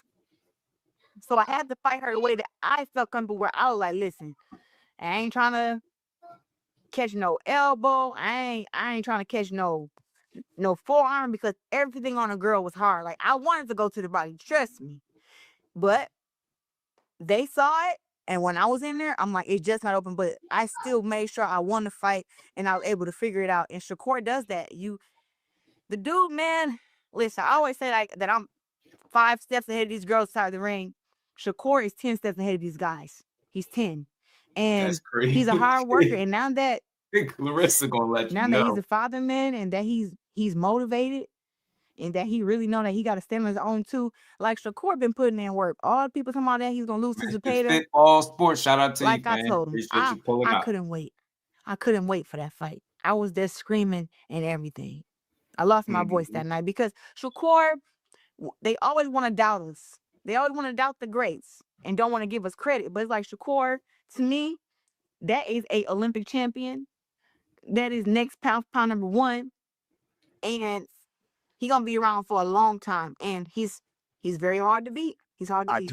I told him that. I told him I really believe that this is going to be 2026 is going to be a great year for him. Yeah. And I said, listen, I know that a lot of people would love to see him fight Tank Davis, and in light of, everything going on with Tank, and that's it breaks my heart that someone like Tank with so much talent, just so many issues out of the ring, right? Yeah. I just Tank. She don't know what to say. She like Tank low key. Claressa like Tank. She know he can fight. People Tank just be on some around him BS. need to She like Tank. look at the situation She for like what Tank. it is, right? His problem, which is his anger, I feel, and he got to work on it. That's it. He needs to anger management class, prayers, therapy, whatever. He needs telling it. you. And people used to do that. See, I'm not like other people, man. They get up here and they trash them. Like me and him had our little back and forth, but that was on social media, But now that Right. Blunt, she crazy. like I said, social media has been done. I will say for him, it's just time to grow up. That's it. It's time to look, listen, we all got to look into ourselves and say, what the hell is wrong with you? Right? Yeah. And we all know what our biggest problem is. I know what my biggest problem is, and I know where it stems from. Now that I know that, how can I fix that? How can I work on making that not be a problem? And that's what everybody has to do moving forward in life. We all know Shakur beat what our Tank, bro. problems is. I know why. It beat him. They had 2 different points. I think it's mental. He's more mentally focused into boxing. Tank is distracted. He got shit going on outside of boxing. In my opinion, this would be the absolute worst time for Tank to even entertain fighting Shakur Stevenson. This is why nobody that's on his team, none of the powers that be, ever did is so much as make a phone call about that fight, and they never did anything real because they never wanted to make it. That's just my opinion on it. It's not about being scared as much as it's about doing business. And I don't think the opportunity is just there without the other side, which is the A side, really wanting to fight. So all that Tank could beat Shakur shit is nonsense. I mean, he didn't beat Lamont Roach, right? So who's to say he guaranteed beat Shakur, who's proven to be a better, more consistent fighter all the way around? So I don't know about that. I get triggered by social Tank media. could beat anybody he get in the ring with, bro. Fully focused, Tank could beat anybody, but Shakur Listen, I know. could beat anybody too. And me and God has been working on it. But in order for you to work on a problem that you have to accept that you have a problem. And people around him need to stop with all this catering and babying and pacifying. Get him some help. If you really love him, you get him some help. People around me have gotten me help. I go to therapy. I do Bible studies. Wow. I fast from social media. People around me help me. Claressa. Now I don't have to speak about that out loud all the time and just throw in everybody's face, but this is the truth. People think that I'm still, I don't know, bro. I don't know, dude. You've been attacking Claressa since you've been in here. Like everything she said, you got a problem with it. She don't need anger management to me. Is she known to be hitting men and beating up men and getting in trouble outside the ring? That's coming from an honest place. She's telling you she get therapy. She do Bible study. She's telling you she do this type of shit. And she's suggesting that maybe that's what he need too. I don't know why you attacking her for speaking real. See, that's the shit that I be saying. I don't want to say you attacking her, but you keep like everything she says like a bad thing. You know what I'm saying? She is better than Layla Ali. Give it up. Layla Ali is not the GOAT. That's why she attached her name to Claressa's with all this bullshit, and she never was going to fight her. Why do you keep forcing it? They're never going to fight. Layla had her opportunity with the money. She didn't want it. If she wanted to prove that she was better than Claressa, she would have fought her. There's no way to prove that who's better besides you looking and seeing that, look, Layla Ali is great, but Claressa Shields is a generational talent. A 2-time Olympic gold medalist, bro. And 19 world titles and way less fights than Layla, and you still keep comparing them to. They're not the same, man. It's like, no, I'm working on it, and I've gotten a lot better. They're not the same, bro. The only way you get better. I ain't barking on us. I'm barking on him because he keeps saying the same shit. He been going in about Claressa. He's saying shit that's not even relevant to what she talking about. You saying she need to stop calling out men. She not calling out no man. She having a legit conversation. You talking about something else. You got to listen to what she's saying. Nothing is wrong with what she's saying. That's the shit that annoys me because we'll keep attacking her by saying who she's not better than. What way can you prove Layla Ali being better than Claressa? There's no way. There's no way besides them fighting. Now I don't need no snicker. I don't need no damn snicker. I just want grown men, preferably men, to stop attacking a woman. Hood sports. You're not listening. I don't know where all his energy is coming. This with Layla this. Layla could have fought her. She didn't. Oh, yeah. All right. I see what I'm dealing with. He on the spectrum. All right, bet. Let's keep going, yo. He tripped. Right, is if you work on it. Let's play the rest of this, y'all. So we get hit the like button, y'all. If you're new in the building, hit the like button, sub to the channel, y'all. The one fight that hasn't obviously been made, but she says she wants it made. Alicia Bumgarner says she wants to fight Amanda Serrano. She said, because when it comes to women boxing, I am the standard. And then someone said, Claressa Shields. And she said, I am the standard when it comes to women's boxing. Your thoughts on that potential fight? Listen, I think that Alicia Baumgartner has the right to feel how she feels. You know, she doing her little 1-2 over Yeah, at they the be MVP. weird sometimes. I think some people be a little like, not trying to be funny. They be having conversations in their own head. Like, hasn't had some of the best that should just performances be in her weird. last couple Let's fights, keep in building. my opinion, because I've seen her fight. Like the fight I seen with her and Michaela versus the fights that I've seen recently. Michaela, I feel I like, like she Michaela may have Merritt declined too. a little bit, but listen, She a beast. she's a great athlete. She can box. She got some skills. She just can't get complacent, and listen, I've been told her before when me and her was Y'all cool, stupid. that's the fight you should be going for. Like, you should be fighting the winner Or of 8 was good, Katie fam. Taylor and Amanda Serrano. I've been told her that. And somebody who I'm not gonna overlook is Caroline DuBois. I think Caroline DuBois would beat Alicia Baumgartner. Me too. But I agree, Whoa. hey, I think so those too. fights will be made over there at I that agree. MVP because they across the street. I only cross the street for the big girls, Thanks, baby the girl. 168s Appreciate and the you. Appreciate 175s, you. and maybe the 160s. I didn't even think we was gonna be 4 hours listen, today, but we did it. We got it. It's almost over, y'all. It's toward the end. When I say that I'm the greatest one of all time, right? I said that because that's what's in my heart, not because I dislike anybody else. Exactly. Because she feel like she great. When I wasn't saying it and I wasn't giving myself the props that I deserved, I felt less than, right? Facts. So when it comes to me being the greatest, you feel me? It's not me comparing to them.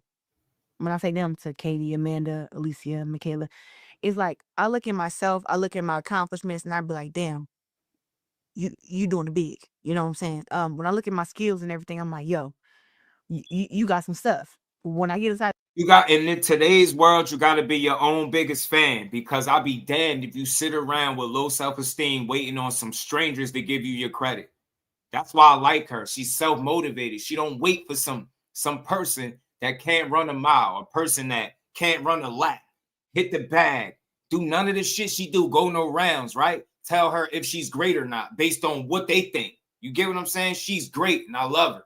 Yeah, and I watched that. Me too. I watched that video from my comment, and shout out to Greg Hackett, GHB TV, one of the only ones out there making videos like that, the big, the growed up. I ain't alone in this fight. I stand with her. All these men attacking her is the weirdest shit I've ever seen. And I'm going to keep saying it. Y'all weird. Y'all grown men is weird attacking women. I'm like, yo, I would hate to think how y'all treat y'all women, yo. Swear I do. I think that Alicia has a lot of potential and that she can be the standard, in her weight classes, I think.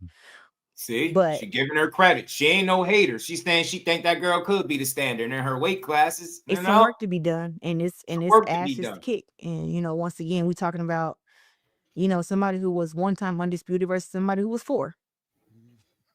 Right. And I mean, if you want to compare, it's apples and oranges, right? But I would say that, listen, it's like I don't dislike her. You know Brian what I'm Custer like this shit. I think that it's just a thing of when you're the best, everybody want to have a problem with you. And I think that she chose to have a problem with me, and I chose to acknowledge the problem and have a problem with her. And that was smoke, right? But it's like at the end of the day, her business is at 130, 135, 140, right? And I think she should handle that, and I don't know why my name even comes up, because in their words, I'm fat as hell. I'm at 175. Right. I'm a heavyweight with a 6-pack at 175, and I'm fat as hell. So I don't know why they keep mentioning my name, but like I said, I would love to see her fight Amanda Serrano. I would love to see her fight against Katie. I would love to see her fight against Caroline DuBois. I would like to see all her fights. I ain't gonna lie. I don't even want to fight people that lost before. That's the difference. She's talking about she want to fight Amanda Serrano. Why you don't want to fight Katie? She beat Amanda 3 times. That's who you should be gunning for. But hey, got a point. Different. But Claressa, you're not gonna find too many undefeated girls. Like, it's not too many of them. Shots at nobody, but people like shooting at me. I'm just putting the shield up and firing a couple shots back. That's what I'm doing. Okay, so February 22nd. What the folks in Detroit gonna shield see? up, fired a couple shots back. In Detroit, y'all about to see the $8 million woman put on a show. It's gonna be blood. It's gonna be bruises. It's gonna be nasty. And I'm telling you, I'm training 8 hours a day. If you want to see how I'm training, follow me on Snapchat. It's at Champ Gwoat. Champ Gwoat. GWOAT. I'm on there every day with what I'm eating, my workouts, my boxing, everything that you want to catch is on my Snapchat. So, lock in with me and listen. I'm not coming. Listen, I can beat Franchine in the fight. I keep trying to tell her that. Beat you in a fight is not not it's not a problem. Beating you in a fight. Now knocking you out is a problem. Knocking you down. Yeah, the thing is, shout out to Alden. The thing is, they was cool. If you remember, Alden, who the first person called somebody out, it was her. It was Alicia calling her out. That's why she said Alicia could be the standard and she could be great in 130, 135, 140.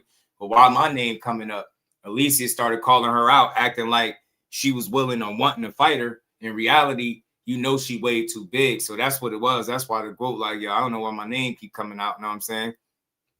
Yeah, she worked her ass off, you know what I'm saying? And people call her out without the real intent on fighting her, and then they hide behind the fact that she bigger than them. Well, why call her out just to say she bigger than you? Why act like you a fighter and it's smoke just to say she bigger than you? Like, you get me?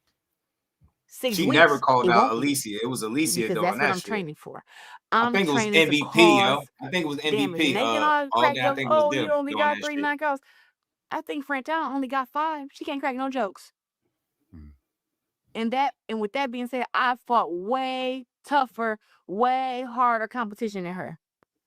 Yeah. Way harder.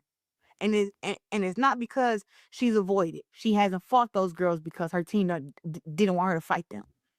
I fought some of the biggest girls you could think of. Christina Hammer, I was 6-0. She was 19-0. 10 knockouts. I fought against Hannah Garibaldi when I was 7-0. She was 18-0. 18-1 with 10 knockouts. Mm-hmm. Who else? Who fought the who's? Christina Hammer, Hannah Garibaldi, Savannah Marshall. When we fought, she was 13-0, 12 knockouts. 12. Uh-huh. I was 12-0 with, I think, 2 knockouts at a time, maybe 1. I can't even remember. But, yo, all these girls they said that I couldn't beat. All these girls. And then the heavyweight, the true heavyweight, Danielle Perkins. I will tell you what, Danielle Perkins is not to be F with. And I can see now why she only got that many fights. The girl punching power, the girl style of boxing is wild. She's a abnormal strong woman. And I mean that, like, I've sparred against men, and there's some men that Danielle Perkins is stronger than. Wow. And I just was like, this is when I was outside the ring. Yeah, I he said, loving this it. is Hey, you insane. peeped it all day. He be loving it. But I just know that I'm great I at what I love do. But these BC, girls yo. was to He be fight against feeling. her, man, please. She a And this was fixture. And look, man, so this is pretty much the end of that, man. There's only like 2 minutes left. They just talking about the end of her career. We got the gist. The GOAT is with all the smoke. She says she gonna fight the people that we want to see her fight the most, and that's all you can ask for. She's trying to evolve. She's trying to grow as a fighter, and as a man, that's what she on. So I like her. I rock with her. I support her. Like I said, I see a lot of people go at her. We're gonna play this video. Shout out to Hood Champion Boxing. He said this is part 1 of the GOAT. He's saying the GOAT calls in pretending, I guess, to be somebody else. So she called in. Shields says callers to the hood. Huh? Claressa Shields says callers to the hood champions' lives are liars. Okay. Let me see. So shout out to the old fella, old boy. Shout out to the hood champion. He doing his thing, but let's see what he talking about here. This is all the noise that they making about Claressa. Yeah, you on the live talking about Claressa Shields? Yeah. Mute your TV for me. Go ahead. I saw Miss your call. Okay, go ahead. I'm sitting here listening to this live, and I see so much misinformation. Yo, y'all sad, yo. Y'all really think this Claressa, not faking, not changing her voice or doing nothing, she's just gonna call in and be like, talk like she's somebody else? Y'all believe anything, yo. Okay, go ahead. Hold on. Go ahead. I want to hear you. This woman owes tax money. Why are y'all lying saying that her image is ruined? Well, hold on. Correct that then, because there's a lady who put out some tax records today on her site, and we were all like, where'd that come from? Like Claressa Shields owes money based on the documents she provided. So clear that up for us, because I'm glad. Y'all believe anything bad about Claressa Shields? Nobody doing any fact check. You guys are running behind Tasha K, and Louise didn't believe in anything bad said about Claressa Shields when her life has been documented since she was 15 years old. Are y'all really slow? Y'all really thought this person right here was Claressa? This is exactly what's wrong with the boxing world. I'm convinced after today, after hearing this caller, y'all got to be something really wrong with y'all that you think she would call it. This don't even sound like her. What's wrong with y'all? Man, this shit is whack, bro.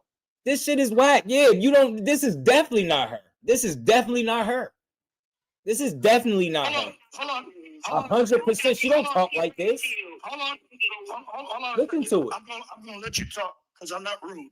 And I'm not saying you're being rude. Now, I don't watch Tasha K. I don't even know who the other person is. But the ladies in the chat, they definitely know who they are. So just to let you know. But go ahead. I want to hear from you because I'm glad somebody who has a different opinion is calling in. But so you saying the tax stuff isn't true? It's not about different opinions. Bro, if y'all think that's Claressa, bro. Hey, bro, I swear, if you think this is Claressa, I got a pink unicorn tied up to the porch. I swear I'm selling it for the low. It'll take you anywhere you want to go. Y'all really, man, this is ridiculous. This is bad, bro. Okay.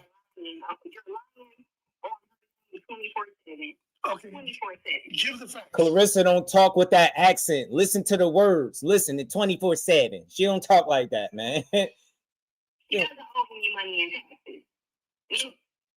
That's crazy, bro. Y'all really believe anything? I swear to God, y'all would. You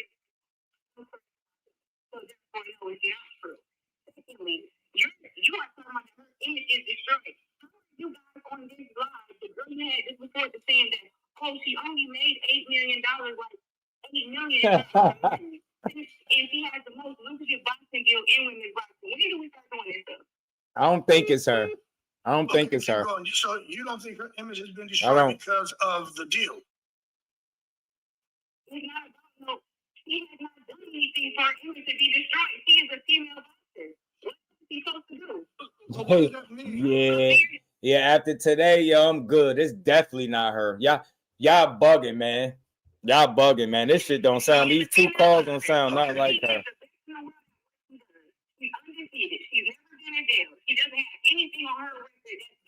I don't think this her. My thing is this. Who don't know how Claressa Shields sound for her to call in the show and to think just because people like can't see her, they don't know what she sound like. Now I hear it. Don't get me wrong. I hear why y'all would run with it, but I don't know. Maybe I gotta listen to more because so far, like, I don't know. She did something when she first came on that I've never heard Claressa Shields do. Like, I don't know her personally, but I just watched a 40-something minute interview of Claressa Shields talking, and this to me, I hear it, but it's not Claressa to me. It's just not to me. Okay, well, I can't speak for everyone, but I'll try to sum it up. I know for a fact from listening to the women who call in, ages only like click these because this the only two I've seen where he talked about it. I think he got a whole video, but I don't know if he made it members only. That's over for that. I don't care that much, but I don't think this her. I don't think this. When she went out Layla Ali. If she said me, then y'all might got me there, but maybe I just refuse to think that this.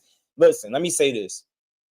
I don't initially think it was her from the first video I played when a girl did something. She did something like something that I don't really hear Claressa do too much of. She like her words sound a little. She sound like she got more of an accent to me. I don't know. And started to call Layla Ali out and harass her for an extended period of time, trying to basically weaponize Layla Ali's father's name to get under Layla Ali's skin so she can benefit monetarily. That is something that turned a lot of people off. Yeah, I don't know. I don't know. I mean, I look at it like this, like, right? If I that's all it was. So I don't know. Maybe, bro. But it's a sad day when you gotta defend yourself against shit like this anyway. You know, look, I'm gonna say this. If that is her, that's nasty work. That's kind of little. I don't think you got to do that. I think you could just call in and say, look, I ain't nothing wrong with my image. I'm good. But say I think she was trying to sound different. I don't know, bro. I just don't know. I don't know. I just don't know, bro. I don't know. I wish I could hear more of it, but maybe I'll try to listen closer. I'll put some headphones in, but I just don't think it was her. I don't think like that's to not like you don't really sound like that. That's risky, bro. That's risky, man. I don't know. I don't know. If she says me, yeah, then that's that. You can't argue that. Big punch. You can't argue that. If she said that's me, that sound like that's what you're saying. But look, I'll say this. To pretend to be somebody else, that's weird. That's weird. I'm not gonna go too crazy on it because at the end of the day, I think she's really tough outside, and I think I think behind closed doors, I do think the shit that people say bother her. I do think it's her, but I do think people at this shit bother. But I don't know about that, man. I don't know. When she starts saying if she's saying it's over with, Shower. So when y'all big punch, if y'all saying she said me, she slipped up, then it is what it is. But it still ain't that big a deal to me because what's a bigger deal, Blaze? Her calling in or the fact that men are trying to tell you the most successful female fighter in the history of the sport, her image is damaged because of a deal that she got. You get what I'm trying to say? Yeah, that's not a good look. I'm not arguing that no more. But what I'm saying is what brought her there because she's being attacked. Do you agree that her image is being tarnished because of an $8 million deal? Think about that. That dude been milking that shit. Nah, nasty work, man. I'll stand with Claressa. I ain't trying to hear that weak ass shit. Yeah. So look, it could be, but I don't know, bro. I don't know. I would like to know what she had to say about that. I really do. So to me, I guess I don't be caring about little shit like that. I don't care about shit like that. I just feel like if you gotta the fact that you gotta, you know what I mean, you gotta defend yourself against a deal. Like how is her image tarnished? And I'm not a Bleeze. You should know me by now. I don't talk to see how many people could agree. I just have my own train of thought. The same way I won't tell you, well, I disagree with you. So I don't agree with this shit. You know what I mean? I stick to boxing. I mean, that's what I'm doing. But again, I'm bringing it back to boxing. What is she defending? She's defending that a man is up on his platform talking about her image is tarnished. How is her image tarnished? Even this call, this shit just to be weird. Like Shawa said, I think it'd just be her showing herself being insecure, right? But I don't think this ain't the end of the world. Like her image is tarnished. You get what I'm saying? I think that's a little too much, man. It's a little bit too much. I ain't tripping off this shit. Yeah, but it is what it is. The fact that she got to defend herself against a world where men are destroying her Shawa is the big problem for me. That's why I look past it. She doing what a female would do if they feel an attack. Maybe so, but still nasty work that she got to defend herself against taxes. Why do people care about that? Why do people care about her relationship? Why they don't care to see her, just support her, right? Her image. Like I seen somebody make a whole live saying she ruining boxing. You get what I'm saying? So I guess that's where I'll be coming. You know what I'm saying?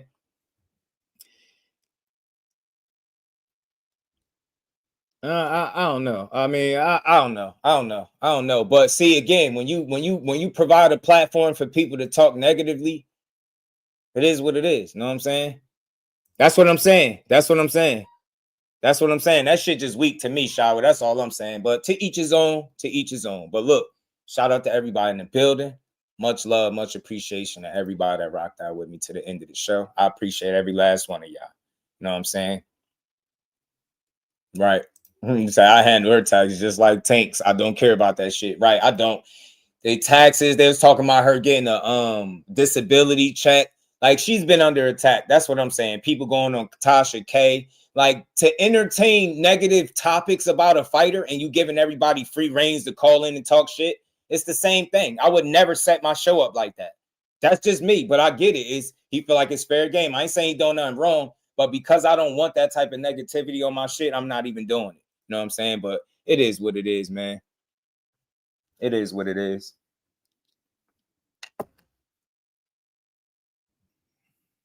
It is what it is, man. Hit that like button, y'all.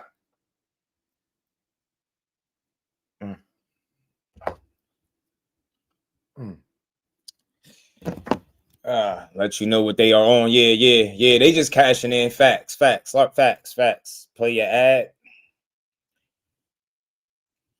Give me a second. Bruh.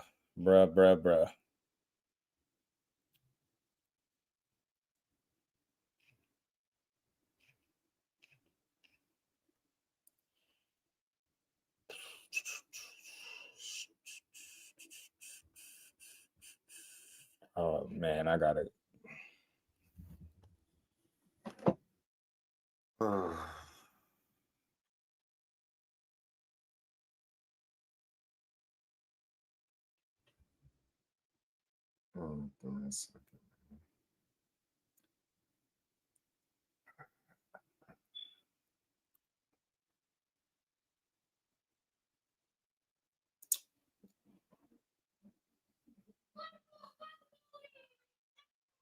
I don't even think I have it. I don't even think I got it in here. I don't know. I don't got it. It won't let me click it again. Yeah, I don't care about Floyd taxes either. My thing is they don't care either. They just want one thing I realize about our people, when we show how great we are, which is what Claressa been doing since she put on laced up a pair of gloves, it's going we spend too much time trying to disprove what she is or what she's not, right? That's what I'm saying. That's what be going on. Hold on, where did you send this to me at, bro? Because I'm trying to look for it, but I don't see it. Fuck is it at, bro?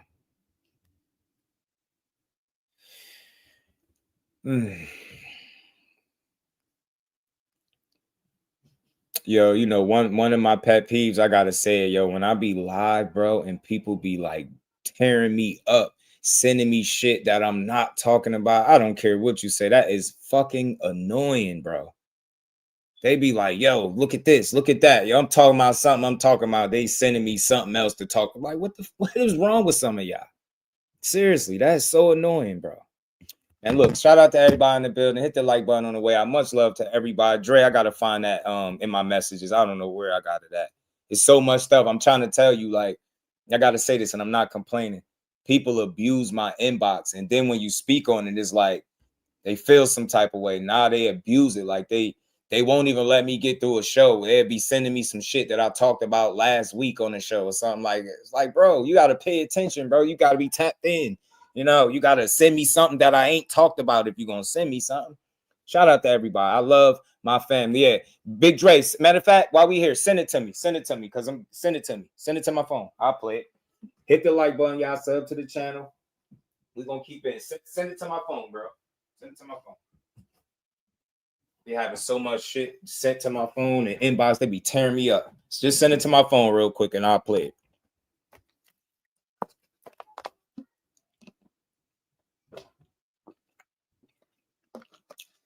If I show y'all my inbox, I swear y'all be like, I see what you mean. I swear it'd be crazy. It'd be like, yo, look at this. Bro, I'm talking about something else. You want me to look at something that you just seen just now. I can't watch that shit. I hate Instagram sometimes, bro. I swear I do. Like right now, no lie, y'all. While I've been up here, 4, 8, 12, 13, 14. I got 15 messages. Right. Listen, this is the messed up part. Just so y'all know I'm not whining. Son of God, my dog with 5-star boxing talks start. You know it. Listen to this, y'all. 4, 4, 4. I got 3 different people, right, y'all? They all sent me 4 messages straight. I didn't even get to check the first one. They just kept sending them. Since I've been live, just dig this. 4, 4, that's 12 messages. Then I got 3 more from somebody else. Yo, I got 15 messages from 4 people while I've been live. None of those people that sending me the messages has came through the live and said, what's up? Nothing. They just keep sending me stuff. You see what I'm saying? None of these people are in the live. It's the weirdest shit I've ever seen, bro. I've learned how to ignore people a little bit now, though. All right, Big Dre, I got you, yo. Got you, my guy. It's live. It's local. It's Boxing, No Excuse Promotions, and Maryland Live Hotel and Casino present a night of professional boxing that you don't want to miss. Friday, January the 30th at Maryland Live Hotel and Casino in Hanover, Maryland. Headlining in the main event, it's Brian Flores versus Starling Castillo. And in the co-main, Suleiman Segawa versus Rene Palacios.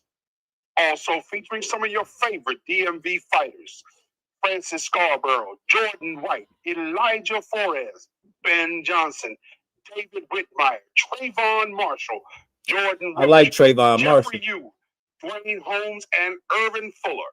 It's one night, one ring, no excuses. So don't think, don't blink. Get your tickets now, so when the bell rings, you'll be there. Tickets are available at the Live Hotel and Casino box office or online at axs.com. Yeah, man. Big shout out to Big Dre, man. Yeah, that's the Pro Box card, man. Bro, I told you, you do an excellent job with them voiceovers, bro. You really do. Shout out to Big Drop Dre, the voice of the drops, man. Big Drop Dre, man. That's why we call him Big Drop Dre, because he be dropping them voiceovers, man. Got the voice for it, Dre. Got the voice for it. Shout out to you. Appreciate everybody that continues to support the grind too, man. I ain't mean to be like I'm complaining. I don't mind people sending me stuff, but it's the way that they do it. I think it's kind of what's the word? Like, it's inconsiderate to like blow my phone up with random stuff that just you see as an individual rather than come join the live stream and let's talk boxing. I really hate that. And then look, I did a 4-hour 15 live. I'll end it and people will send me shit all day. Nah, I don't like that. I ain't gonna lie. If you send me stuff, at least be in the live stream, bro. Shout out to everybody again. Enjoy the rest of this good Monday. This the MLK Day. They claim that this is gonna be the last one we celebrate. So hopefully y'all made it a good one, man. Everybody stay to the end of the show. You a real one. I appreciate you. Shout out to everybody that supported the grind. And we're going to be back tomorrow to build on this boxing, man. Peace. Representing Brick City, Shakur. Finding those levels, too. Look at that 4-punch combination. It's a masterclass right now from Shakur Stevenson. That's what you're seeing. A masterclass. And Shakur meeting them with straight left hand. Oh, there's a knockdown scored with the left hand.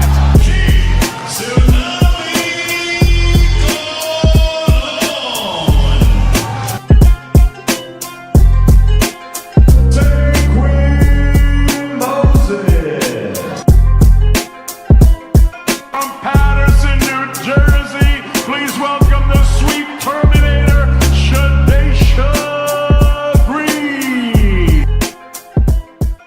Make sure y'all subscribe to Just Boxing, the best boxing coach. Probably the most unbiased channel on YouTube. Right now, we're going to give him his just due. Shout out to my brother Just Due.